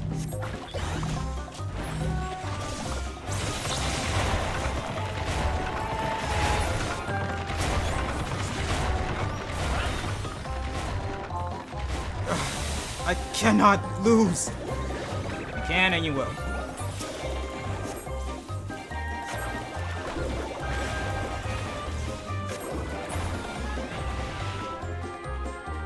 We both suffered grievous wounds. Perhaps we should consider this a draw. No. You've lost, Virazon. Lay down your weapon. Huh? Oh, he doesn't even have any clothes on at this point. I'm utterly defenseless. This one piece of wood was supposed to make me invincible. I can't move. The artifact, it's... Oh, no. Oh, no. No. Quell the purge of the apex. It's out of control. I can see that.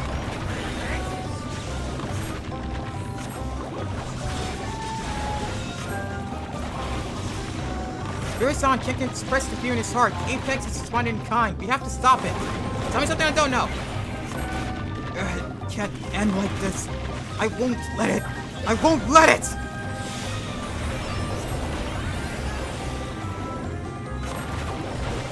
But I am a hero. Someone save me! Apex power grows. That's a problem. He'll swallow unless we don't stop it soon. Working on it. Break, damn it! There! Oh, duty complete. Oh, that was too close.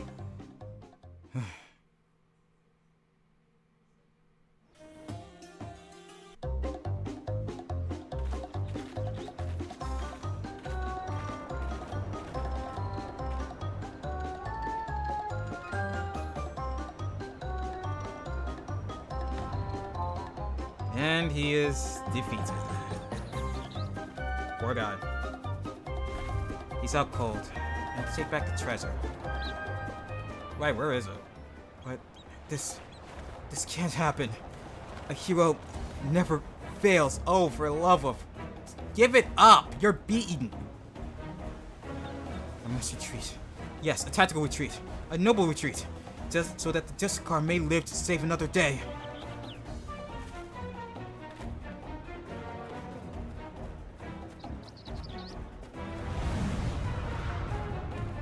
Huh? Oh dear. Oh! Yep, he's down. Where did it come from? Where did that come from? Oh. Yes, the Apex got tired of him.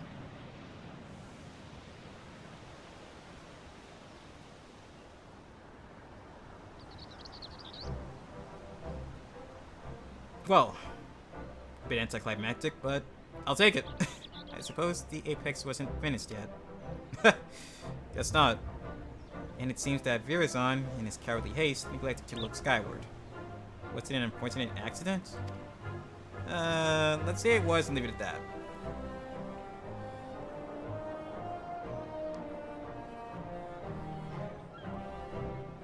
Or fate delving his just desserts. Let's leave it at the accident and make sure our stories are straight. But yeah, Virazon's done. About time, too.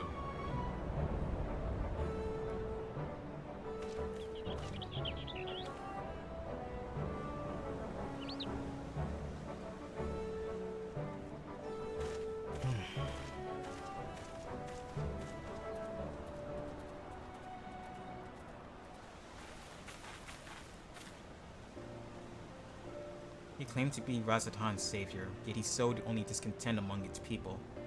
Perhaps some days in a sunless jail will give him time to reflect upon the error of his ways.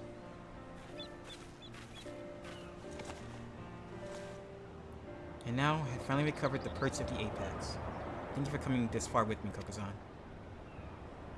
Of course.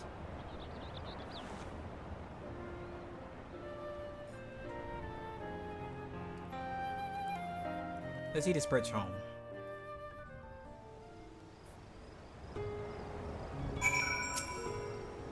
The battle was hard fought, but we made it through. KuroZan is the responsibility of the Radiant Host now. Now that I've done what I've pledged to do, I must return home and bring the good tidings to my mother and father. Yet before doing so, there are many others I want to thank. In the meantime, can I count on you to meet my family at Tuliyollal for one final farewell? My parents will surely be glad to see you again. Sure.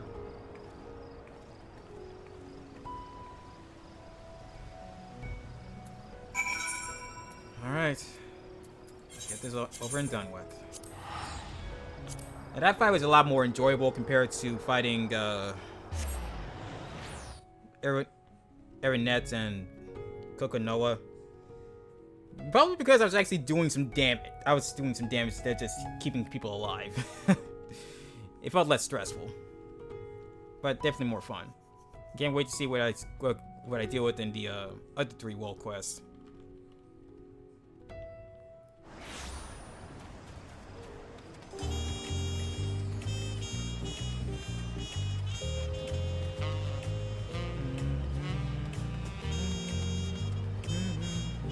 Why am I walking? I did it again. Why am I walking to the destination? I could just stick to freaking Ethernet. I don't know why I do this to myself. Wayside Baby Marketplace.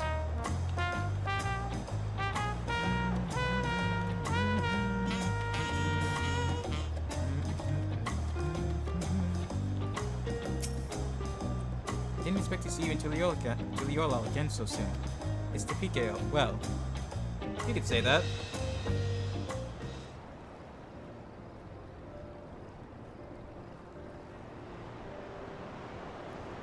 He really did it, and the man who stole our sacred treasure will answer for his deeds. Yep, there she is. Father, Mother, it's good to see you. Mr. Kokozan's already told you what happened. We couldn't have retrieved our treasure without him. So we've heard. Yet Kokozan also told us your wits and bravery were essential to your success. And boy, were they. On behalf of our whole village, I thank you for guiding Topeka in her quest, Kokozan. Now the perch of the apex must be returned and put under careful guard once again. The story of the Tural Vigil's demise proves that we are not meant to wield its power as our own. I'm sorry, Father, but I disagree. Once I return to the village, I want to tell everyone what happened in Davnir. They need to know what the treasure is capable of, or else we risk forgetting once again. I won't deny that the Apex's power is dangerous. I saw with my own eyes what happens when it's wielded with abandon. Yet during the course of our search, I also saw potential. If we fully understood how it worked, we could use it without risk to ourselves or other people. We could turn something we once feared into our advantage, instead of letting it become obscured in legend. I can see the reason in that. We must ever be ready for danger, even in times of peace. Should our safety be threatened, the treasure may grant us a means to protect ourselves. But can we be trusted to use it responsibly? Great power breeds great desire. Someone with the same ambitions as Firazan may arise again, perhaps from among our own. I dare say that once I've regaled them with the rise and fall of the Justicar, they'll think twice before following in his misguided footsteps. As our forebears relied on the legend of the Tural Vigil's fate to forbid the treasure's use, we can rely on the hit story of Firazan's fate to urge caution, and this time we have someone who lived through it to tell the tale. Of course, if I'm going to be guiding people in safe use of a potentially dangerous treasure, I see no choice but to inherit my father's position as its guardian. Some may raise their eyebrows at the prospect of a loose-lipped Topeka serving as the perch of the Apex's protector, but I've grown from my mistakes. I knew better to tell the tale of Virazon's fall and TPK's failures. TPK herself. Your only mistake was in trusting Virazon, same as I and many others. But unlike him, you have the willpower to overcome your own failings. Over the course of your long and arduous journey, you gained a wealth of experiences, and your efforts have finally been rewarded. You took responsibility for your actions, and by doing so, proved your conviction to our people. They shall listen to this proposition with open minds, I'm certain. Now we must say farewell, as much as it pains me to do so. I owe you a debt I can never hope to repay. Once I return to the village, I'll do my utmost to protect the treasure we worked so hard to retrieve. Until next we meet, may fortune smile upon you. Until next we meet.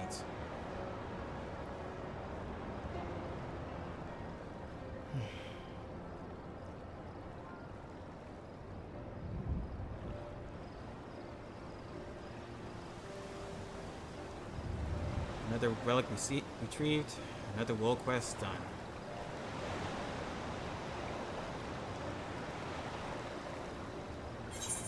Heroes and Pretenders. Complete.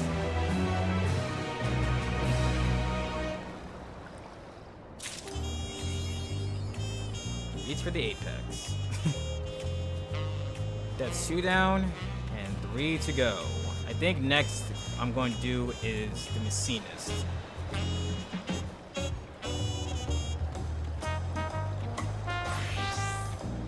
I'll be honest. Machinist garb looks nice, it looks real good, but it's just, it really doesn't feel like it's for me. The gun's nice though. But anyway, the next world quest will have to be saved for next time on Wednesday evening. I'm going to try and push for a 3-day stream schedule again, with the weather slowly getting colder. I say slowly, but it's still warmer down here in the south. But anyway, I thank you all for watching. I thank you, Fraxer, as well as Renji for the raids. And in fact, I'm gonna pass all you all over to another mutual. I know who exactly. Wanderer Leo. I think that's how to pronounce his name. He's a text-to-speech VTuber. That really is something you come across very often. So please give him all the love, and I will catch you all next time on Wednesday evening.